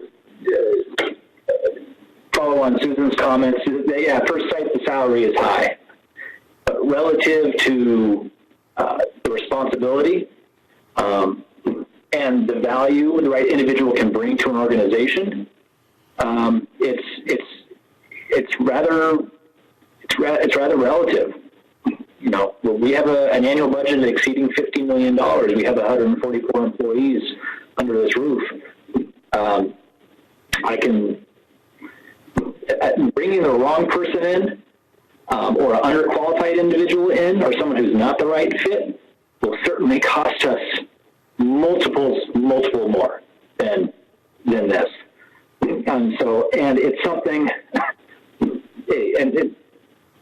city managers in this region make relatively this amount of money, and the market dictates that. Council doesn't necessarily dictate that. If you want a well-qualified individual, you have to be willing to pay for it, but you're going to get your value out of it, provided you got the right individual. So, Mr. Ramirez Mr. Ramirez has come into our city, I think, at a pivotal time. And I characterize us as a city that's in a period of a bit of a transition amongst the backdrop of a pandemic. There's economic turmoil, the accelerated adoption of technology, ever-changing consumer behaviors, and resident expectations. And I'm very hopeful that he can rise to the occasion. I mean, he can meet it head on, and he will serve our city very well. And I will certainly do everything I possibly can to support him in his role. So. I wanted to echo a couple of things. First of all, I'm very happy with this recruitment process that we've gone through, especially given the challenges of the last few months, the pandemic. I'm very pleased. I want to echo what Susan said. I'm very pleased with our work together as a council. We spent an awful lot of time and a lot of very thoughtful time as a council coming to this decision. I think Mr. Ramirez is well qualified to fill this position, and I look forward to welcoming him to the city and working with him. So those are my comments. Your Honor. Mrs. Craven. I will move to adopt a resolution appointing Gregory Ramirez as city manager of the city of Camarillo and authorizing the mayor to execute an employment agreement. I'll second the motion. Mrs. Craven, may I inquire, that also includes adoption of the resolution appointing the city manager as city treasurer? Sure. That's separately? No, I'll include that. Okay. Does the second agree to that? Yes. Okay. Thank you very much. Jeffrey, please call the roll. Councilmember Craven? Yes. Councilmember Molche? Yes. Councilmember Kildee? Yes. Vice Mayor Santangelo? Yes. Mayor Tremblay? Yes. That motion carries unanimously. All right. Thank you very much. That brings us next to item 9A. Ms. Nichols, Ventura County Animal Services approval of 5-year agreement. Thank you, Mayor. Roger Pichardo will be providing you with that report tonight. He's going to test his audio system. So go ahead, Roger. Good evening, Mayor and council members. Can you guys hear me? Perfect. Yes, just be sure to speak up, Roger. Thank you. Okay, thank you. In 1987, the City Council approved an agreement with the County of Ventura to provide animal regulation services to the city. Subsequently, in 2012, the Board of Supervisors made a policy decision to change to a no-kill shelter, which stopped the use of euthanasia as a method to manage the pet population. This was an unprecedented shift from the traditional shelter operations that had been in place for a very long time. Essentially, this move resulted in the county and cities amending the Antiquated Animal Services Agreement in April 2015. Since then, Ventura County Animal Services has enhanced its operational practices and its relationships with community organizations, rescue partners, volunteers, and the general public. Additionally, with assistance from the cities, the county introduced a number of new programs to further address the concern of pet overpopulation, decrease shelter animal intake levels, and increase animal adoption rates. Since the no-kill policy was adopted in 2012, the shelter has gone from a live release rate of approximately 63% to an outstanding 94%. VCAS is heavily investing in the animals more than ever before. However, this results in additional costs to the cities and ultimately the taxpayers.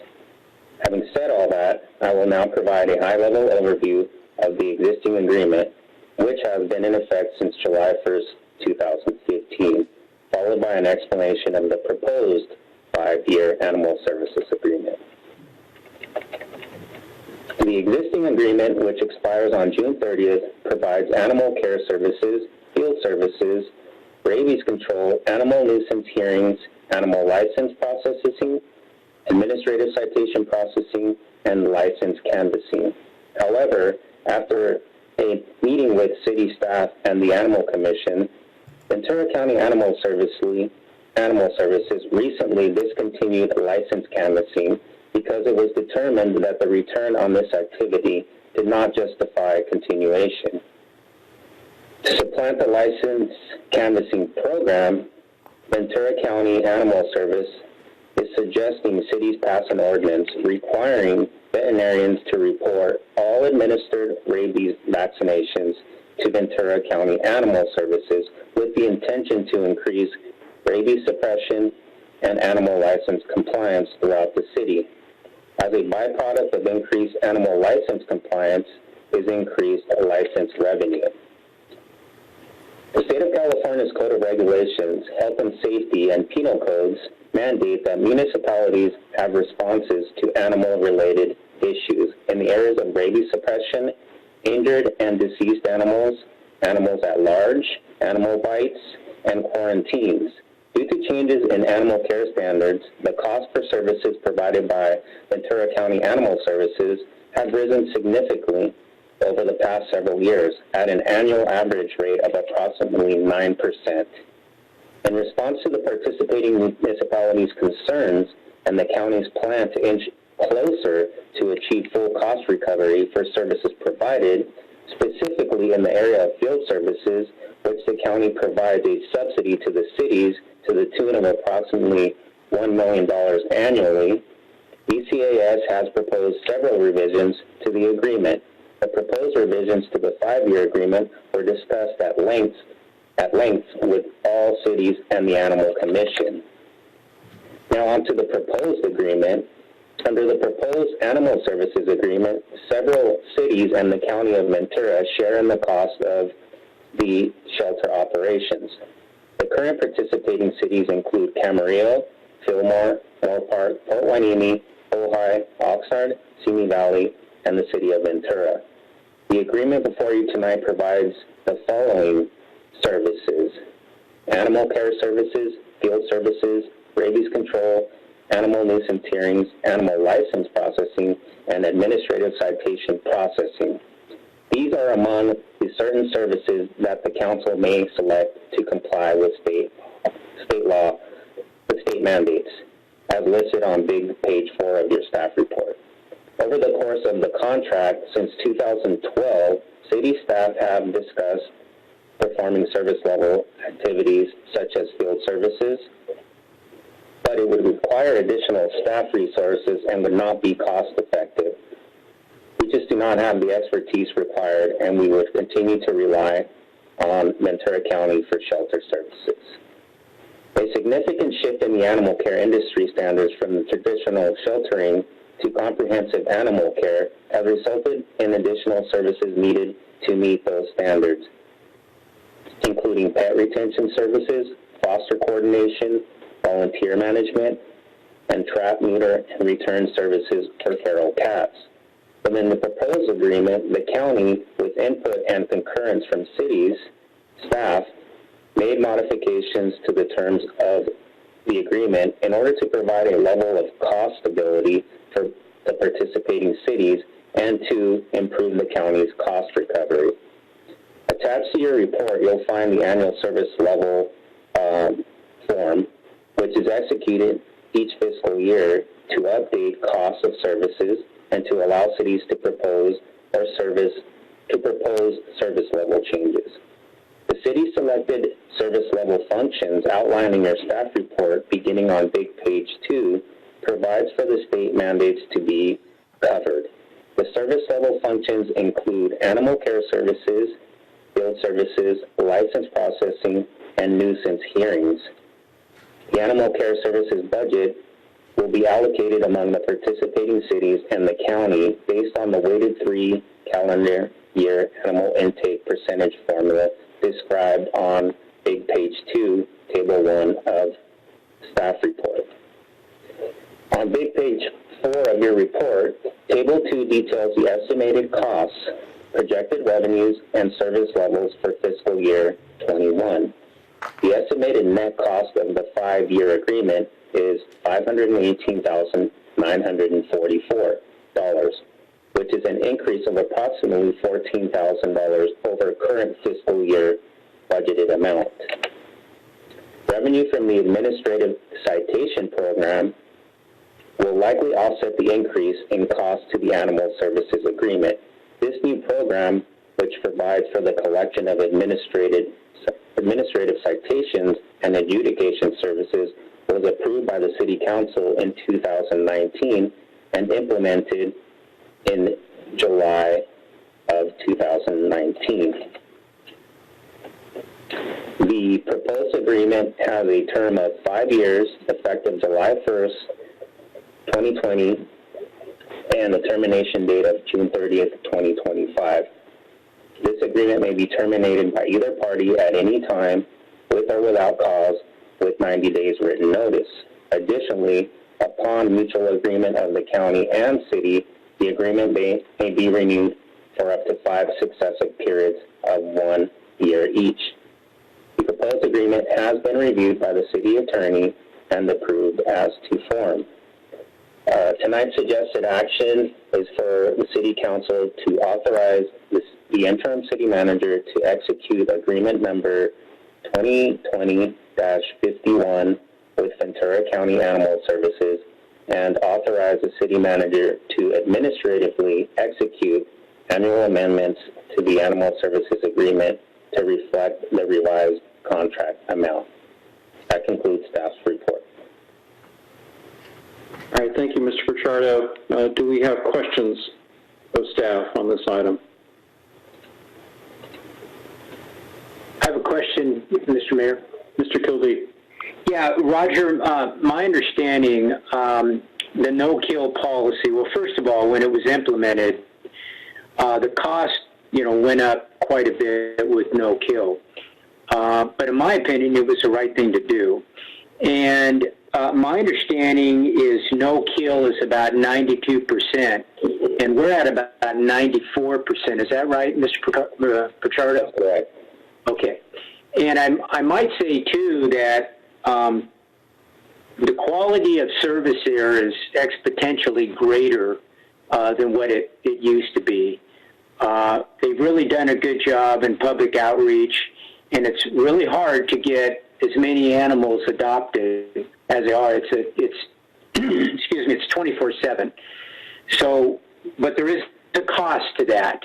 But overall, I think the service that they provide is really good, and it's really, really improved in the years that I've been the city's representative, along with other council members as well. So I think this 5-year agreement is something that we should support and really take a hard look at.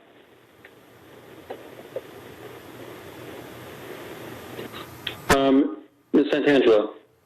Quick question. It's probably right in front of me, but can you tell me the difference between what we're currently paying yearly and what the estimated cost is for 2021? Yeah, so our budgeted amount for fiscal year 20 is $505,000, approximately. I'm rounding up. And then the proposed is about $519,000. Okay.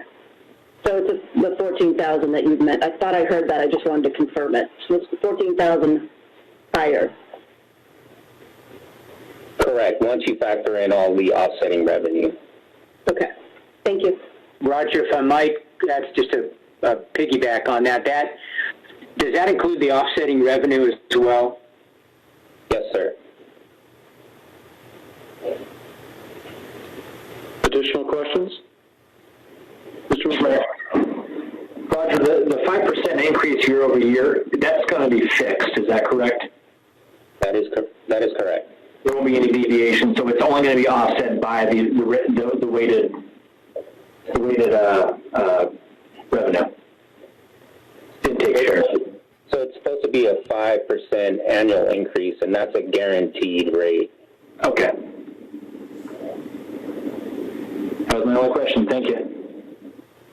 So, Roger, from a risk standpoint, though, that in some ways that benefits the cities, correct? If in fact there's additional expenses incurred by animal services? That's absolutely correct. I think think one thing that concerns me overall about this, though, is that there's been a commitment by Ventura County Animal Services to look at further streamlining of their processes, and I don't think there's any timeline commitment for that. Do you have any additional information you can shed on their efforts in that regard? Yeah, so what the county is doing recently, what they're doing is providing regular updates at the staff level meetings to occur on a quarterly basis. And then once those quarterly meetings occur, then the Animal Commission has been briefed on all those, discussions that are had that occur at the staff level. That being said, the most recent process that the county is looking at to streamline is that's in the final stages of implementation is the new mandatory veterinary reporting ordinance, which was passed by the County Board of Supervisors in late April. The ordinance will require veterinarians, as I indicated in my oral report, to report all administered rabies vaccinations to Ventura County Animal Services. While this ordinance revision is intended to increase rabies suppression and animal license compliance throughout the county, the county animal services is encouraging the cities to follow suit and also consider passing an ordinance that would do the same. So what that would eventually do is increase, you would have a system where when an individual goes and gets his or her dog vaccinated, then the veterinarian would automatically submit the information electronically to animal services. So that would eliminate the need for license canvassing, going door to door, because once the vaccination information is in the hands of animal services, then we know which dogs have been vaccinated but haven't purchased a license.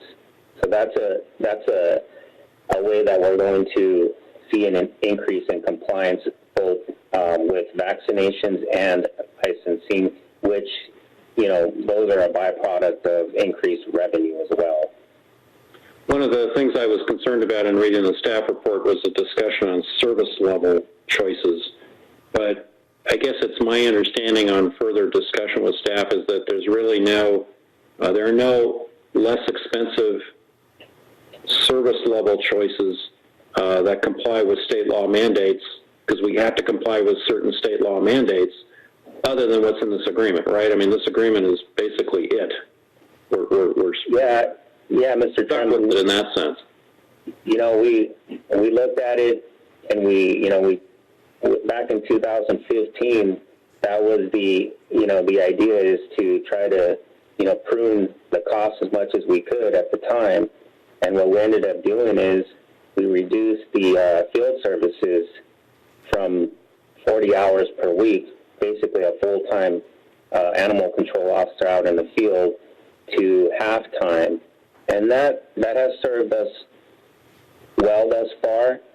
But, once you start cutting below that, then you're venturing into, areas that you probably don't want to, as far as you're putting more people and animals at risk if you go below that 20 hour per week. So I would suggest that we not go below that 20 hours, and if anything, keep it there, and at the same time, hope that these new programs that are put into practice and implemented will increase compliance, which will eventually lead to additional revenue to offset the increase in costs. All right. Thank you, Roger. Jeffrey, do we have any public comment on this item? I think I neglected on the last item to ask on that, but do we have any public comment on this item? No comments. We didn't have any public comment on the last item either, I don't think so. No. Okay. Other questions of council members? What's the pleasure of the council? A comment. Oh, Please, Mrs. Craven. I didn't have any questions, but I do have a comment. I'm hoping that the county will find other ways to streamline other things. For a while, there was a real revolving door for the director of that department at the county. And when that happens, things are in turmoil. And so now this person has been there a while, and I'm hoping that the director will continue to find other ways. I think it's a great idea to have an ordinance where the veterinarians are mandated to report who they vaccinate for rabies, and that way animal services will know exactly who has animals. And if they're already licensed, that's fine. If they're not licensed, they'll have to get licensed. I noticed in the staff report it did say that one way of looking at it was to try to save money was to have staff conduct the hearings. I'm strongly against that. The city manager used to conduct all our hearings. City managers don't like to do that. I think it's best left with animal services people who know exactly who they're dealing with and what kind of animals they're dealing with and all that kind of thing. Usually the hearings involve some pretty messy situations. So I can certainly support this. Thank you. Mr. Kelsey? Yeah, I will say that the individual that is running the organization now, she has got some big plans to take this to the next level, and she's terrific. She's high energy, and she's got quite a lot of great ideas. We were in discussion, actually, of having her come to the council and giving an oral report before this COVID hit. So she's very much, ready to do that. She looks forward to doing that, and I think you'd be very impressed with her. Thank you. Any other comments? Can I hear a motion? I'll move the approval. I'll second. All right, we have a motion and a second on this item. Thank you, Mr. Pichardo. Can we have a roll call, please? Councilmember Craven? Yes. Councilmember Molche? Yes. Councilmember Kildee? Yes.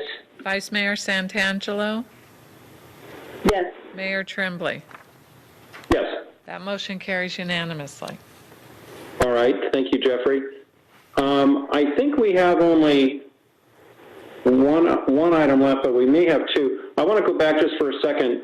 Carmen, did we finish up under item 14A, other urgent issues or anything else that council members had with respect to COVID-19? I think we did. I can't remember if we finished that up or not.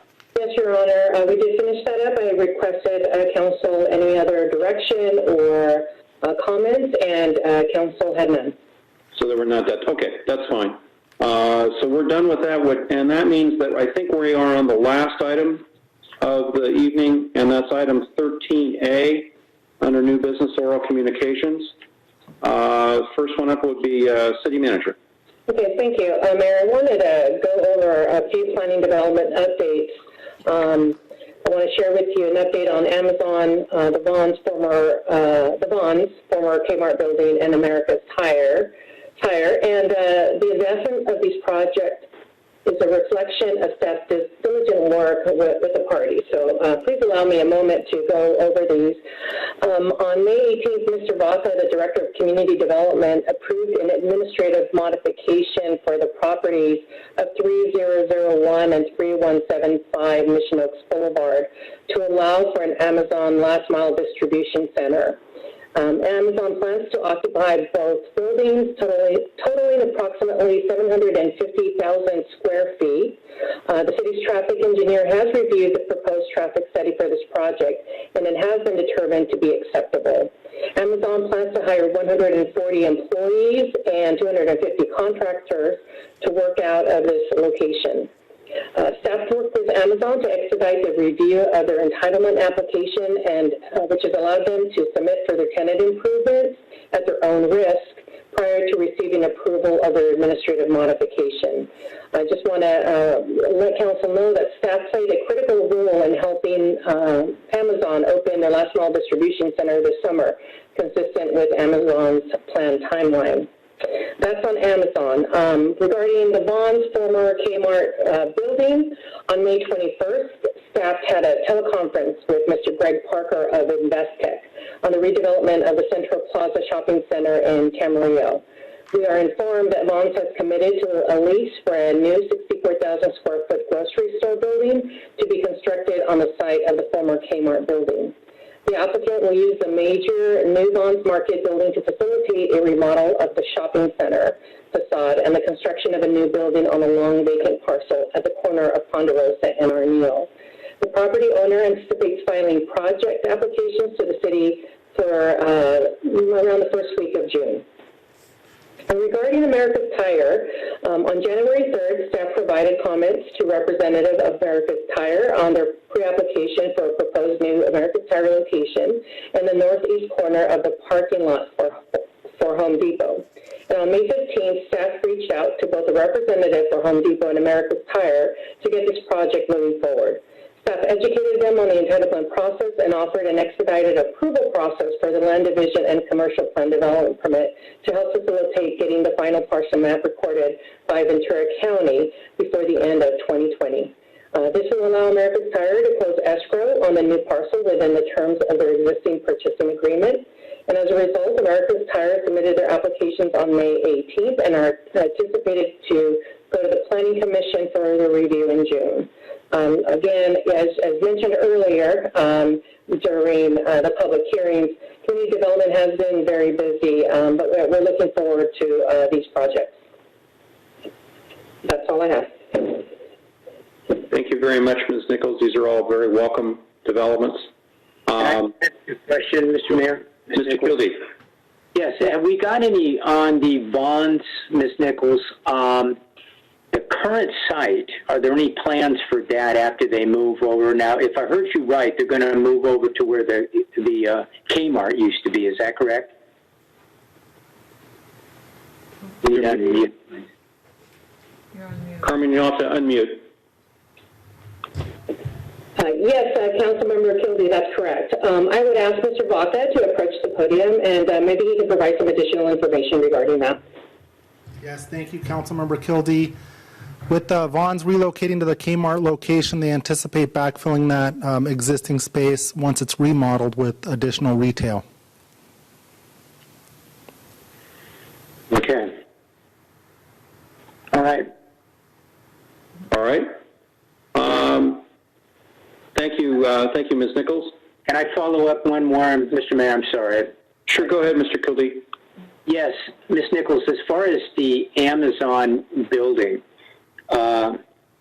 obviously it's great that somebody comes in and takes a building. However, I believe you said it's 140 jobs, and my hope is that Camarillo doesn't stop there, because typically these jobs are not,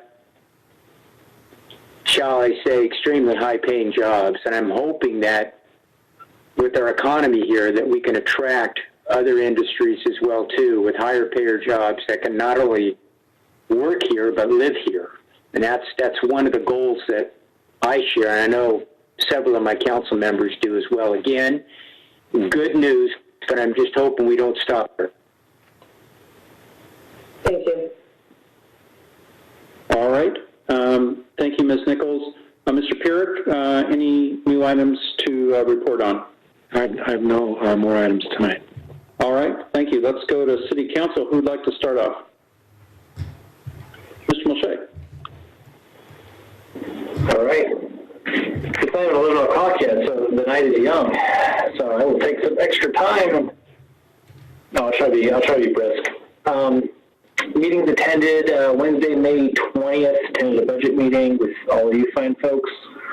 On Thursday, May 21st, I attended the Economic Development Collaborative Board meeting via Zoom.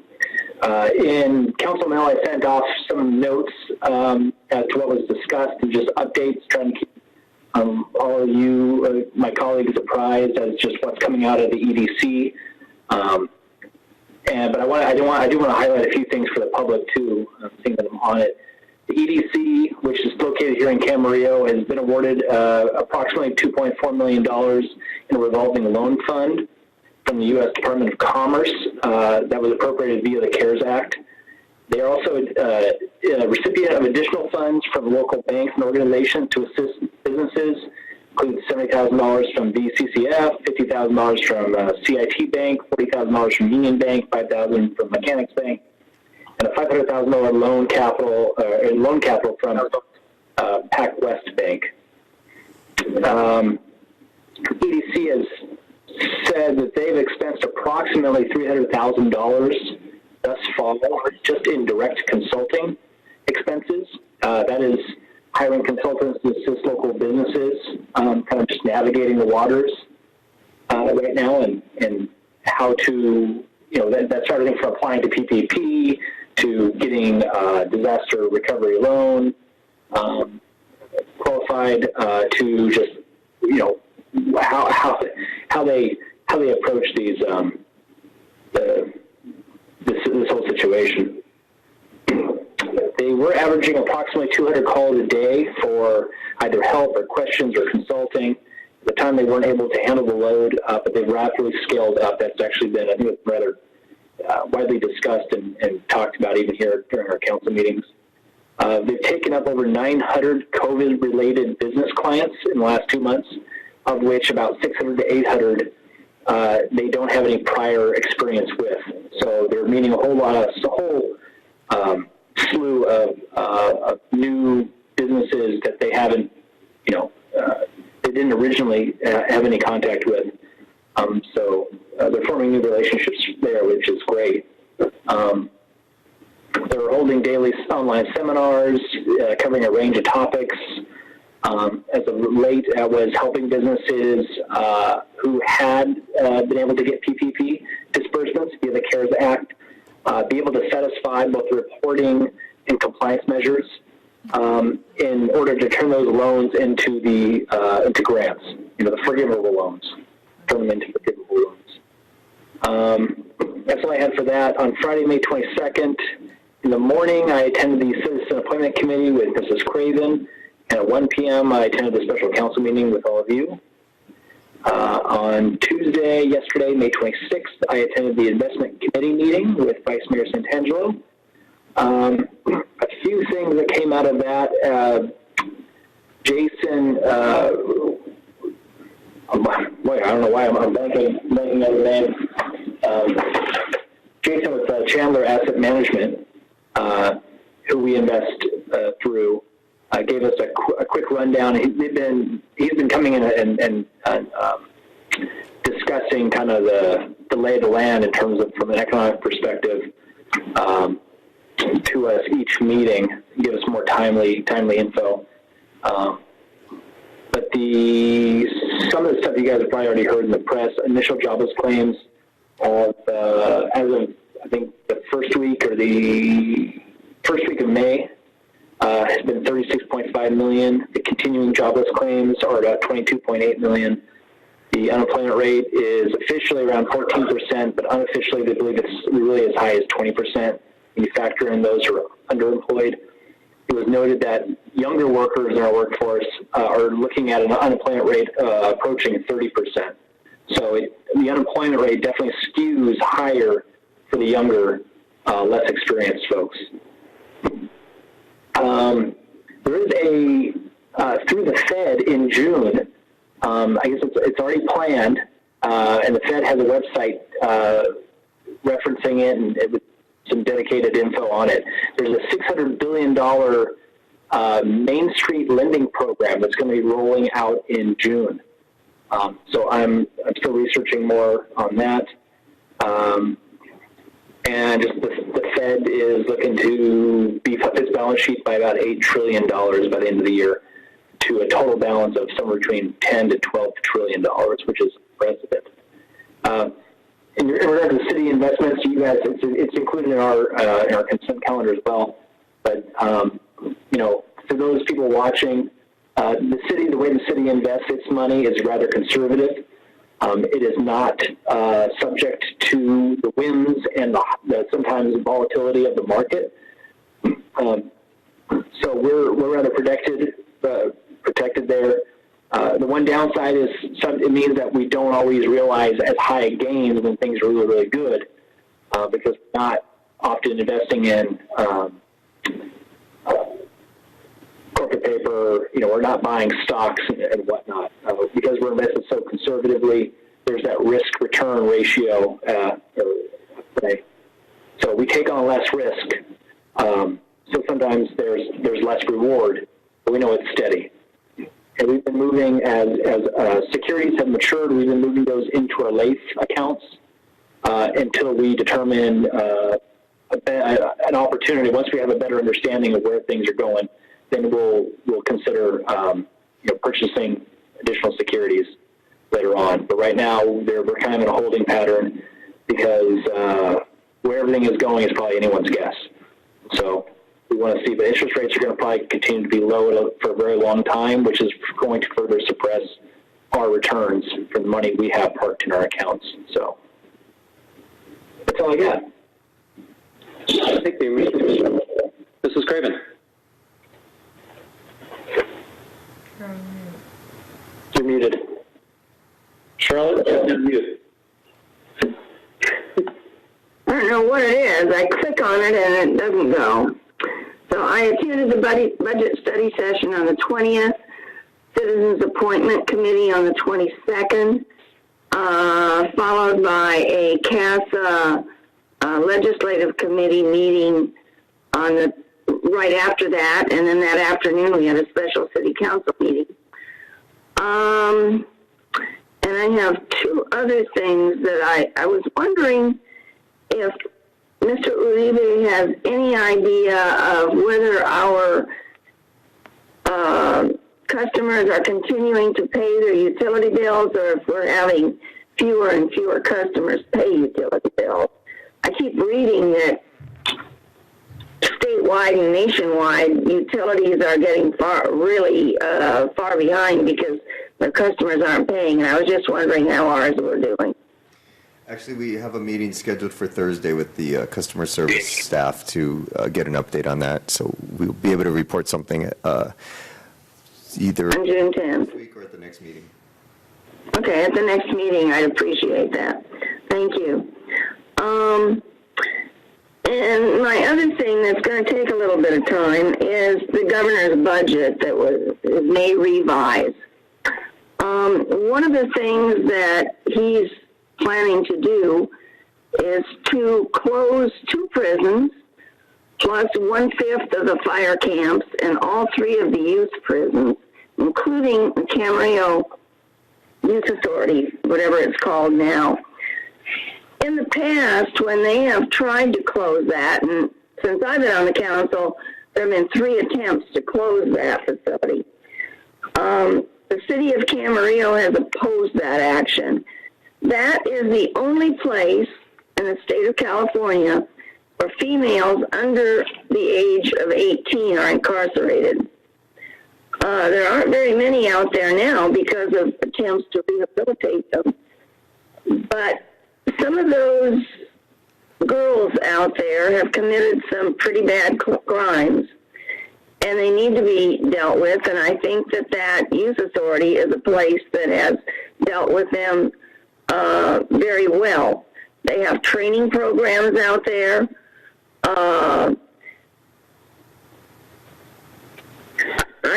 I don't know what's in our policy, our legislative agenda, but I think if not, then the legislative community needs to discuss this item, look at what we did before, and bring it to the council to see if we want to oppose this in the governor's budget.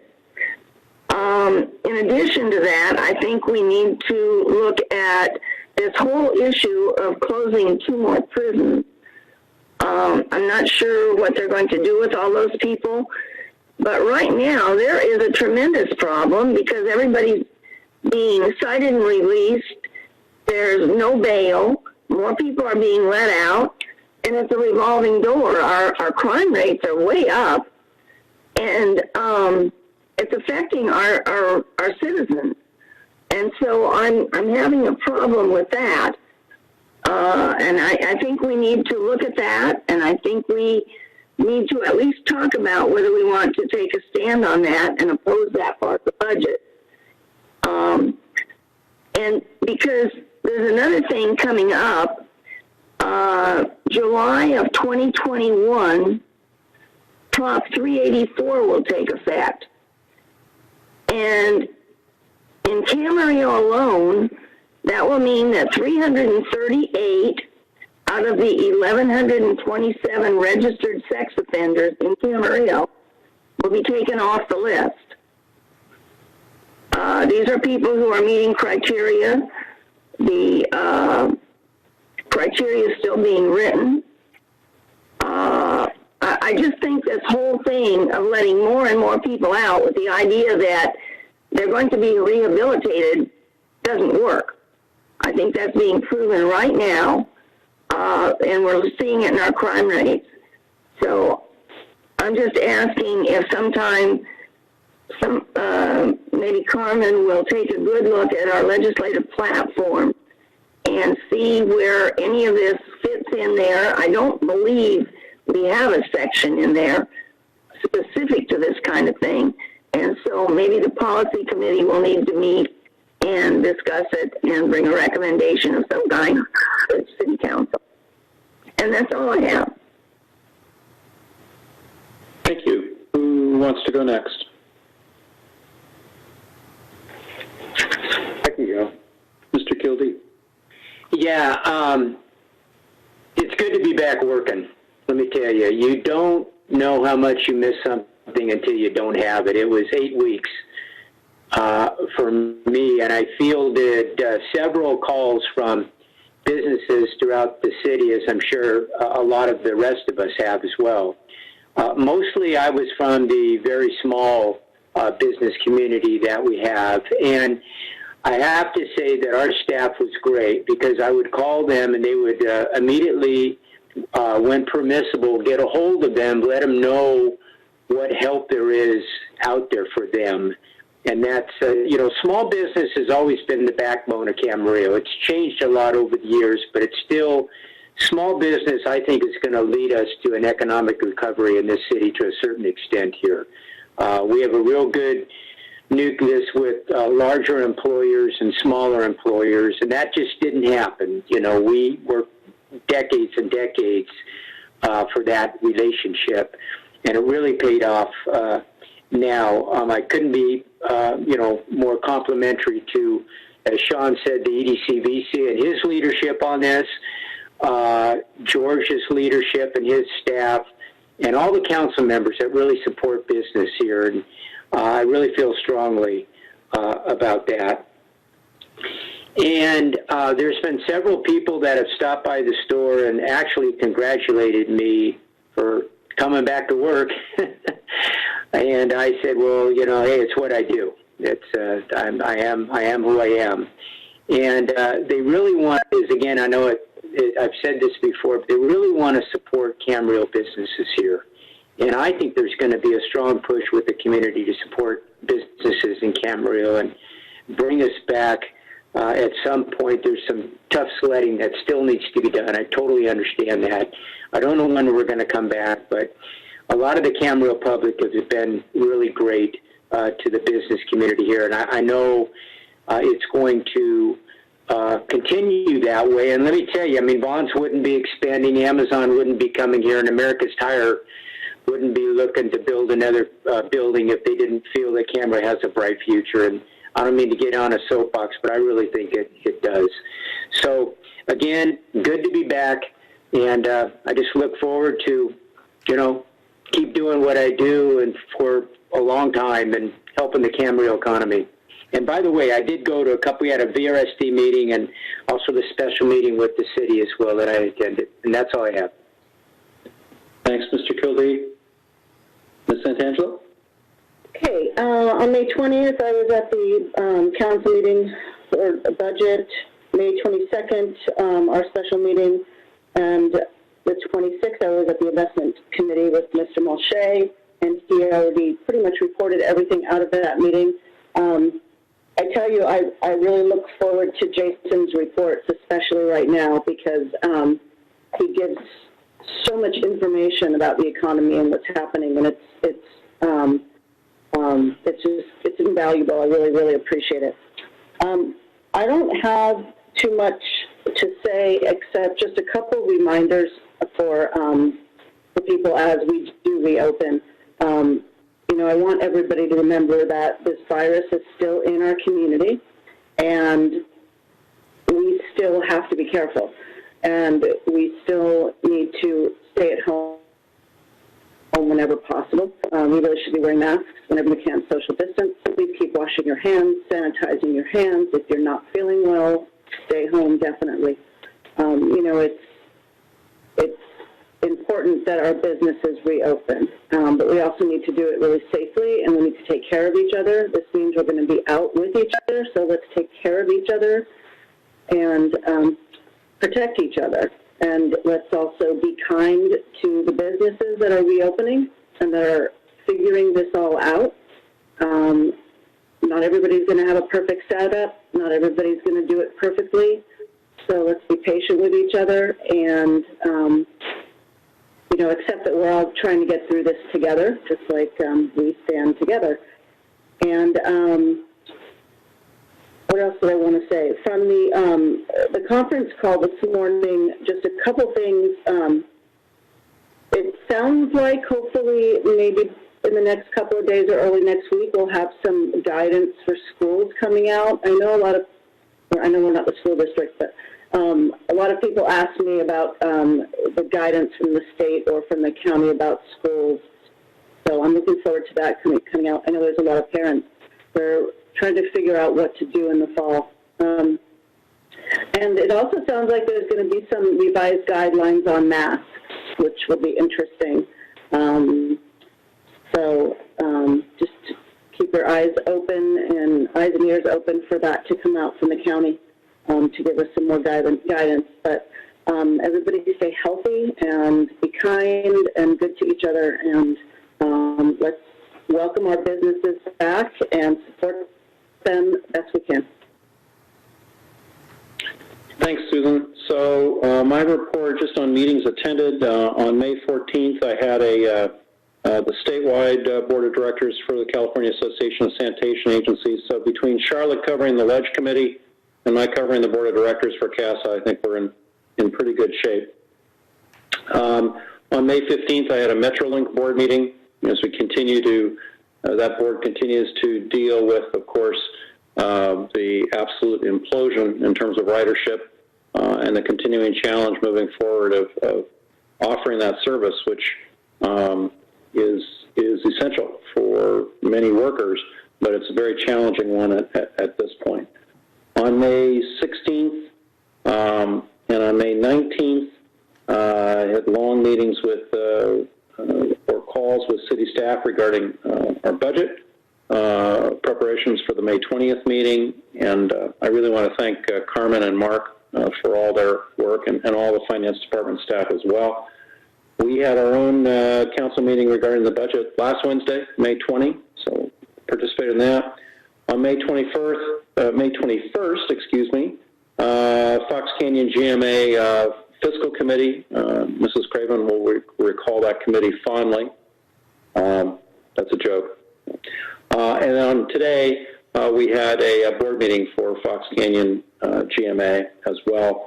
And then also, and I think Susan talked about this, the last several weeks, I suspect, like most of you, and I sounds like Susan too, we've been participating in the local weekly calls, the weekly calls for the local elected officials from the county of Ventura. And Susan, I just echo a couple of things you just said. It looks like we may be getting some new guidance relative to masks. We'll see, and a number of other things. Two comments. One, there was a letter to the Ventura County Star today by a resident of Camarillo, and this is actually a question for staff, but the letter noted trees being trimmed along Mission Oaks Boulevard and Adolfo Road, and the concern was expressed about nesting animals or nesting birds during this time of year. And do we typically make, do we have an arborist or other folks who typically make, do we typically approach that tree trimming with those thoughts in mind relative to nesting of animals during this time period? And maybe that's a quite. I see Mr. Klotzel approaching the podium, so maybe you could just speak to that very briefly.